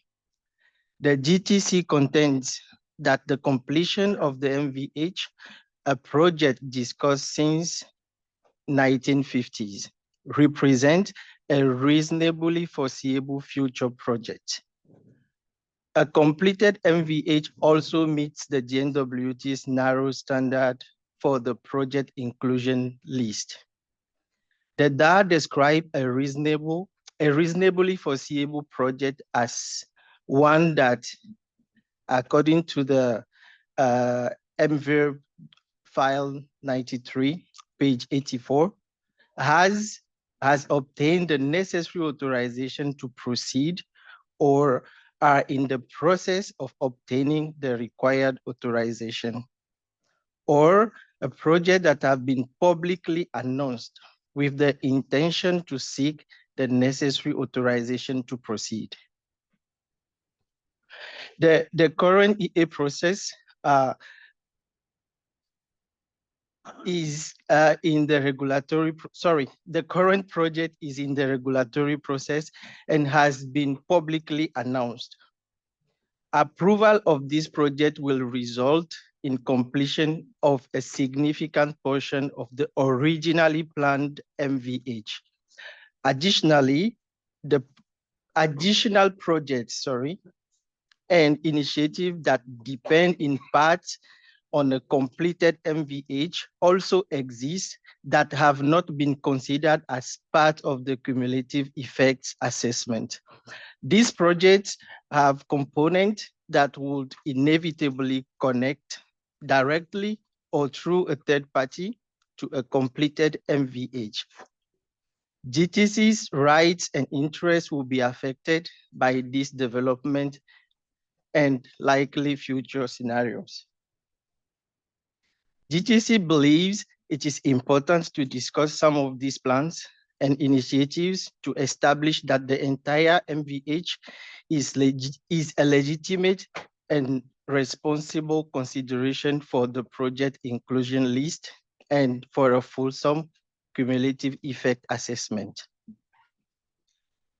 Preamble of the EA 1213-01 began as a road to connect to the Dempster Highway. A stated purpose includes both the connection of the MVH to the Dempster Highway and to support the expansion and diversification of territorial economy. The GNWT's Petroleum Resource Strategy report was updated in September 2024. The strategy has 3 key pillars, each of which includes development of transportation infrastructure along the Mackenzie Valley or in the Mackenzie Delta.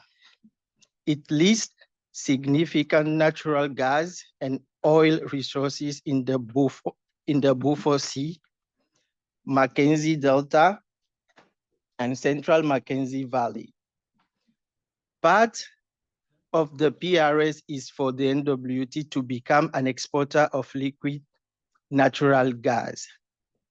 The first goal of the PRS is to pursue Mackenzie Delta liquefied natural gas. Production numbers and economic estimates are provided to ship the Mackenzie Valley liquefied natural gas to East Asia and other elsewhere.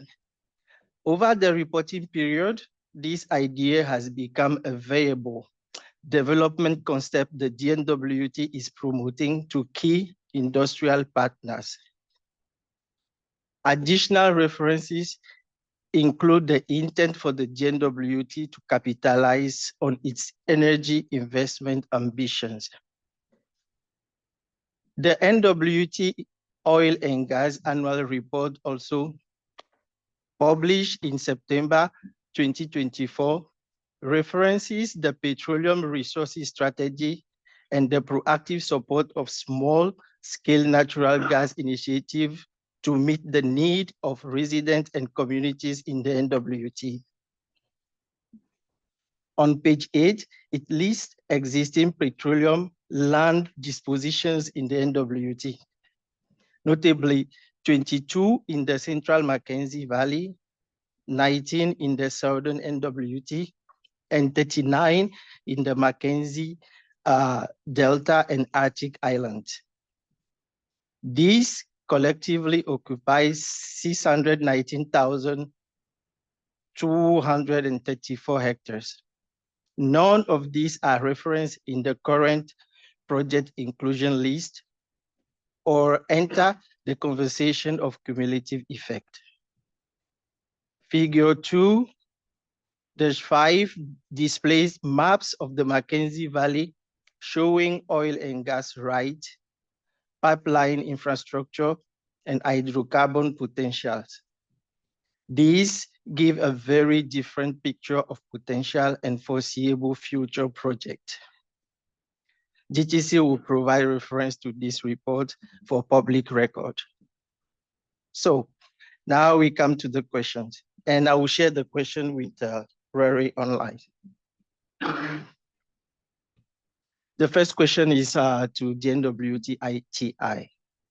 Under the current project, what is a reasonable assessment of how these listed petroleum land dispositions will benefit from the project with potential to expand or advance activities?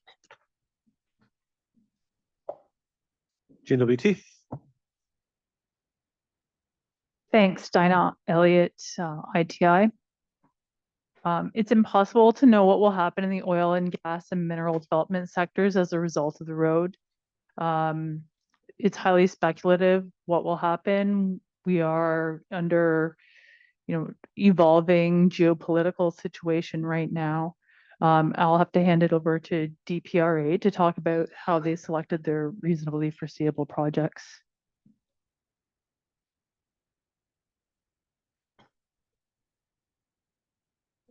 Rory Carthew with GTC. It's very clear in the DAR how the reasonably foreseeable projects were selected, and the whole line of questioning here is because GTC does not believe that it was comprehensive and thorough enough. Maybe, Kanda, you can move on to the next question. Just 1 second there, Rory. So, deep area, are you okay with us just going with the way the DAR has clearly described its criteria for identifying reasonably foreseeable future developments? Okay, so there's no disagreement. Rory or Kanda, it's back to you. Okay. Thanks for that. Kanda, sorry, I didn't give my name at the beginning. Kanda for the Gwich'in Tribal Council. Yeah. My second question is that, is it reasonable to believe that with a completed MVH, these activities and project will not seek to connect to the highway?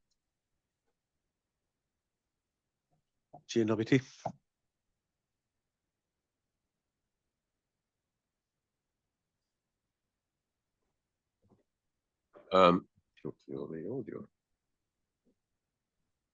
Seth Bennett, GNWT. I apologize. I do need more information to provide an informed response. Which specific projects are you referencing?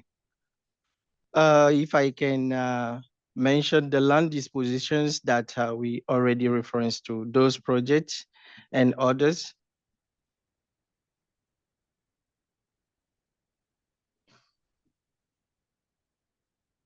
Rory Carthew, GTC. Sorry for reference. It's the projects that GNWT ITI is using in its economic forecasting from the documents referenced. Thanks for the clarification, Seth Bennett, GNWT. And to be certain, I want to be clear that you're referencing, when you're referencing the Mackenzie Valley Highway, you're referencing the project as currently proposed, which is between Wrigley and Norman Wells. Thank you.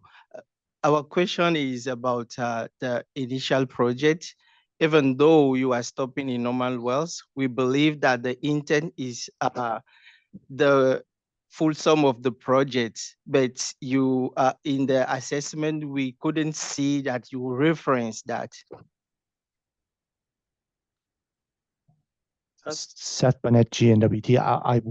I may need some clarification because, again, I don't want to misspeak, but my understanding is that the extent of the assessment that we've completed is specific to the project as proposed, which is Wrigley to Norman Wells, and doesn't include the portion that you're referencing between Norman Wells north to the Dempster.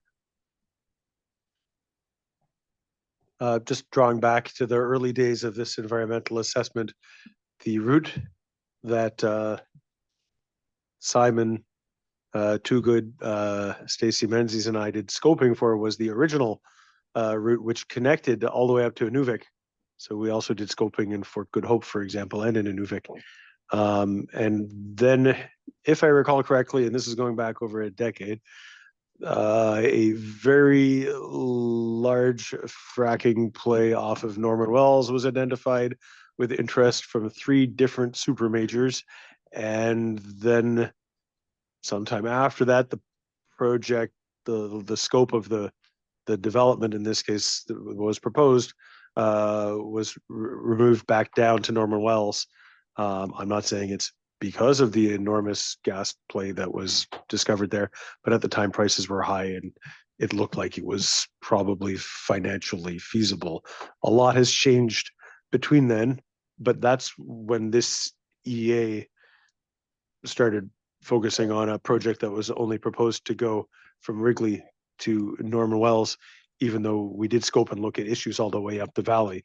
because that is exactly what the GNWT originally proposed. Thank you, Kanda here. The reason why we're asking is that the MVH is already being used for planning purposes nationally and internationally in respect to Arctic security and sovereignty as well. So we were at a meeting where this was referenced. Thus, we want to know, even though the road is stopping in Norman Wells, already in meetings, strategically, reference is being made to this highway. Yeah. If you could clarify, I don't know who was referencing it or in what meetings. Are you able to share that? Yes, I can jump to that question. So we attended an Arctic security meeting at the beginning of this month, and reference of this road was made by the CAF members for planning purposes. So this question will be directed to Canor and the GNWT as well. What role does a completed MVH play in current and anticipated Arctic security and sovereignty in the NWT and in Canada? Thanks. I think the part that's confusing me is when you say, what role does a completed Mackenzie Valley Highway play? Yeah. What I'm hearing, because of my involvement in this project for an awfully long, in the assessment for a long time, completed the way you're using it, I think means going all the way to Inuvik. But I think when they hear completed, they're hearing completed the project that they've proposed and put in front of us now, which is to Norman Wells. So it would probably just help with the answer to that. If you could just be very specific, if what role would it play if the highway was extended all the way to Inuvik as originally proposed? Yes, what role will it play if it extended originally to Inuvik? And then the second part of the question is that if the road is ending in Norman Wells, what role is it playing for Arctic security as well? So it is a question in two parts. Thanks. Thank you very much for that. So you've got a two-part question. Seth Bennett, GNWT. So thank you for the question. So one of the things that I can provide is some additional context with relation to the specific project that we're here to talk about today, which again ends in Norman Wells. We have heard through engagement with Indigenous governments, in particularly in our collaboration with SSI, that the completion of this project to Norman Wells has the potential to have some impact on Arctic sovereignty and security. That's one of the pillars that we've included in the updated business case for the MVH. So we don't have that information yet, but we are looking to provide additional context from that perspective. But that again is specific to the current project, not anything beyond that. GTC? Kanda from the GTC. So if I may ask, will you assure or commit that the updated business case will have elements regarding our question? Seth Bennett, GNWT. So I can provide assurance that it'll include reference to Arctic sovereignty and security, but it is specific again to the currently proposed project, not the previously referenced project from years past. Okay, thank you. I will pass it to Rory to continue the questions. Just before we go to Rory, if you could just hold off 1 second, please, Rory. But part of the question that I heard was an interest in the potential for any, part of what I heard was an interest in the potential for any oil and gas development to take advantage of the completed project to Norman Wells. Did I get that right, Kenda? Kenda's nodding yes. And that he was wondering why that doesn't appear in the materials with respect to potential reasonably foreseeable future development. Would you guys care to comment on that?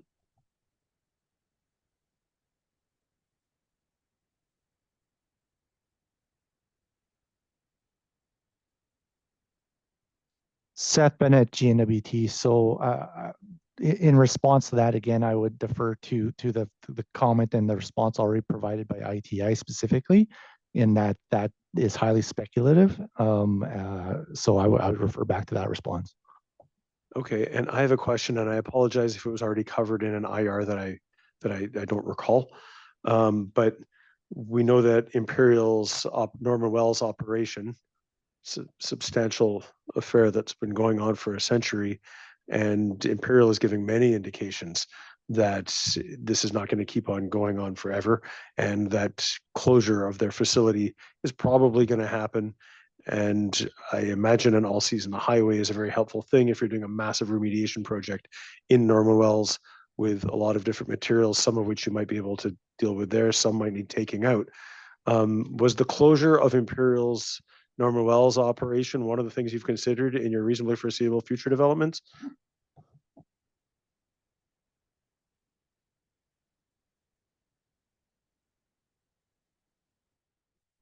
Seth Bennett, GNW, thanks. I'm going to ask Erica to comment. Erica Benham, Calostantec. We did respond to this in one of the IRs. Forgive me, I don't have my notes in front of me, but someone can help me out here and find that response. It was in a Caribou, one of the MVerb responses, maybe 51 or 52, if I recall. So the operations of certain aspects of the Norman Wells facility are included as reasonably foreseeable or as ongoing activities because they fall within the regional assessment area, and those but the broader Norman Wells facilities are actually outside of the regional assessment area. They don't overlap with the effects of the project. There were some questions. So within the regional assessment area, we did consider, all disturbances. So anything that, happens to be related to Norman Wells is already included in the effects assessment on, as it relates to habitat disturbances for caribou. In terms of future operations, or future activities, like I said, it's outside. Most of the Norman Wells operation does not overlap with the regional assessment area. There were questions around traffic and traffic potential increases of the Norman Wells operations related to traffic. Again, what Norman Wells, what Imperial Oil has indicated in their plans for closure and remediation doesn't give any indication that there will be any additional incremental impacts on highway use or any of the facilities that are common to the Mackenzie Valley Highway.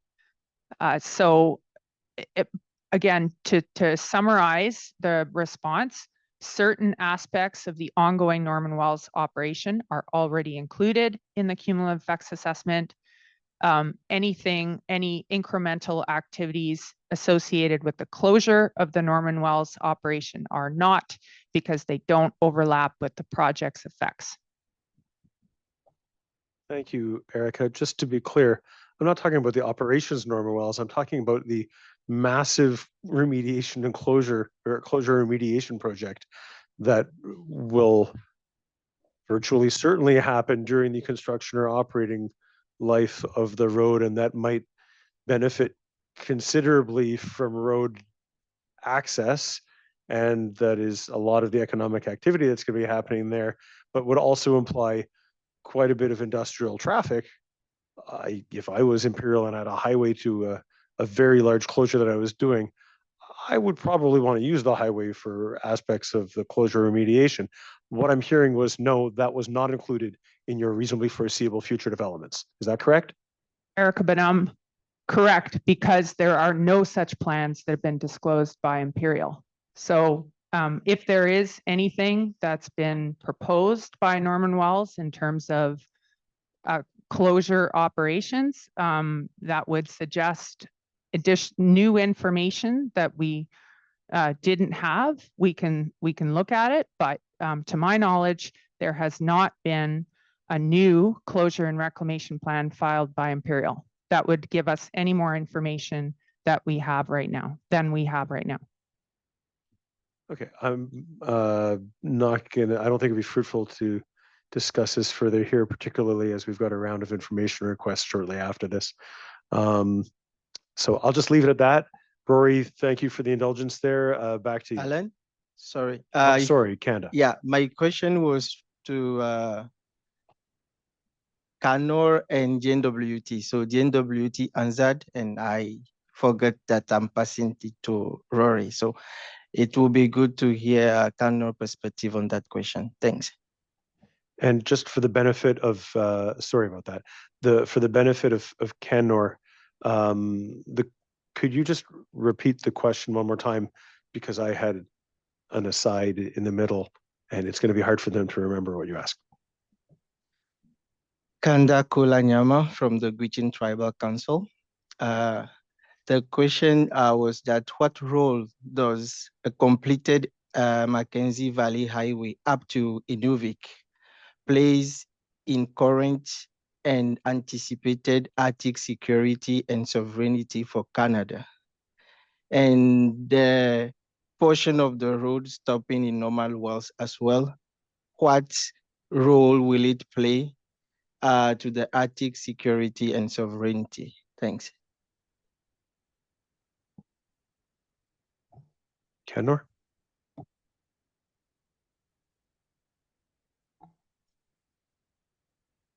Thank you for the question. This is Shannon Allerston with NPMO.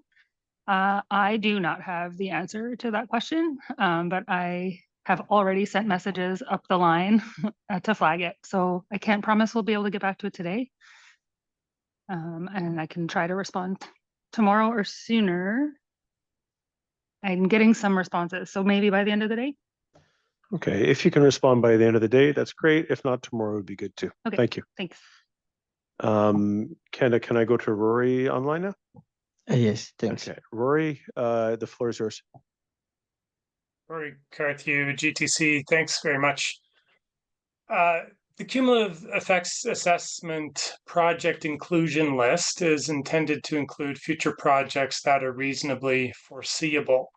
The GNWT acknowledges that this is a permanent project, the Mackenzie Valley Highway, that it has substantial plans for a future with the Mackenzie Valley Highway, and yet includes a project inclusion list with only 3 anticipated future projects, none of which relate to its strategic plans or to the stated purposes for the project that have been fairly consistent for the last decade. This EA started as a project that would connect Wrigley to the Dempster Highway. More recently, it has changed, so the current scope only extends the road to Norman Wells.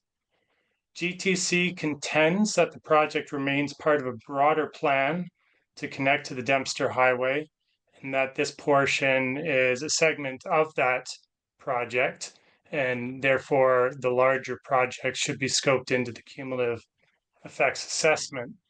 The question to GNWT ITI is what portion of future economic benefits of the project will not be realized if the project ends at Norman Wells? Thanks, JWT.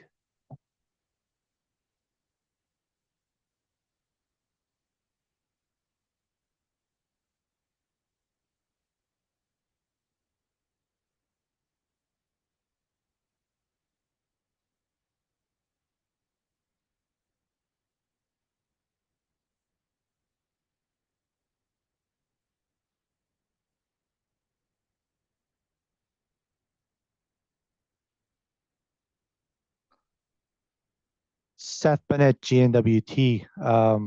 So if I'm hearing you, Rory, you're asking us to compare the benefits that we've got outlined as part of this project with a separate project that's not being evaluated?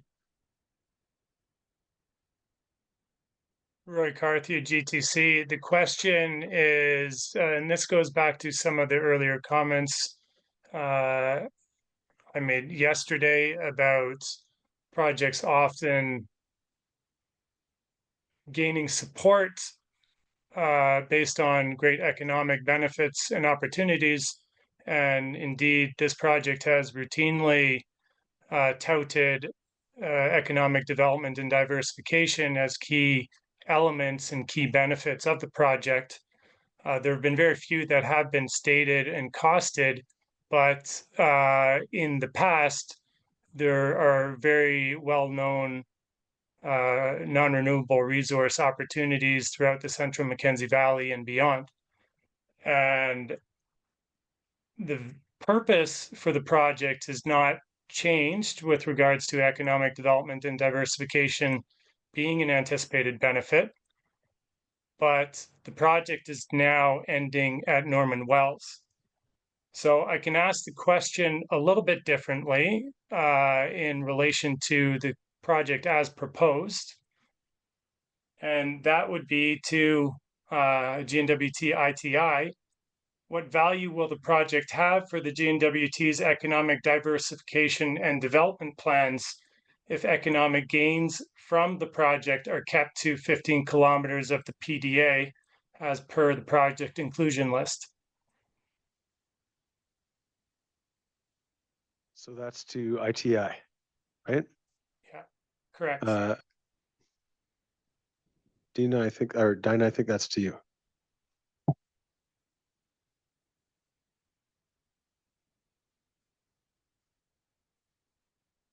Can you repeat the question, please? Roy Carthew, representing GTC, or rather working with GTC.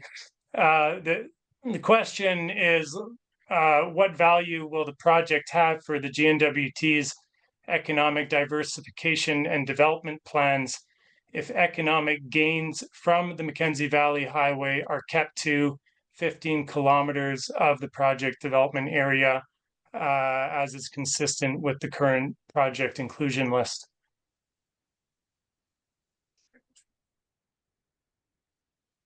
So, Rory, just to make sure that I understand the question right, you're saying their project inclusion list is limited to 15 kilometers of the project within the project development area. And if they're considering only those, what are the economic gains they expect from the project? Did I paraphrase that right? Lovely, thank you. I'm so rarely called lovely. That's over to ITI.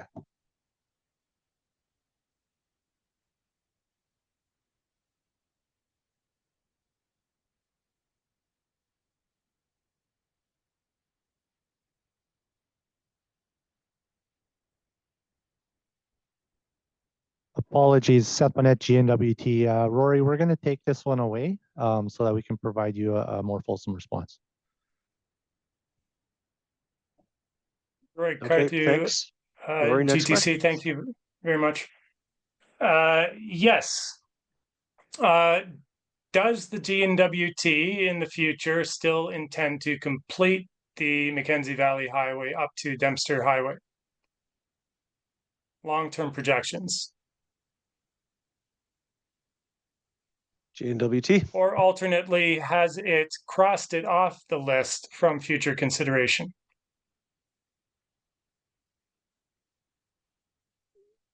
Seth Bennett, GNWT. The long-term vision that has been talked about for decades has always been to have an all-season highway through the Mackenzie Valley Highway, or not the Mackenzie Valley.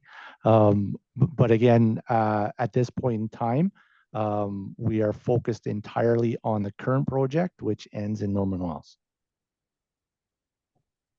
Thanks, Rory. GTC, Rory Carthew here with GTC. Many of the questions and responses that we've had have had responses where we cannot get into specifics, and forthcoming new information is perhaps lacking.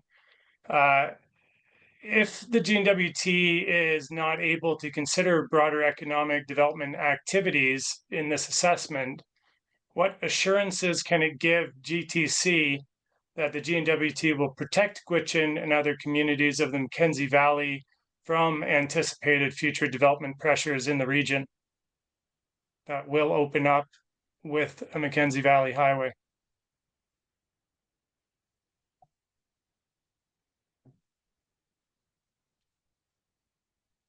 Seth?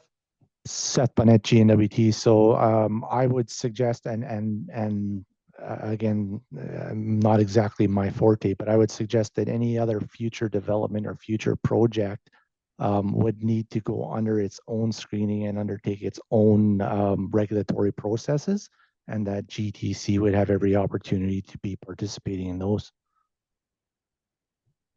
Thanks, Rory. Rory Carthew, GTC. Thank you for the response. I won't get into it, but there are clear parallels with the readiness of the GNWT for the diamond mining rush that did occur and consequent impacts on diamond mining communities and how that played out over time.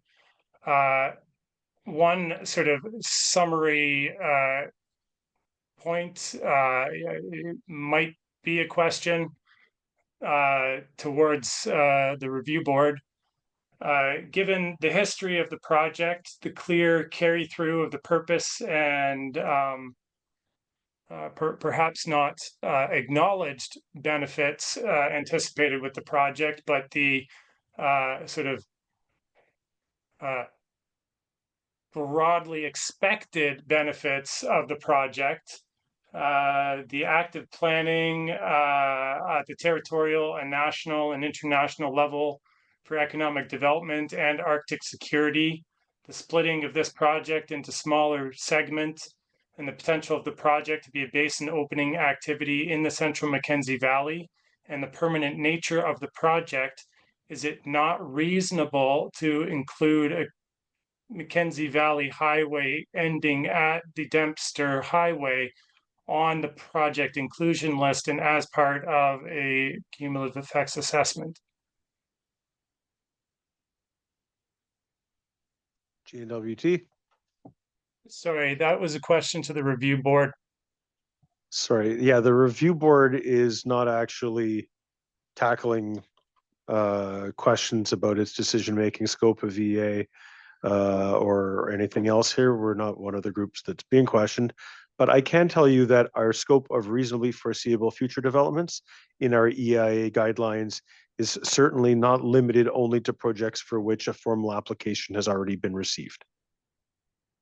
And that the review board is well aware of the form that this project was originally proposed in to. GTC, I'll say that was partially lovely. I am content then with the answers. Thank you. Yeah, I'm always more lovely when I'm saying yes. All right, that's enough of that. Any more questions from GTC, or can I move on to Pedzeki First Nation? Kanda Kolanyama from the GTC. I believe we are okay for now. We will reserve our questions regarding this theme in upcoming ER opportunities. IR opportunities. My French kicks in sometimes, so thanks. Okay. Nous vous remercions. Now we go on to Pedzeki First Nation. Jane for Pedzeki First Nation. We have several questions about impacts that, to our understanding, that we don't understand how they've been addressed in the project or if they have been. And the first person to speak to that is Elder Tim Lenny.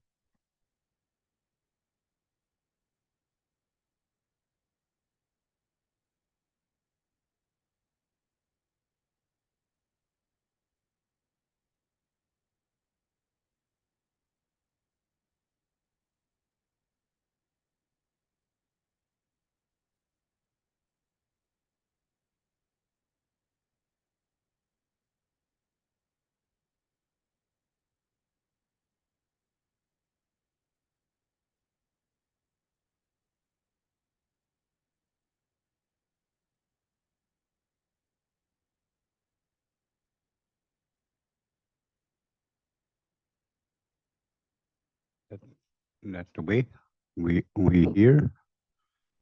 I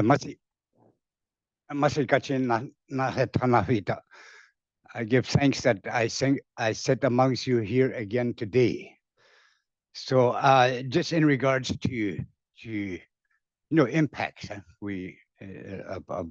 of highway coming into your community. Just a little update. My name is Tim Lenny. I live in Wrigley. I'm a member of Petsekli First Nations. I've also previously been in leadership over a number of years, since '86 off and on till about I think 2013. I pretty well stepped down, but that's I've been through the ringer in this process many times through many different premiers and technical groups like yourselves. I think you must be about the seventh, eighth different people I've seen at this table talking about highways. So we're not consistent as governments, whether it's local or a territorial government, because we're always changing every election, staff and so on. So that's where we're at now. And it prolongs the process in anything we're trying to do.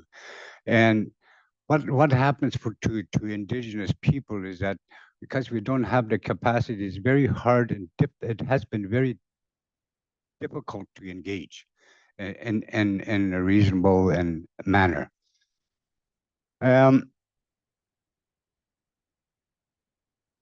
In 1990, I think there was a 10-mile Wrigley's road was stopped for a number of years through the higher north. They didn't get actually open till about 1990, about that time, and I think the opening was in 1992. So and I look back on the social part, especially the membership after it opened. Prior to having it open as an indigenous community, we had all the essential services.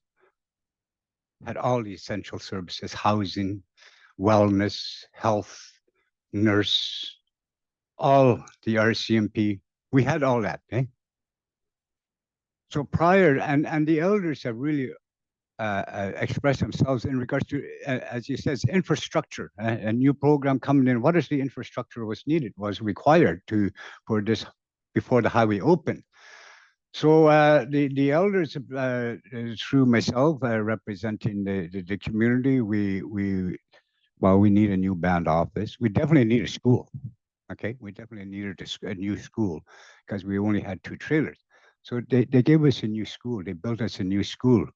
The next thing was a nursing station. They built us a fully staffed nursing station, equipped and everything. Nice.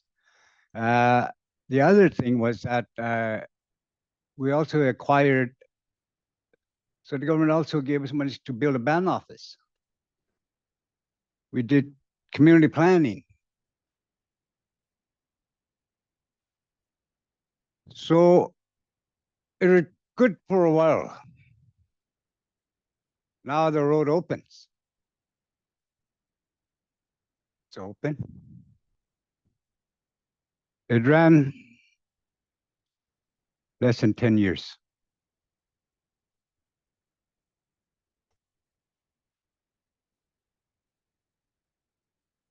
We lost pretty well everything to this day.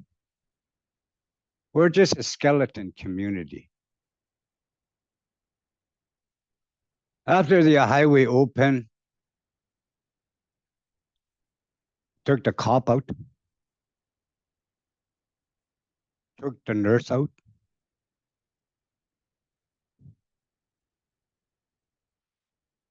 They pretty well, what do you call it as government? Cost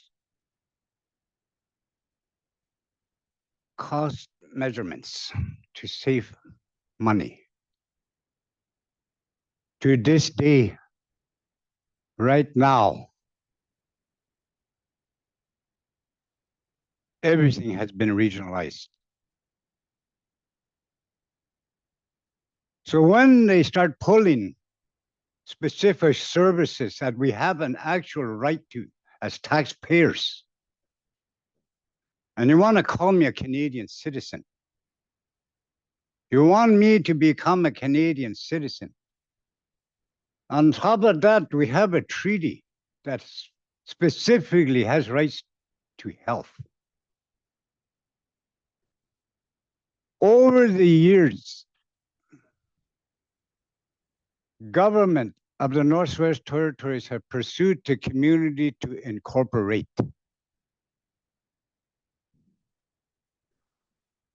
Wrigley at one time, before moving to the new settlement that is here, that we are living in now, had a settlement council.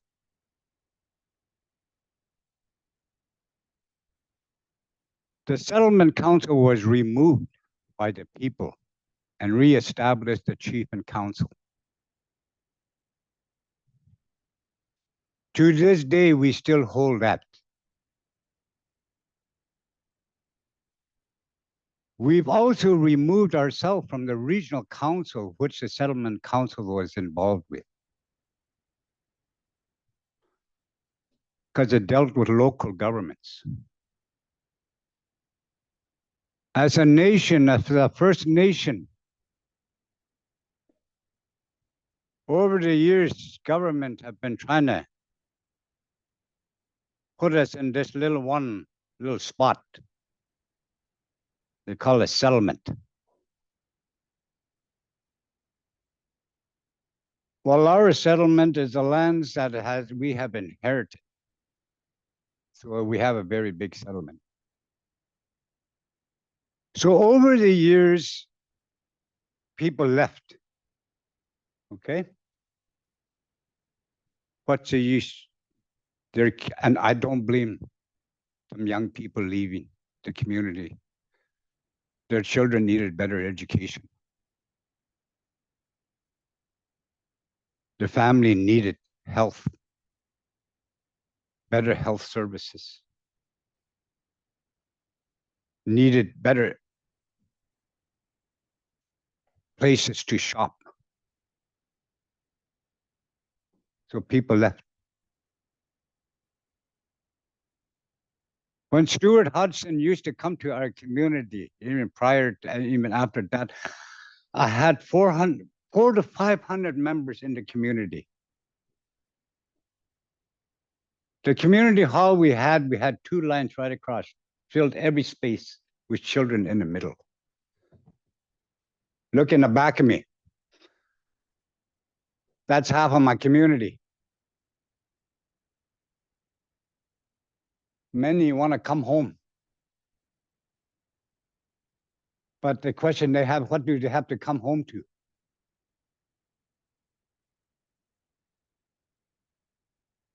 I've heard it enough times in being in leadership is that, and I find it ironic, as I said yesterday, if overnight, with a sign of a piece of paper today to incorporate,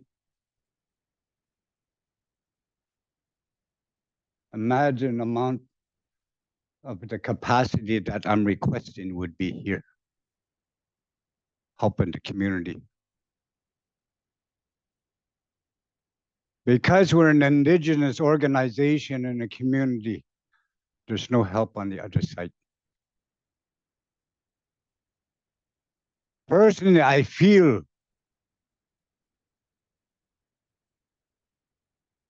GNWT has no jurisdiction over the Patsaki First Nation.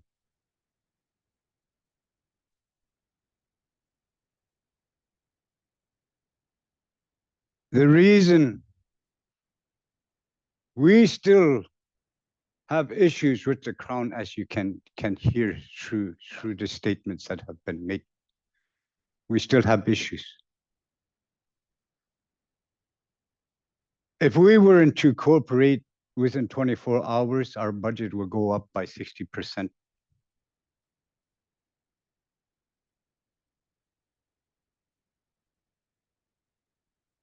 And you want us, this happening to the people, okay? The original people. And you want to build a relationship, a partnership. Well, on one side, somebody's cheating. Might have to get a divorce, not that we're married. So I feel it very disturbing, yet, because all I see is this government over the many years discriminating, outright discriminating against an indigenous people. All these beautiful words I've been hearing over the past number of years, not being at this table since 2013. I haven't spoke this much.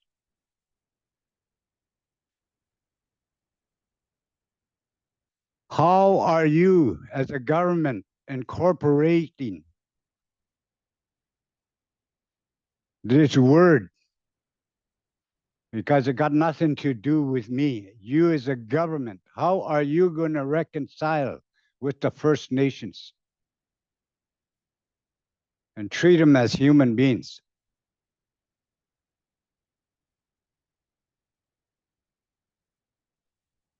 Where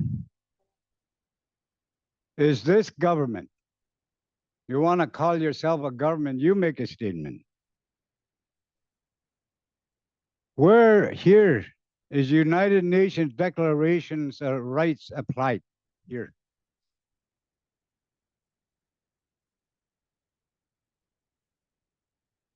I see that there are agreements that you are working with. Very fine and dandy to talk with the Satu and other the land claim groups, because they have an agreements, they have resources, they have capacity. My brother, Pedagandru, I was adopted to his brother, to his father as his young child. So he's my brother. To see him sitting there and providing a comment on their issues sure lifted my heart, because I never thought that I'd see that man speak the way he did. Masi, that we still have our people that have heart for their people, no matter what kind of an agreement they have. You are talking for yourself. We are talking for ourselves.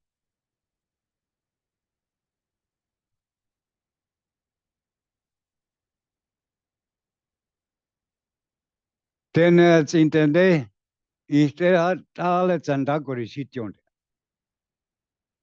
As then the people, indigenous people, especially in this part of the country in the north, very hard to work with paper. Then they're not up to speed. We're not very familiar yet. We still at a young stage, not familiar with regulations and the paperwork. But we're going to do the best we can with what we have. And we've been doing that over the years. So I've been I've been involved with the Dutch land use plan right from its inception, right from its beginning to its end. Till the time that the government of the GNWT and government of Canada refused to implement or even accept the Dutch land use plan till it was redrafted to meet its current legislations and policies.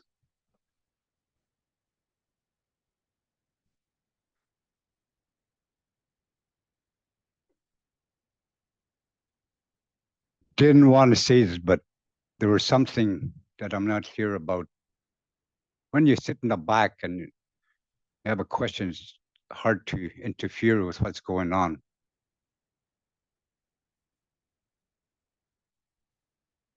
I don't know. Environmental assessment, okay? When the Mackenzie gas project came through,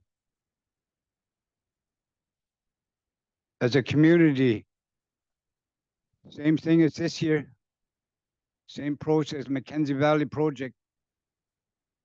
We needed to call for environmental assessment, socio-economic impacts of the community, environmental assessment to deal with all these issues.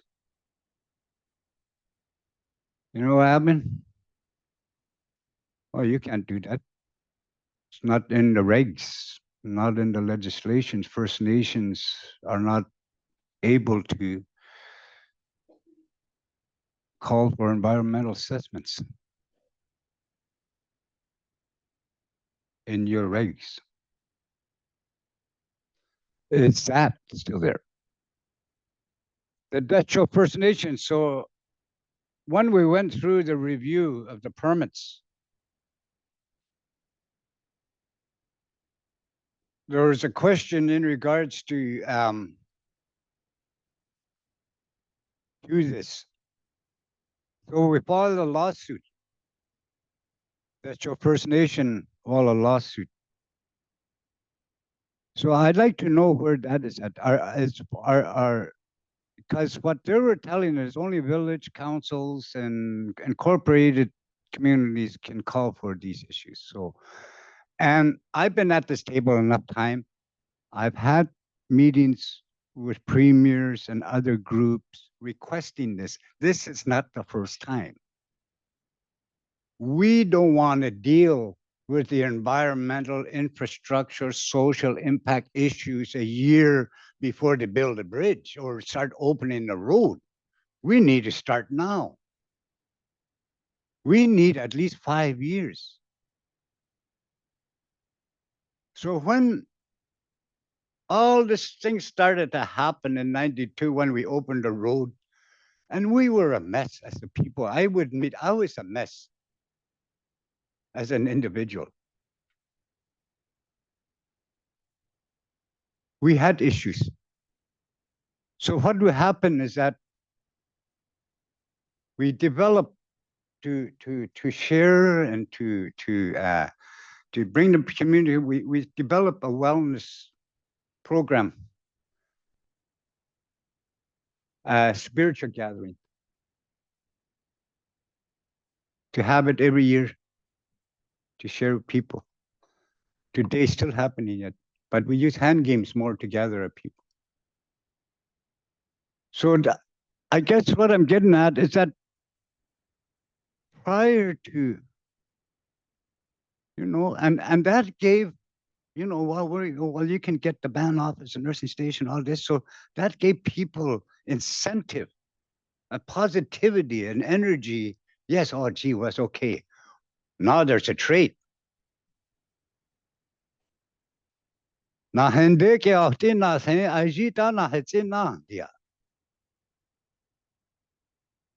This used to be said to many of the leaders.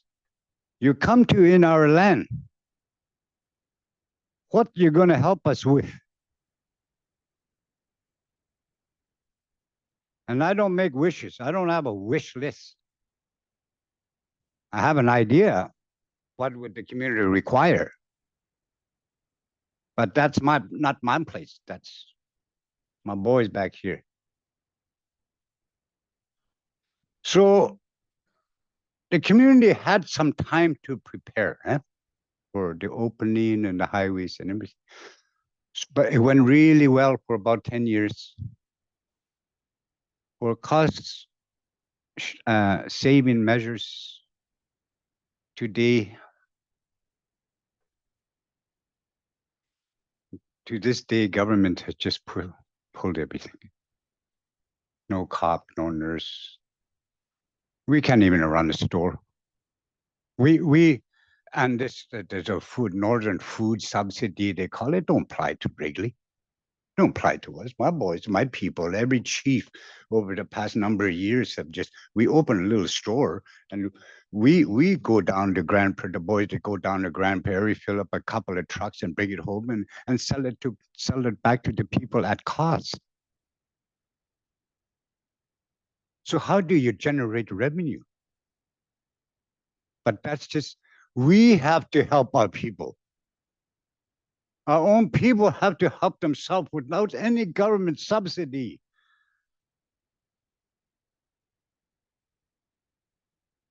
How are you going to help our community? How are you going to help our youth to see things in a better light?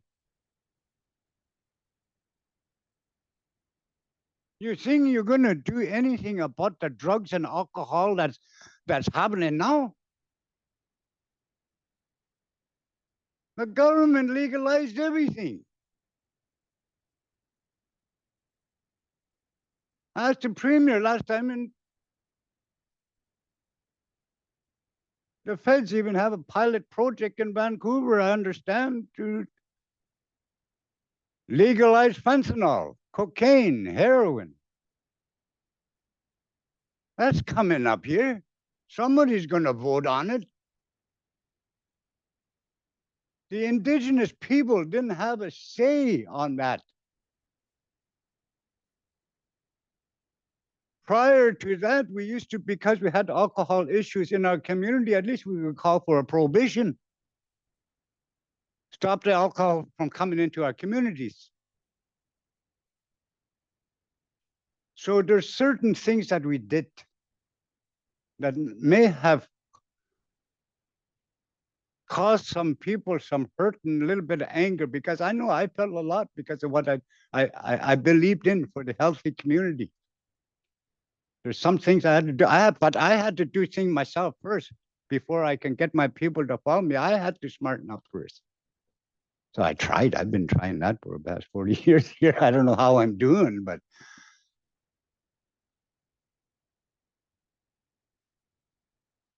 I'm just a regular person. I don't have academic. I speak well. I'm a self-taught individual. Learned how to read and write myself. With a little bit of help, maybe through the schooling more.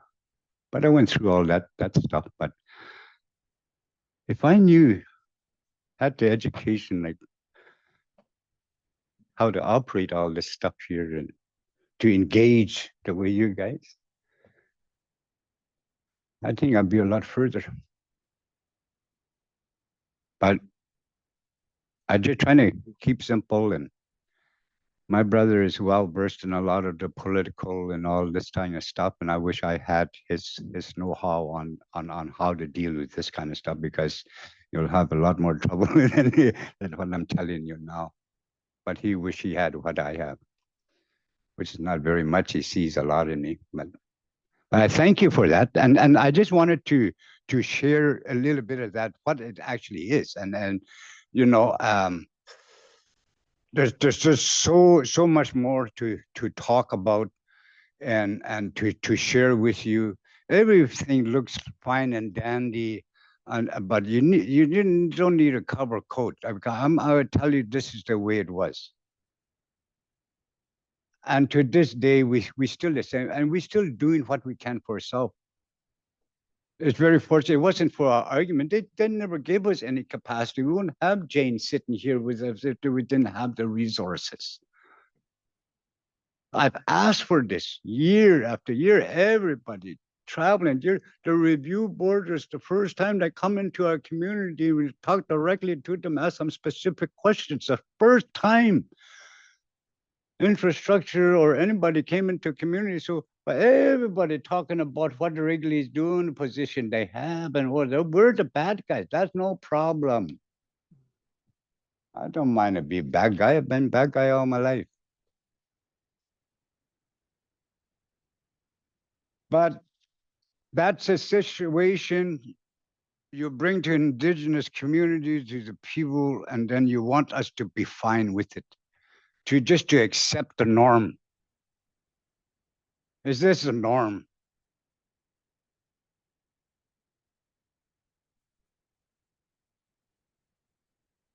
So I'm just gonna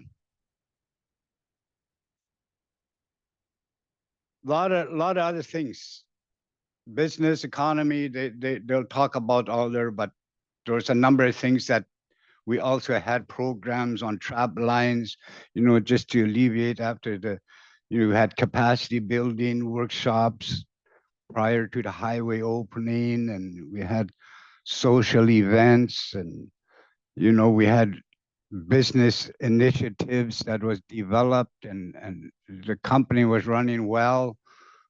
Government, providers with necessary contracts, maintenance contracts, and they even pulled that out of us too. So our company, as a community,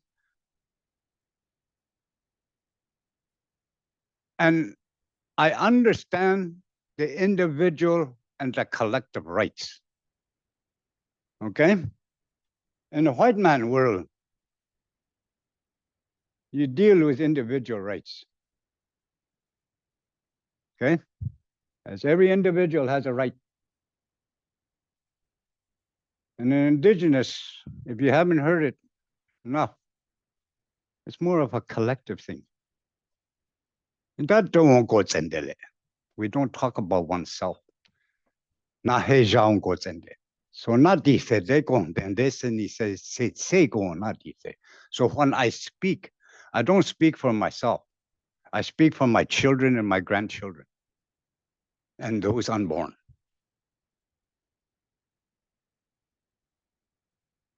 So that's not a frame of thinking that government does. Their brain only goes from 1 year to maybe 5 years and then 10 years. That's as far as it goes. But as an individual, you got more to look at.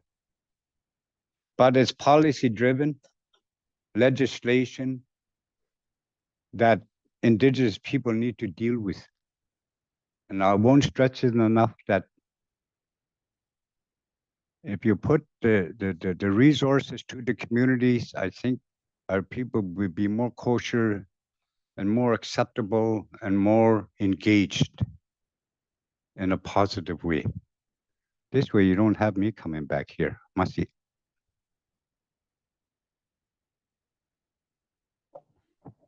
Masi Cho, Tim Lenny. Thank you for that.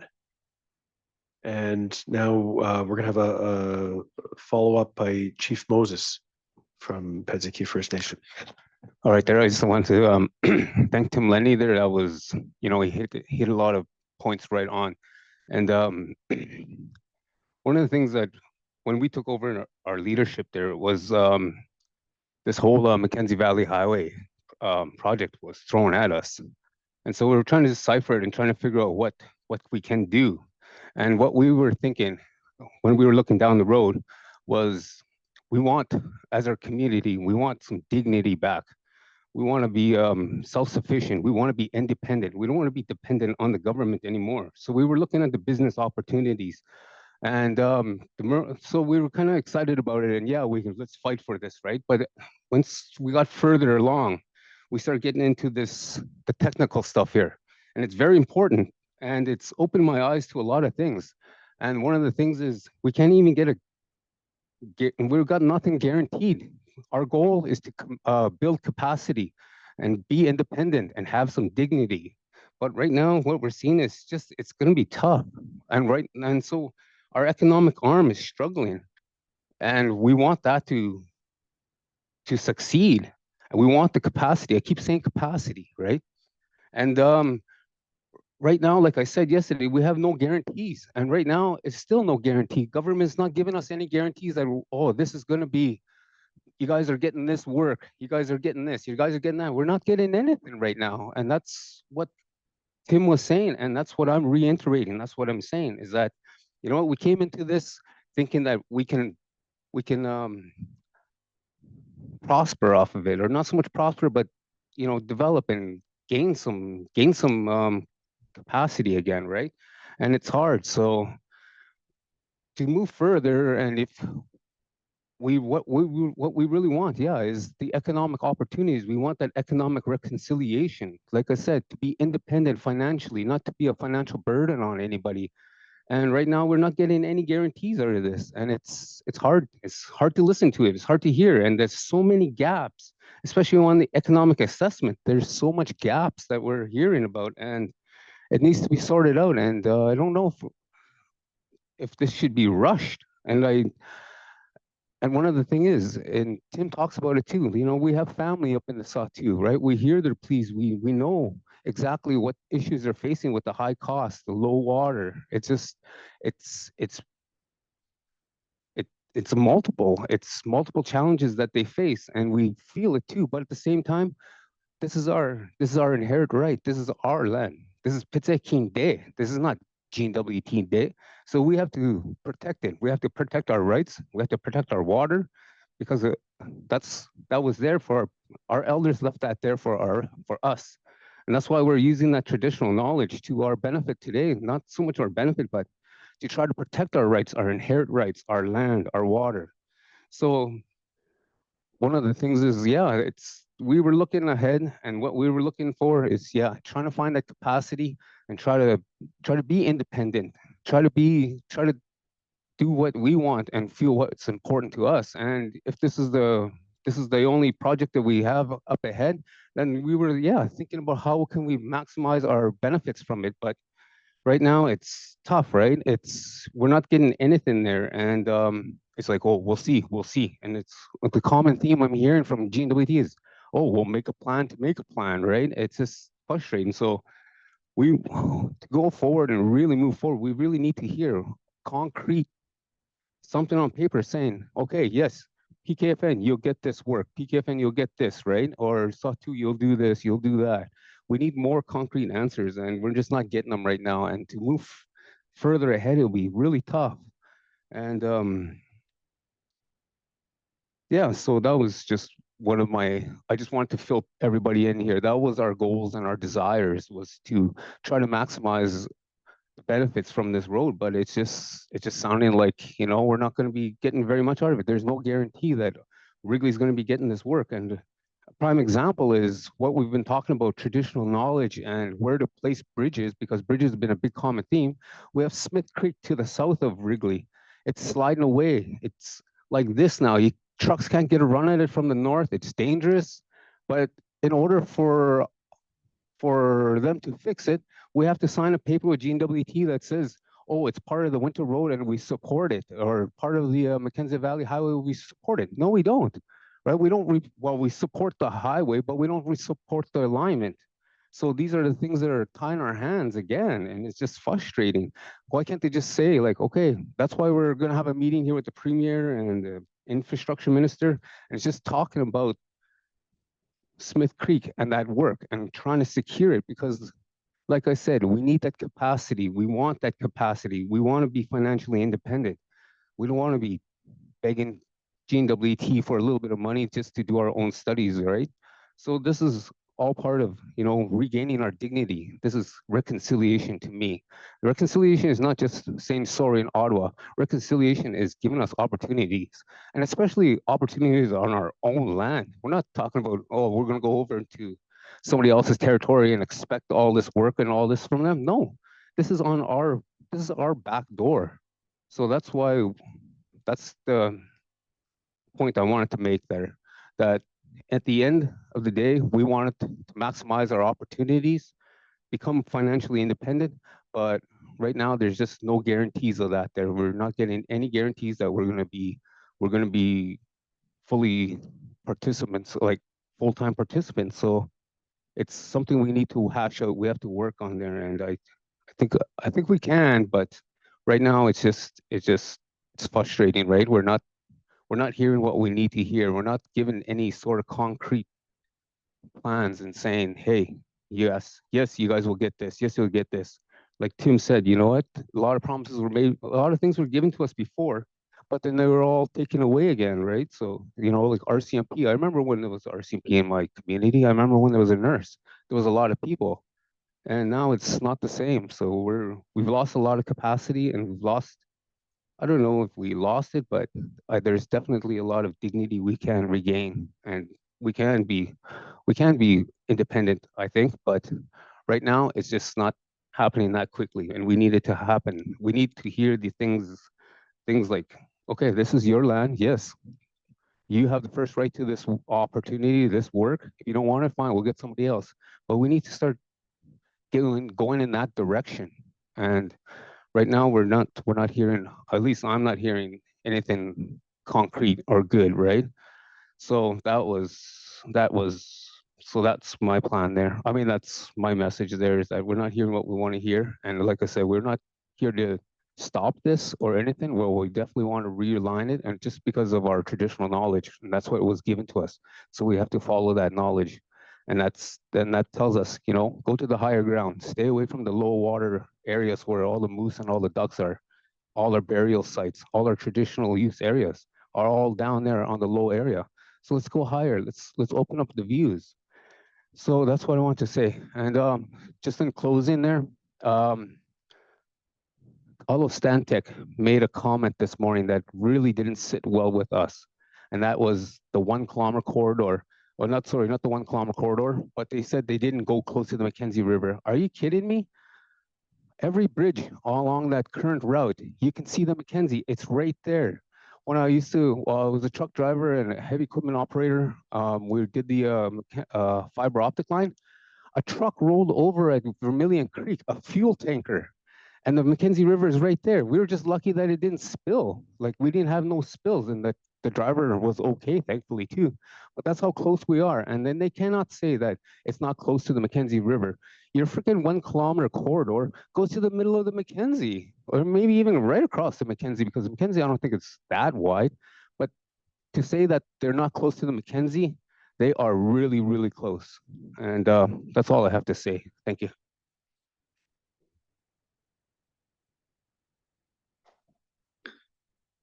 Merci, Chief Moses. Just in terms of some of the comments, I want to reflect back on some of what Tim Lenny said, and he had questions around the referral authorities, and the date show through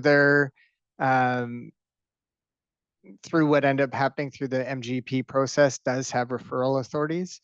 But going back to the referral authorities of Wrigley, I think that's a little deeper question, going back to the local governments do have authorities to refer projects to environmental assessment, but it relates back to communities that are formed under Northwest Territories legislation. So it doesn't have to be incorporated, but it does state that it does need to go through the way that I'm not 100% certain of the legislation around the Municipalities Act or whichever they have, but that might be a question back to GNWT. A lot of what we've heard through both Chief Moses and what Tim Lenny had mentioned relates back to sort of the maximizing benefit side. So in the key lines of inquiry, we describe that we're looking at the economic and social conditions within the environmental assessment, but again, the terms of reference goes back several years. In many of the more recent environmental assessments with same and similar considerations is about minimizing impacts, socioeconomic impacts, while maximizing benefits. So maybe just in light of what we've heard from Pedziki in the last comments, if GNWT could explain how and when they may provide greater certainty on the maximizing benefits to communities like Wrigley and Pedziki, and is there a process that will be developed in front of the end of this EA, so parties who are going to be providing their final comments on the impacts of the project have the ability to meaningfully consider how this project will be able to maximize benefits? Seth Bennett, GNWT. Thanks for that, Mark, and thank you both to Tim and to Chief Moses for your comments. So from the GNWT perspective at this point in time, again, we have and continue to work directly with the PKFN to explore opportunities to help support your participation and exchange information to ensure that we're informing this project, both from a design perspective as well as with regards to potential impacts to the community and the mitigations that we've outlined and proposed. So over the 4 years that I've been involved in the project, I know that we've had several, I mean, we engage regularly, we talk regularly, and I'm grateful for that. We have provided funding in the past for resources in the community on the ground to help with engagement activities and help us exchange information. We continue to discuss opportunities to leverage that moving forward and improve that moving forward. Specifically with regards to what we're planning to do moving forward to ensure that there's additional benefits and opportunities, not just for PKFN, but for all of the Indigenous governments, again, is that establishment of that corridor working group.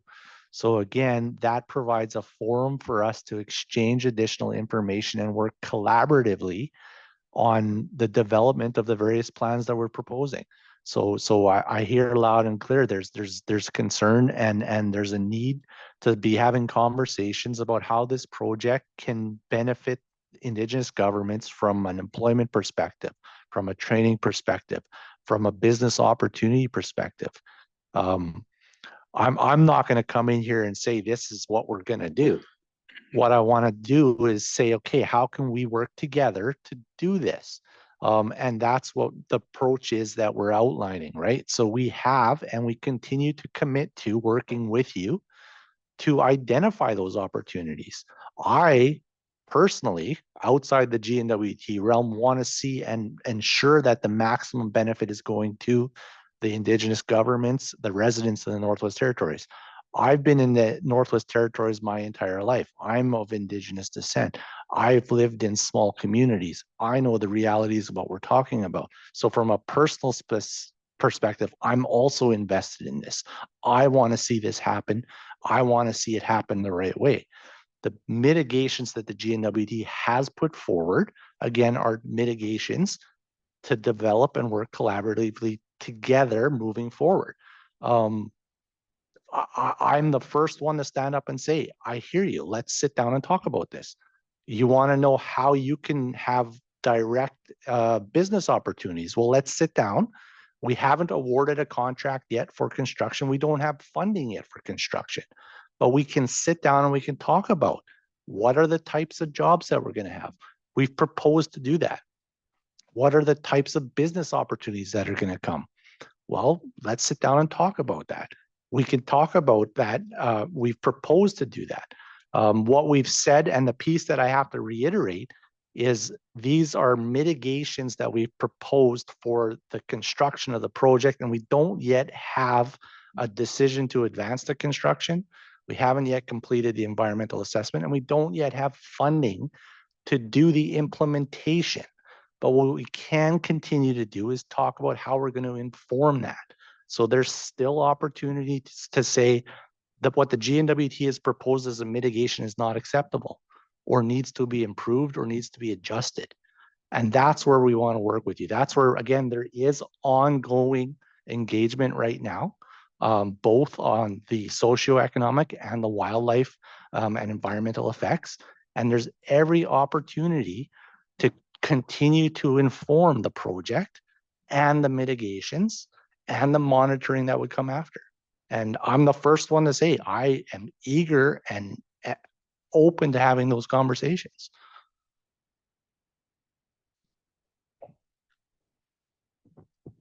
Thanks for that, Seth. I'm glad the conversations are going forward, but the timing matters. The outcomes of those conversations are relevant to whether or not this project is likely to cause significant adverse environmental impacts on people as well as on the land. And that is something that the board has to decide. If you can have those conversations before, say, making your DAR addendum, the board will consider those. But if the board finds that there are likely to be significant adverse impacts on people or on the land, and they don't see what they view as credible mitigations, and they're going to listen to what you think about that, they're also going to listen to what the parties think about that, then the board is going to prescribe its own measures to make sure that those impacts are not significant or not likely to be significant when the project goes forward. If I was a developer, I would prefer to have the autonomy of being able to come up with solutions that work well for all parties, including you as the developer who's going to presumably construct and operate the project, as opposed to holding back and seeing how the board would prefer to resolve this. And the discussions that you're having beforehand are a good opportunity to get there. So the communicating and going beyond, we'll talk about it and we'll see what comes up, but coming up with something concrete, the timing matters because of the timing of the board's decision. If this stuff comes up after the board's decision, there may be a lot of measures that are intended to address these things that haven't gotten addressed in the meantime. But between now and then, there's a golden opportunity where I'm hearing from different groups inside the room that they want to move forward on this stuff and they want to know where they stand well before construction starts, right? And I would just encourage everyone to really try to use that opportunity. And if I was the developer, I also would really try hard to make the most of that. Thanks. Seth Bennett, GNWT. Thanks for that, Alan. And I would just again, I would add to that the mitigations that we've outlined in the developer's assessment report are reflective of the engagements that we've had to date and the work we've done collaboratively to date. And again, as outlined in the review board's process and our timeline, we are open to continuing and looking to how to refine them to make them better. We're ready and willing. No, I hear you. I understand. Just give us 30 seconds to figure out what happens for the rest of today and then tomorrow, because we're just looking at the schedule. We know that there's still a fair bit of ground to cover, and we want to make sure we can do this in a way that lets us hear from everyone on all the topics that we've got to hit. Just 1 second, please.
Okay, we're just trying to figure out how to make the most productive use out of the time we've got and hit all the stuff that we know we've got to hit. So look, there's clearly we know there's a bit more on socioeconomics to do. Delano Gotine government has said that they've got some. I know PKFN has at least one more question on socioeconomics. But we also know that culture, traditional land use, and harvesting are very important topics. What we're going to do is keep on going now to see how far we can get today, but I still commit to stopping this session at 5. All of you have been listening intently for now 2 8-hour days to the same thing. And I just want people to be in mental shape to be able to make the most of the opportunity we've got. Between now and 5, we'll do a little bit more of that. We're also going to go over some of the questions that people said they could get back to us with to see who's got answers to what today. And then tomorrow we'll probably have a little bit of socioeconomics left to start. And then around 9:30, 10, I said, looking over at the developers, TK Consult, around 9:30 or 10, we're going to start with the cultural traditional land use and harvesting impacts. So I just want to make sure we've got everyone in the discussion. We're going to need to have meaningful answers to the questions I know that parties are going to have. My plan is to put a little bit of a squeeze on the air quality, noise, vegetation topic, which is supposed to happen Thursday afternoon. We'll still have time to do it, but I'm going to ask parties to really prioritize your questions by that point, because we need enough time for a serious and robust discussion of impacts on culture, harvesting traditional land use. And John Nishi, we want our caribou and moose guy around for that. So can we get you tomorrow? We're good. Thank you for rebooking your flight. Great. Okay. Todd, how about we go back to you for a couple more questions, and then PKFN, and then time permitting, we'll go through the outstanding information items. Okay, in that order. Does that work for everyone? Thank you for bearing with the slight adjustments to the schedule. We think this will give you the most bang for your buck. All right, take it away, Delaney Gauthier Government. Todd Slack here. And I'll go as quickly as I can and indulge the GNWT to help me with my paraphrasing. Couple issues. We dropped off discussing page 9-161, and the ask was to GNWT if they can undertake to take this away for whatever you set that undertaking deadline for, and look at the bullets there and identify which ones cannot be updated, they lack information, and which ones can be done for the DAR addendum is what I think would be the ideal. Todd, can you just bring us back? You started talking about the bullets. There was a reference to a section. They're looking at the section, but we're not. These were bullets for what again? So 9.7.4.2, it's page 9-161. And this is the contractor training and employment plan. The bullets are some of the items that will be in that plan. And when we read this, it seems like a lot of these are doable now, and it doesn't seem, and should have been here for the DAR, with the next best opportunity for them to be provided at the DAR addendum. So the ask is, which ones can they do? Which ones do they lack information for? And do they commit to providing that for the DAR addendum? So the ask of those bullets is, are you guys ready now? You've had this over the, I can't remember if it was lunch or just a break, but to look at, are you able to say which of those now you're able to respond and commit to now, which you're not, which you need more time, or would you rather take it away and we'll revisit it tomorrow morning? Seth Bennett, GNWT. So thanks again, and I apologize for the delay in getting back to you, Todd. I have taken a look at that list that you're referencing. The list outlines mitigative measures that we would anticipate, of course, would be included in that contractor training and employment plan.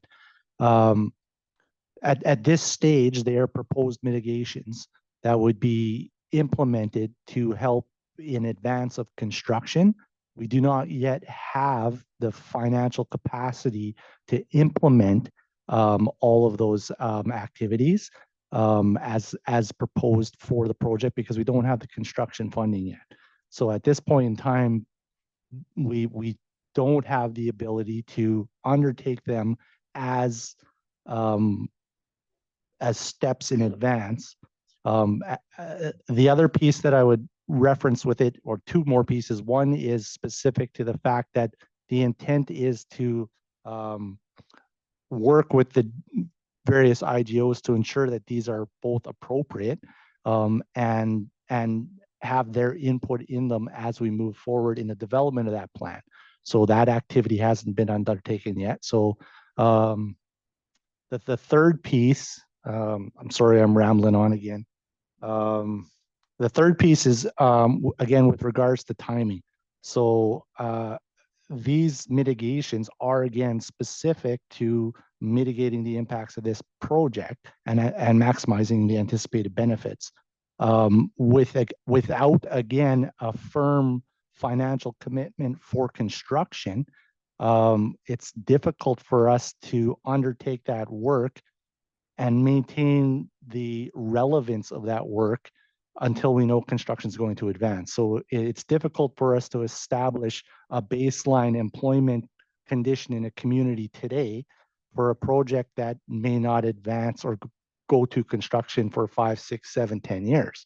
So it's easier for us once we have a confirmation of construction's prepared to advance in a year, which is what we've proposed, is to do this work a year in advance, then it's relevant to that project specifically.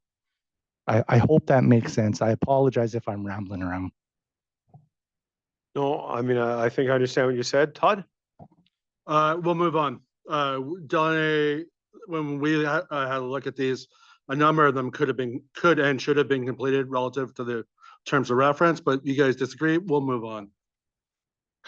I'm going to paraphrase one of our lines of inquiry, and I'm wondering if GNWT will just agree that I paraphrase their answers correct, their prospective answers correctly, and if not, they'll correct me. So 7.2.1-2 discusses human safety, which the project believes will have significant effects. So the questions were, they don't believe that a measure is necessary to address the significant effects. In this case, they're going to develop 2 plans, the road safety plan and a safety and security plan for vulnerable community measures. There's no other additional specific mitigations to address these impacts. And then the GNWT is not prepared at this point to say that they are willing to provide additional resources should the working group outcomes require it. These are essentially the same questions as you already had, so that's why I'm attempting to paraphrase their answers in light of time constraints. Is that a fair statement? GNWT, does that fairly summarize the information you've provided?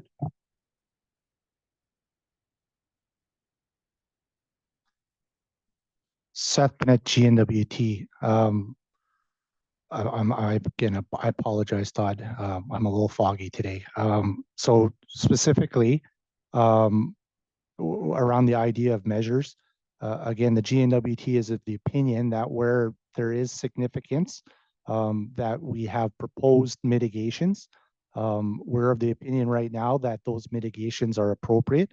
If there's opportunities through additional engagement and or additional information that comes to light between now and our submission of the DAR addendum, we're happy to make edits or updates to the proposed mitigations, and we're happy to work collaboratively with anybody to do that. Whether or not that mitigation then becomes a measure, again, at this point in time, the board is the one that determines whether or not a measure is appropriate. I do want to circle back to our previous conversations and reflect on some additional thought and dialogue that we've had. If DGG is looking to work collaboratively with the GNWT to outline a proposal to provide to the board on a measure, then we'd be happy to have some follow-up conversation on that. And see if we can work together to do something. My preference, of course, though, is that we can first determine whether or not we can improve the mitigations we've already proposed. Thanks, Todd. Thanks. It's Todd Slack here, and it's hard to improve the mitigations without having the ability to talk about the mitigations. You say, hey, we got to wait for the plan. Well, how does that circular logic work? But I need to come back to 2 things here. Unfortunately, this is not going to be a quick paraphrase. So I want to focus and sharpen one of the things you said. You said that we have predicted that there is going to be significant impacts, but then we have proposed mitigations that we believe address those significant impacts. Are you saying that the mitigations bring the impacts below a significant threshold? Because that is a very important clarification here. It's Tim Rusho, DPRA. What's the threshold, Todd? That's what I would ask. A threshold in this case is a significance threshold. So if you have arrived at a point when you say there will be significant impacts, you have declared there is a threshold. It's not clear what that might be. But then Mr. Bennett a second ago, pardon me, said, no, we propose mitigations to address that. And so the question is, does the project believe significant impacts will occur regardless of the mitigations? Yes, the project, yes, there will be significant effects, adverse effects, and we've stated that in the DAR. You have. Sorry, can I just clarify? That's regardless of the mitigations, as Todd asked?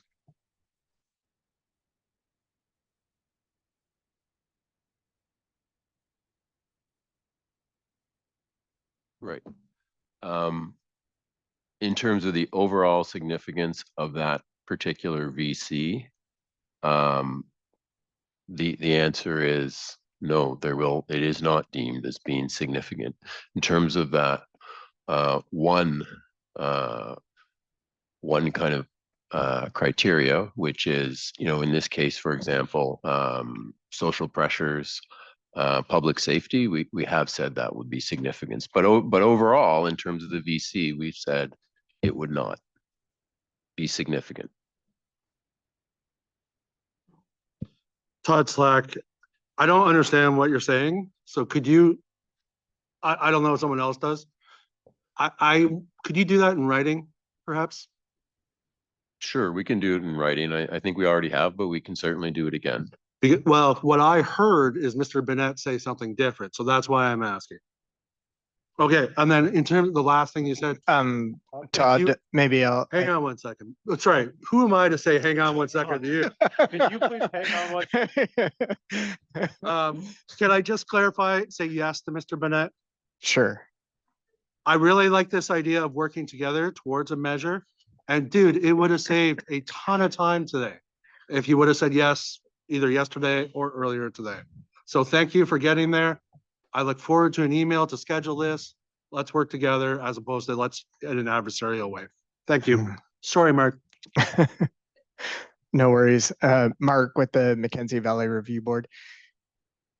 Just maybe to follow up a little bit on the questions and responses from GNWT.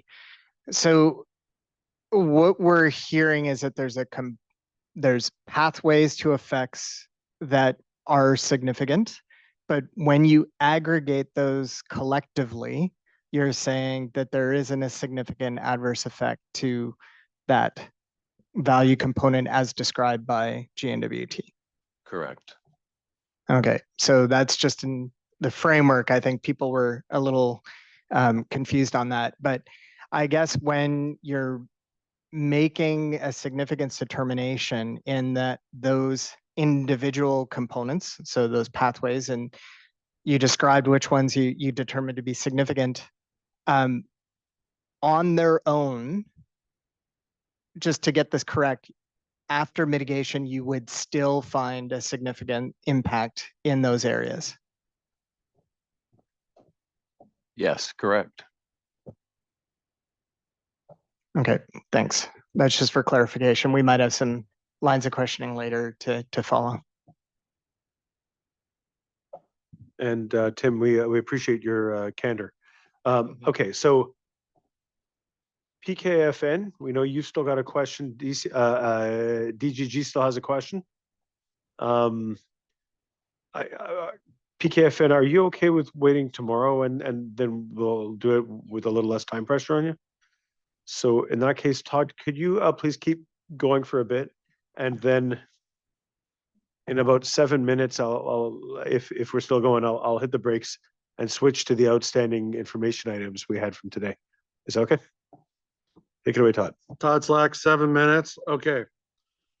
The next question relates to training. And again, out of the terms of reference, it talks about measures, plans, commitments for maximizing hiring or Aboriginal employment in businesses.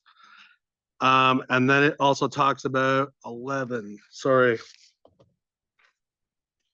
So there's a lack of information in the DAR. This is not news. And so one of the things we want to talk about now, given that there is a seeming ability to work together, is to talk about local and training programs. GNWT has said that they're not going to offer training programs directly. That they'll follow a model similar to what is used in Giant, where the contractors will be doing this. The first thing I want to talk about within this is the timelines again. And so as part of the DAR, it talks about the willingness and exploring the feasibility of building workshops in each community. Delaney is very much in favor of this. This is a constraint to offering programs that suit the kind of program we're talking about. The project's response to that was no, without any explanation. The feasibility has been explored for Delaney, and it's no. So I would very much like to know more about that. Our training and HR folks, career folks, they got together and they want to offer some suggestions here as well. And so things like certifications that extend beyond Delaney. Right now you can go get your class 1, class 3, but it only works in Delaney. So to be able to work on this project. And so that's a long-term thing because it involves MOT and God knows what else, and making decisions is hard. So in terms of getting at the data and the information we needed to evaluate this training program or the training opportunities, it would be nice to know the types of skills, essentially the labor study that I think Mr. Clinton was talking about, to be able to guide these things and getting this information out well before even the contracting date. And this is one of the reasons behind the timeline that's been promised, an updated timeline with a nominal construction date, so that we can start to sequence these things. That commitment is going to be really important for this. And so this is more of editorial. If you guys are looking to work on this and commit to that, great. We can do that collaboratively. And then 2 last items. One of the big concerns out of Delaney is about cost of living. And so it's well and good to build this road. It may or may not lower the price of groceries, but it is going to lower the price of freight, almost certainly, for Toledo and Norman Wells. Delaney is going to remain supplied as part of the aerial net, Colville, Fort Good Hope. So the concern, and we've expressed this for about a year now to the GNWT to no response, and we expressed it as part of our IRs to not a very good response, is, okay, that's great that they have trucks now, all year round trucks. What's going to happen to the cost of freight for Delaney as the diseconomies of scale? Mr. Clinton's gone, so I don't know if that's a real term, but we all know what economies of scale are. And once you take Norman Wells, the regional center, and Toledo, the cost to operate planes per segment, per person, is going to go up because the planes get smaller, the flights get less. And Delaney is incredibly interested to know what the outcomes of that are going to be. And so the response from GNWT is, hey, we will use existing programs. Right now, we'd like to know 2 things. One, has GNWT done any work as asked, going back to early 2024, in terms of seeking to understand the impacts to the fly-in communities? And 2, what are those programs that they say exist that will help adjust for increases in freight costs or passenger travel? And I understand it's 4:45. If you want to tomorrow or in the future, happy. I'm happy to take the answer now, but then I'll cut you off until tomorrow for the other questions if you've got other questions. Okay. So for now, for the last response to Delaney Gauthier government, GNWT.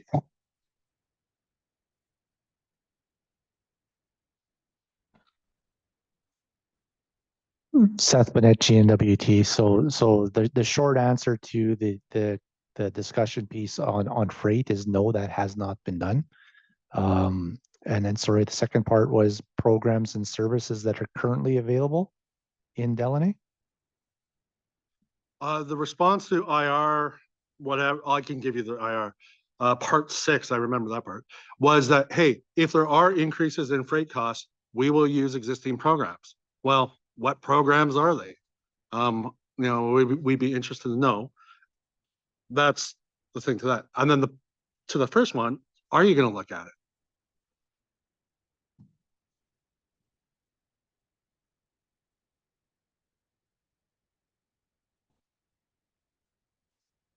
Staffman at GNWT. So that's something that I think we can look into. So I will commit to that. And then with regards to the specific programs and services, I don't have an answer at the moment, but I can certainly provide information when we have it. Thanks very much. Okay, thanks. Now the last comment of the day, Judith from Fort Norman Métis Community. You've been taking in a lot, and I just wanted to be sure that you have an opportunity if you want to ask any questions in light of the stuff you've heard. No pressure, but the opportunity is there, and I didn't want the day to whip past so fast that you didn't get an opportunity to get a word in edgewise amongst the higher energy discussion that's zipping around the front of the room more. You don't have to ask any questions or comment now, but if you want to, you're very, very welcome to. Yeah, tomorrow would be just fine. Just fine. Okay, thanks for that. So now we're going to just change gears a little bit. I'm going to ask Senior Environmental Assessment Advisor Catherine Fairburn to put up and touch base on the information items that people are going to get back to us on, just to see if anyone has any answers to this stuff that we can get now, or so that you can see clearly what they are tomorrow, and then commitments. Probably. And then touch on the commitments that have come up today. Thanks. Catherine. Thanks, Alan. Catherine Fairburn, Review Board. So we had quite a few questions that sort of people couldn't answer on the spot today that they said they would try to come back with responses to. I've summarized them on these slides. I do have a bit more detail in front of me, and I wanted to go through them partly for everybody to remember what they've said they'll come back with, and partly to confirm the content if anything seems a bit off to somebody. So the first one, of course, was right this morning. The GNWT is going to come back with an estimate of when it can respond to the questions that Pedzaki First Nation submitted in writing last night about the routing. The second one, which came from, sorry. Oh, okay. Sorry, I didn't mean to cut you off, Seth Bennett, GNWT. So again, we have been looking at that list of questions today. There are some that we will be able to provide responses to tomorrow, and we will endeavor to do that, but not all of them. There are some that we will have to provide back in written form. Excellent, thank you. If there's any others on this list that you can respond to now, or anybody else can respond to, that's great. We'll pause after each one. So the ones that you can respond to tomorrow, that's great. Anything that you can't, that will become sort of a more formal undertaking from the technical sessions that you'll follow up on, and we'll establish a deadline for based on when you can provide that information. Do you have something to add now? No, just... Oh, okay. So the second one was in relation to a question from Environment and Climate Change Canada about and I apologize, I did summarize this, I know quite high level, but the important bird area that we discussed. The full name is in some of my notes and in the transcript. And it was a question about being able to stay within 1 kilometer, and would you consider going outside that 1 kilometer? Thanks, Seth Bennett, GNWT. We will respond to that one now. I'll turn it over to Erica quickly. Erica Bonhomme, Calistantec. The developer's assessment report has presented the assessment of the residual effects on birds. They're not significant. They're not, they're mostly of low magnitude. And though the project will intersect the important bird area along the Mackenzie Valley, there is no need to relocate that project as a mitigation for effects on birds.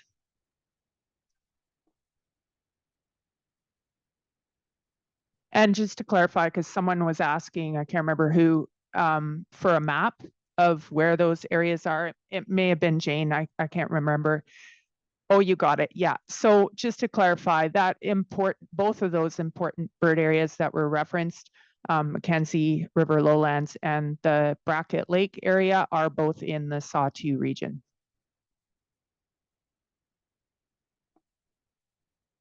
Thank you. Catherine Fairbairn, Review Board. The third one was we got a response to from Environment and Climate Change Canada earlier today. The fourth was for GNWT. It was in response to a request from Pedzaki First Nation to provide case studies of roads going to similar sized, smaller communities. And I think you'd said you'd come back. Do you have a response now?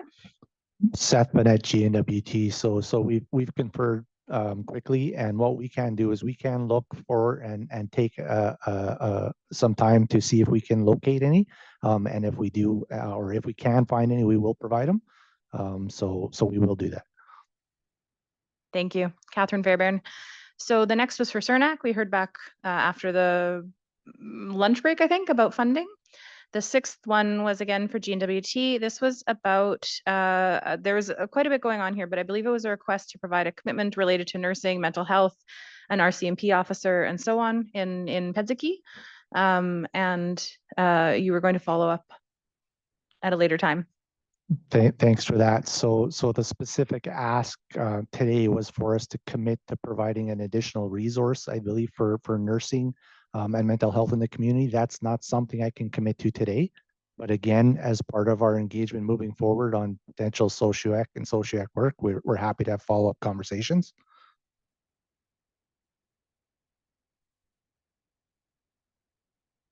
Jane? Jane for PKFN. PKFN understood the request a little differently. The way we heard Alan frame it in the conclusion of that discussion was over lunch. The request was how will the whole of government approach be used to get these services that PKFN has outstanding requirements for. And we heard Alan say, okay, over lunch, go think creatively. How can this be done? We heard that the working group exists and will be used. And I think we were expecting that there would be some kind of responses to that question. Does GNWT have anything in response to that now? Or would you take that away to provide a response later? Yeah, apologies, Seth Bennett, GNWT. I'm referencing to I believe there was a specific request this morning for a commitment to resources. I'm not getting the sense that that's what you're asking right now. So if you can just clarify, please. Jane for PKFN, I'm sorry if we're talking about two different things at the same time. It's very close to the end of the day, and this may be on me. So you're right, there was a request for a commitment for those services, and there was also, I think, coming out of your response that commitment would not be possible in these sessions. There was a request for an explanation of how the whole of government approach could be used to further this, which I had understood that Alan had also put forward. If I need to double check and get back to you in 2 minutes, I can do that, so we're not on everyone's time. Yeah, so if there's a specific question or comment that I'm not aware of, I'm happy to review it. But at this point in time, I was referring specifically to that one.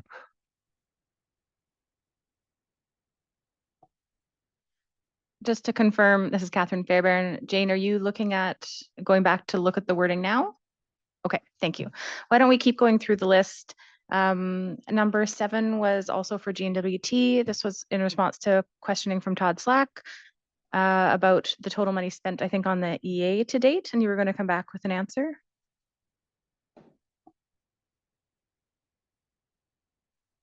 Yes, thank you, Seth Bonnett, GNWT. So the funding spent to date specific to the EA works was received again in 2018. To date, we've spent $14.2 million. Thank you. Next slide, Chuck. So all of the next ones are also for the government of the Northwest Territories. Number 8 is about providing more information. I think it was about the changes in staffing levels and resources following the construction of the Cleacha All Season Road.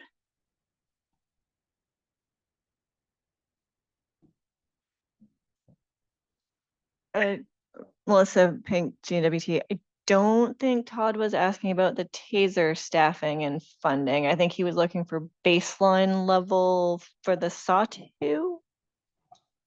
Could you clarify for us, Todd? Thank you. Sure, thank you. I was totally drifting off there. Yes, it would be a snapshot on the current funding and staffing in the SAW2 to be able to compare, have something to compare to later. Thank you. Does GNWT have an answer now? Can I ask a follow-up question? Melissa Pink, GNWT. When you say funding, like what? Sorry, it's just going to be super hard to come up with funding. Like, are you talking about program support funding, funding for people? Funding for me. Sorry, if we went back to the transcript, I think it would help. But my recollection at the end of the day was that we were talking about specific programs that were going to be accessed as part of one of the specific subgroup plans. And I think it was the wellness and grapes. The Socio-economic monitoring and adaptive sub-management group. Sub-working group, sorry, I can barely read. And the plans that were accessed under that. And so the idea being, hey, if this is where our mitigations are coming from, that in the future, we can look at some value to understand whether there has been any additional resources provided. And it all goes back to that idea in the DAR, hey, our service level now is insufficient as is before we add on top of that. And so what is it now?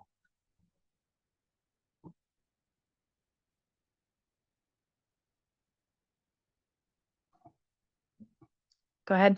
Melissa Fink, GNWT. I will get you what I can. I can't guarantee the level of detail of funding we'll be able to pull out for specific programs delivered in specific regions. And I guess, are you talking about the programs that currently exist that you see as falling under the social well-being and adaptive management plan? So I'm just trying to be able to figure out the right information to get back to you with. I hear you. For the sake of everyone, can you, me, you and I, and board staff talk about this? Thank you. I'm sure everybody will be grateful when we get to go home in not too long, I promise. Catherine Fairbairn. Number 9, I think just to update the wording very slightly, I think it was about, can you provide evidence that shows that the proposed approach to mitigation for significant effects specific to public safety and social pressures will be effective?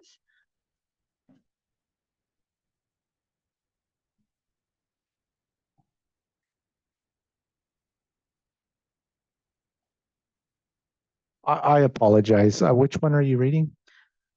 Sorry, I was updating the wording for number 9. Yep.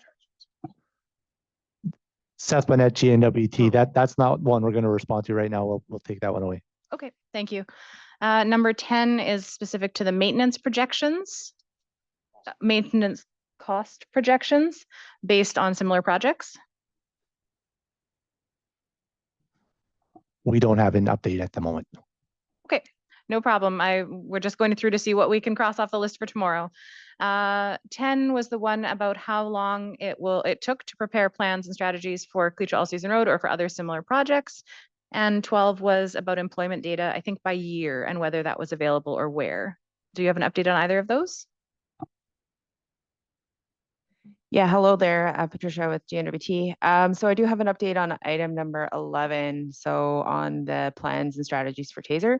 Within 3 months of the completion of the TASER environmental assessment, the GNWT met with the Clecho government to discuss how to implement the EA measures, including the measure directing the GNWT to establish the corridor working group. A draft terms of reference were developed with the Clecho government and the GNWT, and then shared with other members of the corridor working group in advance of the first TASER working group meeting that was held in June 2019. So the first TASER corridor working group was officially formed 7 months after completion of the TASER environmental assessment, and the first corridor working group meeting took place 8 months after the completion of the TASER environmental assessment. Thank you. Do you have any information about how long it took the working group to work on any plans or strategies that needed to be in place prior to construction? Okay, I'll come back with that part. Thank you. And no update on number 12 yet, right? Is that correct? Okay, next slide, please, Chuck. All right, just 3 more, I promise. What we'll do for the commitments is we'll email them to the Government of the Northwest Territories so you can review the wording, and we can go over them tomorrow on the record with a more confirmed wording. We won't go through those today. So the last 3 of these sort of outstanding responses, the first one was specific to GNWT ITI. This was from the Delaunay-Gautineau government. So are you satisfied with the level of information available for socioeconomic agreements? I know there's a bit more to it than that, but that was the summary. Is there a response I can this time? take that one right now Thanks. before I rush off to see my kids. A public road infrastructure project is not comparable to a diamond mine.